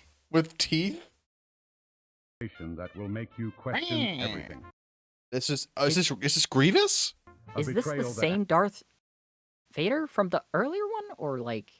absolutely nobody saw Endo coming, looks despite good. it being incredibly Oh, he probably shouldn't be blinking. If I had to imagine. Yeah, They- if I had to guess. They got that right in the normal Star Wars in 1970. They probably wouldn't fuck it up obvious, here and a either. love triangle that resolves itself in the Man. worst possible Okay.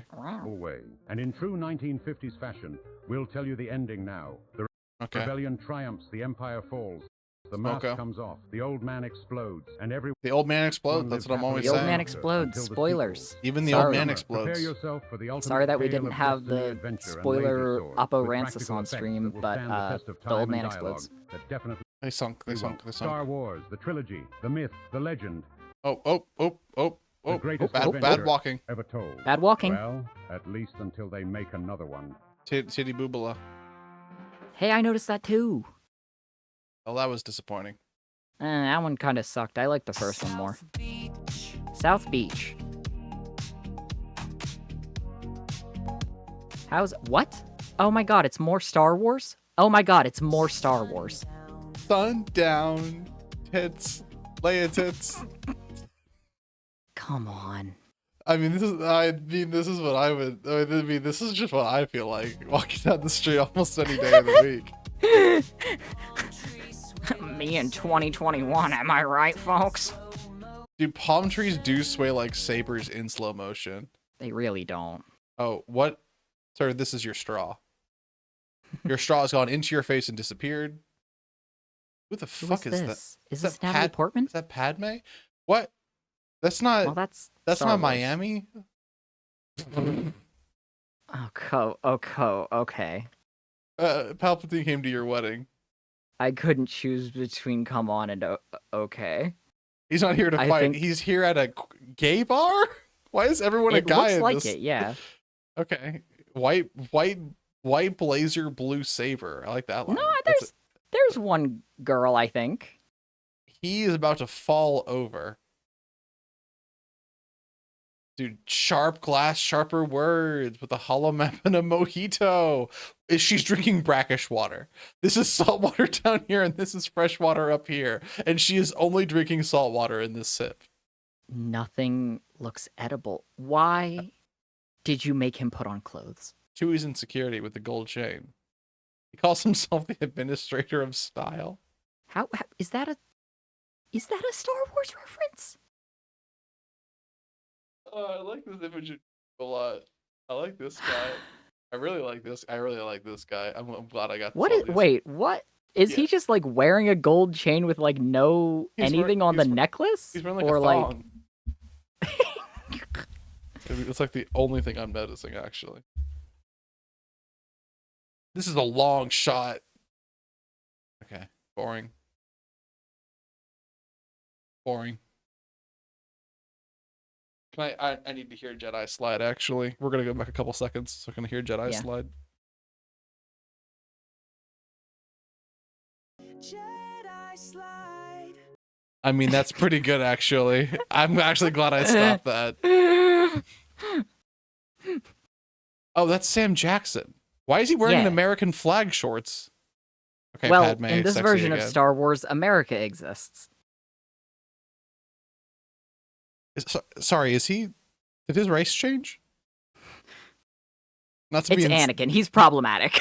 Not to be insensitive, but did his race change? Oh, okay. That's in character. Why is half of this shirtless guys in thongs? I assume the AI was gay. Yeah, looks like it. I would. Vader shows up. Me driving a car. Come on. Me when I'm driving my car. Vader shows up. Windows down. Breathing like thunder. Behind designer shades. Oh, okay. Stupid. He's gonna kill people. I was about to say literally almost exactly that. So you're going to kill people. So you are going to kill people.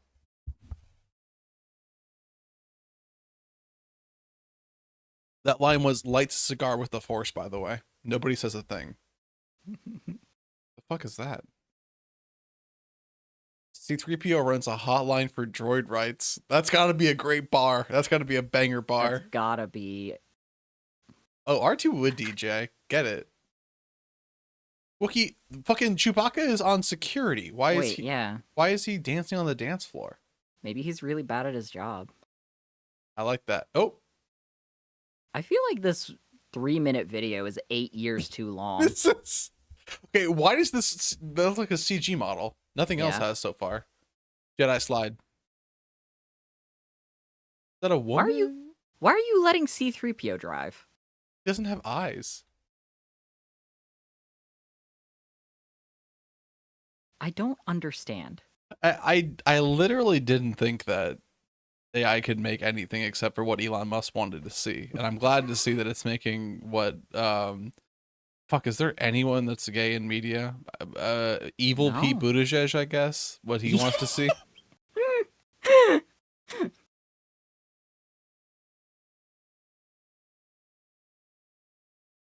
Cool driving. All right. Oh, he aged a lot. Oh, he ate. In Coconut Grove, teaching philosophy to retirees, says balance is best served with sunscreen, then disappears in a puff of steam. That's great. That will be in the next Star Wars holiday special stream that we do. Can I get that one more time actually?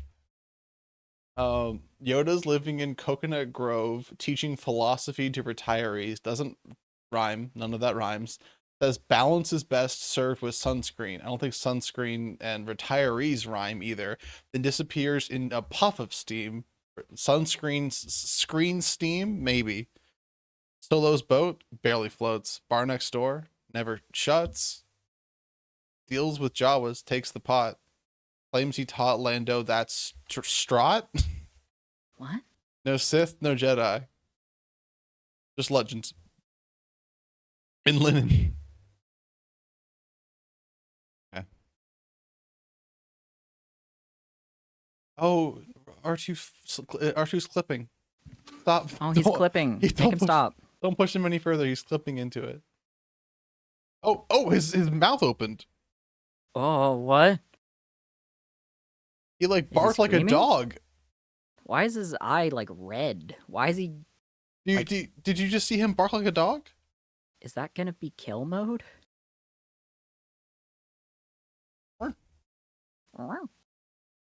What? Oh, this is a different thing. Okay. Oh, it just stopped. It just ended, I guess. This is not good. That's not gonna be good. Let's not watch any of that. Let's go to white. All right, folks. Thank you all. This has been the number one freak with a beak. That's the freak with the beak right there, baby. A little bit. And this has been mycopunk.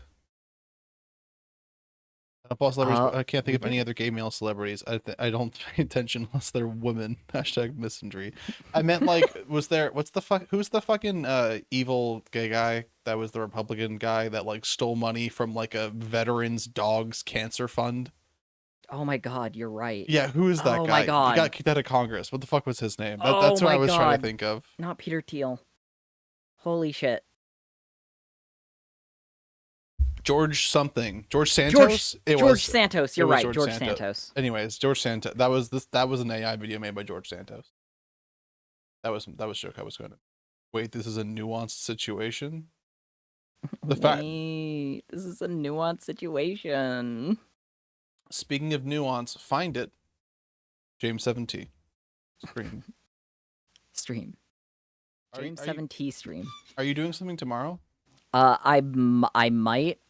Since my homework project crashed today, I really kind of want to cancel tomorrow so I can have time to work on my project, but I also really want to stream some Vintage Story. So we'll see. It's a 50-50 in my mind right now. Okay. Well, you can always look up Star Wars AI videos. Don't do that. I promise I'll stream tomorrow. I promise, so you don't have to look that up. I'll do it for you. Do not view those videos. I can view them because I have a custom set up YouTube account that does not get any ad plays and also does not have views that show on the video when I view things. It takes away a view. It probably might at the fucking rate that I'm running with this shit. There's a reason I can't use Firefox, and it's because of the like 90 different fucking like additions that I have added onto there, and one of them harms whoever I watch the videos of. But it's fine because I watch all the Badlands Chugs videos on my own personal YouTube afterwards. Actually, usually before. No, sorry, not before. Afterwards. Not usually before. If it was before, I would guess the things correctly every time. That way I could draw whatever I wanted to draw, and I would draw a ham and cheese sandwich underneath the house. Every single time? Only when I wanted to. This is the end. Jamie, are you streaming Thursdays? No. Are you Friday. streaming Fridays? Yep. Unless that thing I said earlier happens twice. Are you streaming over the weekend? Probably not. La la la. Okay. Maybe. Oh. This is for Yu-Gi-Oh. Updates. Quick football update. You all might recall that the elf that is the quarterback of my football team was injured. He did not play last week, but his backup played, and he should be back this week. We won last week. Awesome. What else? In Yu-Gi-Oh, the Marshmallow Yummy comes out on Friday, so I will be playing with some marshmallows. Oh wait, are you doing a Marshmallow Yummy stream on Friday? I need to stream at some point, either Thursday, Friday, Saturday, or Sunday, because otherwise I will forget to stream Yu-Gi-Oh, and I need to stream Yu-Gi-Oh. If you do a Marshmallow Yummy stream Friday, I might just let you have my usual slot, and I will watch your stream, and I will sit in chat happily and learn about Yummy. Oh, I could just do that. Let me go. Hold on. Let me check my calendar. It's very close. I don't know where my calendar went. I'm not going to look it up right now. Maybe we'll learn some other time. Maybe a stream Friday. And if not, maybe not a stream Friday. thank you all for coming out. I think the bunny disappeared. I think the bunny disappeared. Oh God, where the fuck is the bunny's channel? There it is. We will be raiding the bunny. Exclamation mark locate bunny will not work anywhere. Raid message, not to do with AI. What's any other jokes we had? Entire stream. Just sort of like recount the plot of him. Oh, the raid message will be your one sentence recounting of the plot of either him, Venom, The Last Dance, or The Killer. Do your best. I will only be reducing points if you do poorly. That's it. Good night. Bye. Jamie, any final thoughts? They're gonna him me! They're gonna make me a star! Wagadaka. And to all the VOD watchers out there, Game 7 Grand. Game 7. Miss me.